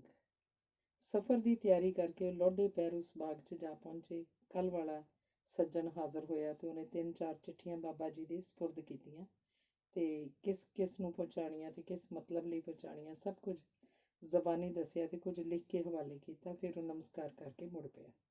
ਰਾਤ ਪੈਂਦੇ ਹੀ ਬਾਬਾ ਜੀ ਪੱਟੂ ਦੀ ਬੁੱਕਲ ਮਾਰ ਕੇ ਕੱਲ੍ਹ ਵਾਲੇ ਵਕਤ ਮੁੜ ਪੁਲਿਸ ਸਟੇਸ਼ਨ ਤੇ ਜਾ ਪਹੁੰਚੇ। ਇੰਸਪੈਕਟਰ ਨੇ ਦੱਸਿਆ ਕਿ ਦੱਸੇ ਹੋਏ ਹੁਲੀਏ ਵਾਲੇ ਆਦਮੀ ਨੂੰ ਫੜਨ ਲਈ ਵਕਤ ਤੋਂ ਕੁਝ ਅਗੇਤੇ ਹੀ ਪੁਲਿਸ ਦੀ ਪਾਰਟੀ ਸਫੈਦ ਕੱਪੜਿਆਂ 'ਚ ਬਾਗ ਅੰਦਰ ਦਾਖਲ ਹੋ ਗਈ ਸੀ ਤੇ ਜਦੋਂ ਬਾਬਾ ਜੀ ਨਾਲ ਗੱਲਾਂ ਕਰਕੇ ਬਾਗ ਦੇ ਦਰਵਾਜ਼ੇ ਤੋਂ ਨਿਕਲਿਆ ਸੀ, ਪੁਲਿਸ ਨੇ ਕਾਬੂ ਕਰ ਲਿਆ ਸੀ। ਇਹ ਸੁਣ ਕੇ ਬਾਬਾ ਜੀ ਬਹੁਤ ਪ੍ਰਸੰਨ ਹੋਏ ਤੇ IG ਦੀ ਚਿੱਠੀ ਲੈ ਕੇ ਖੁਸ਼ੀ ਦੇ ਵੇਗ 'ਚ ਪੁਲਿਸ ਥਾਣੇ ਤੋਂ ਬਾਹਰ ਨਿਕਲੇ। ਉੱਚੀ ਉੱਚੀ ਆਪਣੇ ਆਪ ਨਾਲ ਗੱਲਾਂ ਕਰਨ ਲੱਗੇ ਕਿ ਹੁਣ ਨਹੀਂ ਲਈਦਾ, ਹੁਣ ਸਿੱਧਾ ਹਿਜ਼ ਆਨਰ ਗਵਰਨਰ ਪਾਸ ਜਾਵਾਂਗਾ। ਹੁਣ ਕੀ ਲੋੜ ਪਈ ਹੈ DC ਪਾਸ ਜਾਣ ਦੀ। ਇੱਕ ਵੱਡੇ ਬਾਗੀ ਨੂੰ ਗ੍ਰਿਫਤਾਰ ਕਰਾ ਚੁੱਕਾ ਲਾਹੌਰ ਪੁੱਜ ਕੇ ਹੋਰ ਕਈਆਂ ਨੂੰ ਕਰਾ ਦਿਆਂਗਾ। ਮੈਨੂੰ ਤਾਂ ਬੰਬਾਂ ਦੇ ਜ਼ਖੀਰੇ ਦਾ ਵੀ ਪਤਾ ਲੱਗ ਗਿਆ। ਰਾਤੋਂ ਰਾਤ ਛਾਪੇ ਮਰਵਾ ਦਿਆਂਗਾ। ਪ੍ਰੈਸ ਮੇਰੇ ਕਾਰਨਾਮੇ ਫਖਰ ਨਾਲ ਛਾਪੇਗੀ। ਇੱਕ ਵਾਰੀ ਟਿਵਾਣਿਆਂ ਨੂੰ ਦੱਸ ਦਿਆਂਗਾ ਜ਼ੇਰ ਤੋਂ ਜ਼ਬਰ ਕਿਵੇਂ ਹੋਈਦਾ। ਸੰਗਰਾਂਦ ਤੋਂ ਦੂਜੇ ਦਿਨ ਸੰਗਤਾਂ ਤੋਂ ਵਿਦਾ ਹੋਏ। ਉਹਨਾਂ ਦਾ ਰੋਮ ਰੋਮ ਆਪਣੇ ਗੁਰੂ ਪਰਮੇਸ਼ਰ ਦੀ ਸ਼ੁਕਰਗੁਜ਼ਾਰੀ 'ਚ ਖੀਵਾ ਹੋ ਰਿਹਾ ਸੀ। ਖੁਸ਼ੀ ਖੁਸ਼ੀ ਪਿਸ਼ਾਵਰ ਪਹੁੰਚੇ। ਕੁਝ ਆਰਾਮ ਕਰਨ ਲਈ ਪਿਸ਼ਾਵਰ ਅਟਕਣਾ ਚਾਹਿਆ, ਪਰ ਖੁਸ਼ੀ ਤੇ ਕਾਮਯਾਬੀ ਦੇ ਨਸ਼ੇ 'ਚ ਉਹਨਾਂ ਨੂੰ ਹਿਜ਼ ਆਨਰ ਗਵਰਨਰ ਨਾਲ ਤੁਆਰਫ ਹਾਸਲ ਕਰਨ ਦੀ ਕਾਹਲ ਸੀ। ਆਪਣੀ ਕਾਰਗੁਜ਼ਾਰੀ ਦੱਸਣ ਦੀ ਕਾਹਲੀ ਸੀ, ਜਿਸ ਕਰਕੇ ਉਹਨਾਂ ਨੇ ਲਾਹੌਰ ਜਾਣ ਦਾ ਫੈਸਲਾ ਕਰ ਲਿਆ। ਫਸਟ ਕਲਾਸ ਦਾ ਟਿਕਟ ਲੈ ਕੇ ਰਾਤ ਦੇ 10:30 ਵਜੇ ਕਲਕੱਤਾ ਮੇਲ 'ਚ ਸਵਾਰ ਹੋ ਗਏ। ਬਾਬਾ ਜੀ ਗੱਡੀ 'ਚ ਬੈਠੇ ਜੇਹਲਮ ਦੇ DC ਦੀਆਂ ਗੱਲਾਂ ਯਾਦ ਕਰਕੇ ਉਹਨੂੰ ਟਿਚਰਾਂ ਕਰ ਰਹੇ ਸਨ। ਮਥੁਰਾ ਸਿੰਘ ਦੇ ਫੜਾਉਣ ਦੇ ਇਨਾਮ ਉੱਤੇ ਵੀ ਮੇਰਾ ਹੀ ਹੱਕ ਹੈ। ਉਹ ਲੁੱਚਾ DC ਤਾਂ ਮੈਨੂੰ ਸੁੱਕਾ ਤੁੜਾਉਣਾ ਚਾਹੁੰਦਾ ਸੀ। ਉਸ ਇਨਾਮ ਬਾਰੇ ਤਾਂ ਜ਼ਿਕਰ ਕਦੀ ਨਹੀਂ ਕੀਤਾ। ਇਉਂ ਚੜ੍ਹਦੀਆਂ ਕਲਾਂ ਦੀਆਂ ਗੱਲਾਂ ਕਰਦਿਆਂ ਉਹਨਾਂ ਨੇ ਸਫ਼ਰ ਮੁਕਾਇਆ। ਗੱਡੀ ਲਾਹੌਰ ਦੇ ਸਟੇਸ਼ਨ ਤੇ ਪਹੁੰਚੀ। 2 ਕੁਲੀ ਡੱਬੇ 'ਚ ਆਏ। ਭਾਵੇਂ ਮਾਲ ਬਹੁਤ ਸੀ, ਪਰ ਮਜ਼ਦੂਰੀ ਦੇ ਲੋਭ 'ਚ ਆ ਕੇ ਇੱਕੋ ਕੁਲੀ ਨੇ ਸਾਰਾ ਸਮਾਨ ਚੁੱਕ ਲਿਆ ਤੇ ਬਾਬਾ ਜੀ ਅੱਗੇ ਅੱਗੇ ਤੁਰ ਪਿਆ। ਤੁਰੇ ਜਾਂਦਿਆਂ ਨੂੰ ਪਲੇਟਫਾਰਮ ਤੇ 7 ਬਾਗੀਆਂ ਨੂੰ ਫਾਂਸੀ ਦੇ ਦਿੱਤਾ ਗਿਆ ਆਵਾਜ਼ਾਂ ਬਾਬਾ ਜੀ ਦੇ ਕੰਨ ਪਈਆਂ। ਉਹਨਾਂ ਨੇ ਝਟਪਟ ਪਰਚਾ ਖਰੀਦ ਲਿਆ। ਪਹਿਲਾ ਸਿਰਲੇਖ ਉਹਨਾਂ ਪੜ੍ਹਿਆ। 18 ਨਵੰਬਰ ਦੀ ਸ਼ਾਮ ਨੂੰ ਉਹਨਾਂ 7 ਬਾਗੀਆਂ ਨੂੰ ਫਾਂਸੀ ਲਟਕਾ ਦਿੱਤਾ। ਹੋਰ ਸਿਰਲੇਖ। ਕਰਤਾਰ ਸਿੰਘ ਨੇ ਕੌਮੀ ਗੀਤ ਗਾਇਆ। ਫਾਂਸੀ ਦੇ ਰੱਸੇ ਨੂੰ ਪਹਿਲਾਂ ਚੁੰਮਿਆ, ਫਿਰ ਆਪ ਹੀ ਉਹਨੇ ਰੱਸੇ ਦਾ ਫੰਦਾ ਆਪਣੇ ਗਲ 'ਚ ਪਾਇਆ। ਇਹ ਪੜ੍ਹ ਕੇ ਬਾਬਾ ਜੀ ਹੋਰ ਵੀ ਖੁਸ਼ ਹੋ ਗਏ। ਫਿਰ ਇੱਕ ਹੋਰ ਸੁਰਖੀ ਬਾਬਾ ਜੀ ਦੀ ਨਜ਼ਰ ਪਈ। ਭੱਲੋਵਾਲ 'ਚ ਇੱਕ ਭਿਆਨਕ ਕਤਲ ਤੇ ਆਤਮ ਹੱਤਿਆ। ਸਰਗੋਧਾ 18 ਨਵੰਬਰ। ਭੱਲੋਵਾਲ ਤੱਕ ਨੰਬਰ 5 ਦੇ ਸਰਕਾਰੀ ਗਰਾਸ ਫਾਰਮ 'ਚ ਰਸਾਲਾਦਾਰ ਗੰਡਾ ਸਿੰਘ ਨੂੰ ਇੱਕ ਜਵਾਨ ਲੜਕੀ ਨੇ ਪਿਸਤੌਲ ਦੀ ਗੋਲੀ ਦਾ ਨਿਸ਼ਾਨਾ ਬਣਾ ਦਿੱਤਾ ਤੇ ਦੂਜੀ ਗੋਲੀ ਨਾਲ ਕਾਤਲਾਂ ਨੇ ਖੁਦਕੁਸ਼ੀ ਕਰ ਲਈ। ਖੂਨਣ ਦੀ ਲੋਥ ਸ਼ਨਾਖਤ ਕੀਤੀ ਜਾ ਚੁੱਕੀ ਹੈ। ਇਹ ਮੌਜਿਆ ਹਰਨਪੁਰ ਸੋਢੀਆਂ ਦੀ ਆਦਮੀ ਬਾਬਾ ਸੁਖਦੇਵ ਸਿੰਘ ਦੀ ਲੜਕੀ ਸੀ। ਉਸ ਪਾਸੋਂ ਰਿਵਾਲਵਰ ਤੋਂ ਬਿਨਾਂ ਹੋਰ ਕੁਝ ਬਰਾਮਦ ਨਹੀਂ ਹੋਇਆ। ਲੜਕੀ ਦੀ ਸੱਜੀ ਮੁੱਠ 'ਚ ਸ਼ਰੀਂ ਦੀ ਇੱਕ ਸੁੱਕੀ ਫਲੀ ਨਿਕਲੀ, ਜਿਹੜੀ ਚੂਰ ਹੋਈ ਹੋਈ ਸੀ। ਇਹ ਪੜ੍ਹ ਕੇ ਬਾਬਾ ਜੀ ਦੀਆਂ ਲੱਤਾਂ ਡੋਲਣ ਲੱਗ ਪਈਆਂ। ਉਹ ਅੱਧ ਮੋਏ ਜਿਹੇ ਬੈਂਚ 'ਤੇ ਢੇਰੀ ਹੋ ਗਏ। ਕੁਲੀ ਕਿੱਧਰ ਗਿਆ ਇਹਦਾ ਉਹਨਾਂ ਨੂੰ ਪਤਾ ਹੀ ਨਹੀਂ। ਅੱਖਾਂ ਦੀਆਂ ਪੁਤਲੀਆਂ 'ਚ ਕਾਫੀ ਦੇਰ ਬਾਅਦ ਜਦ ਹਰਕਤ ਹੋਈ ਤਾਂ ਲਾਗੇ ਖੜੋਤੇ ਕੁਲੀ ਨੂੰ ਉਹਨਾਂ ਨੇ ਇਹ ਕਹਿੰਦਿਆਂ ਸੁਣਿਆ, ਕੀ ਗੱਲ ਜਨਾਬ, ਤਬੀਅਤ ਕੁਝ ਖਰਾਬ ਹੋ ਗਈ ਜੇ? ਮੈਂ ਕਿੰਨੀ ਦੂਰੋਂ ਮੁੜ ਕੇ ਆਇਆ, ਲੱਗਦਾ। ਜਵਾਬ 'ਚ ਬਾਬਾ ਜੀ ਸੁਆਏ ਲਾਲੇ ਮੂਸੇ ਵਾਲੀ ਗੱਡੀ ਤੋਂ ਬਿਨਾਂ ਕੁਝ ਨਾ ਬੋਲ ਸਕੇ। ਲਾਲੇ ਮੂਸੇ ਵਾਲੀ ਜੀ?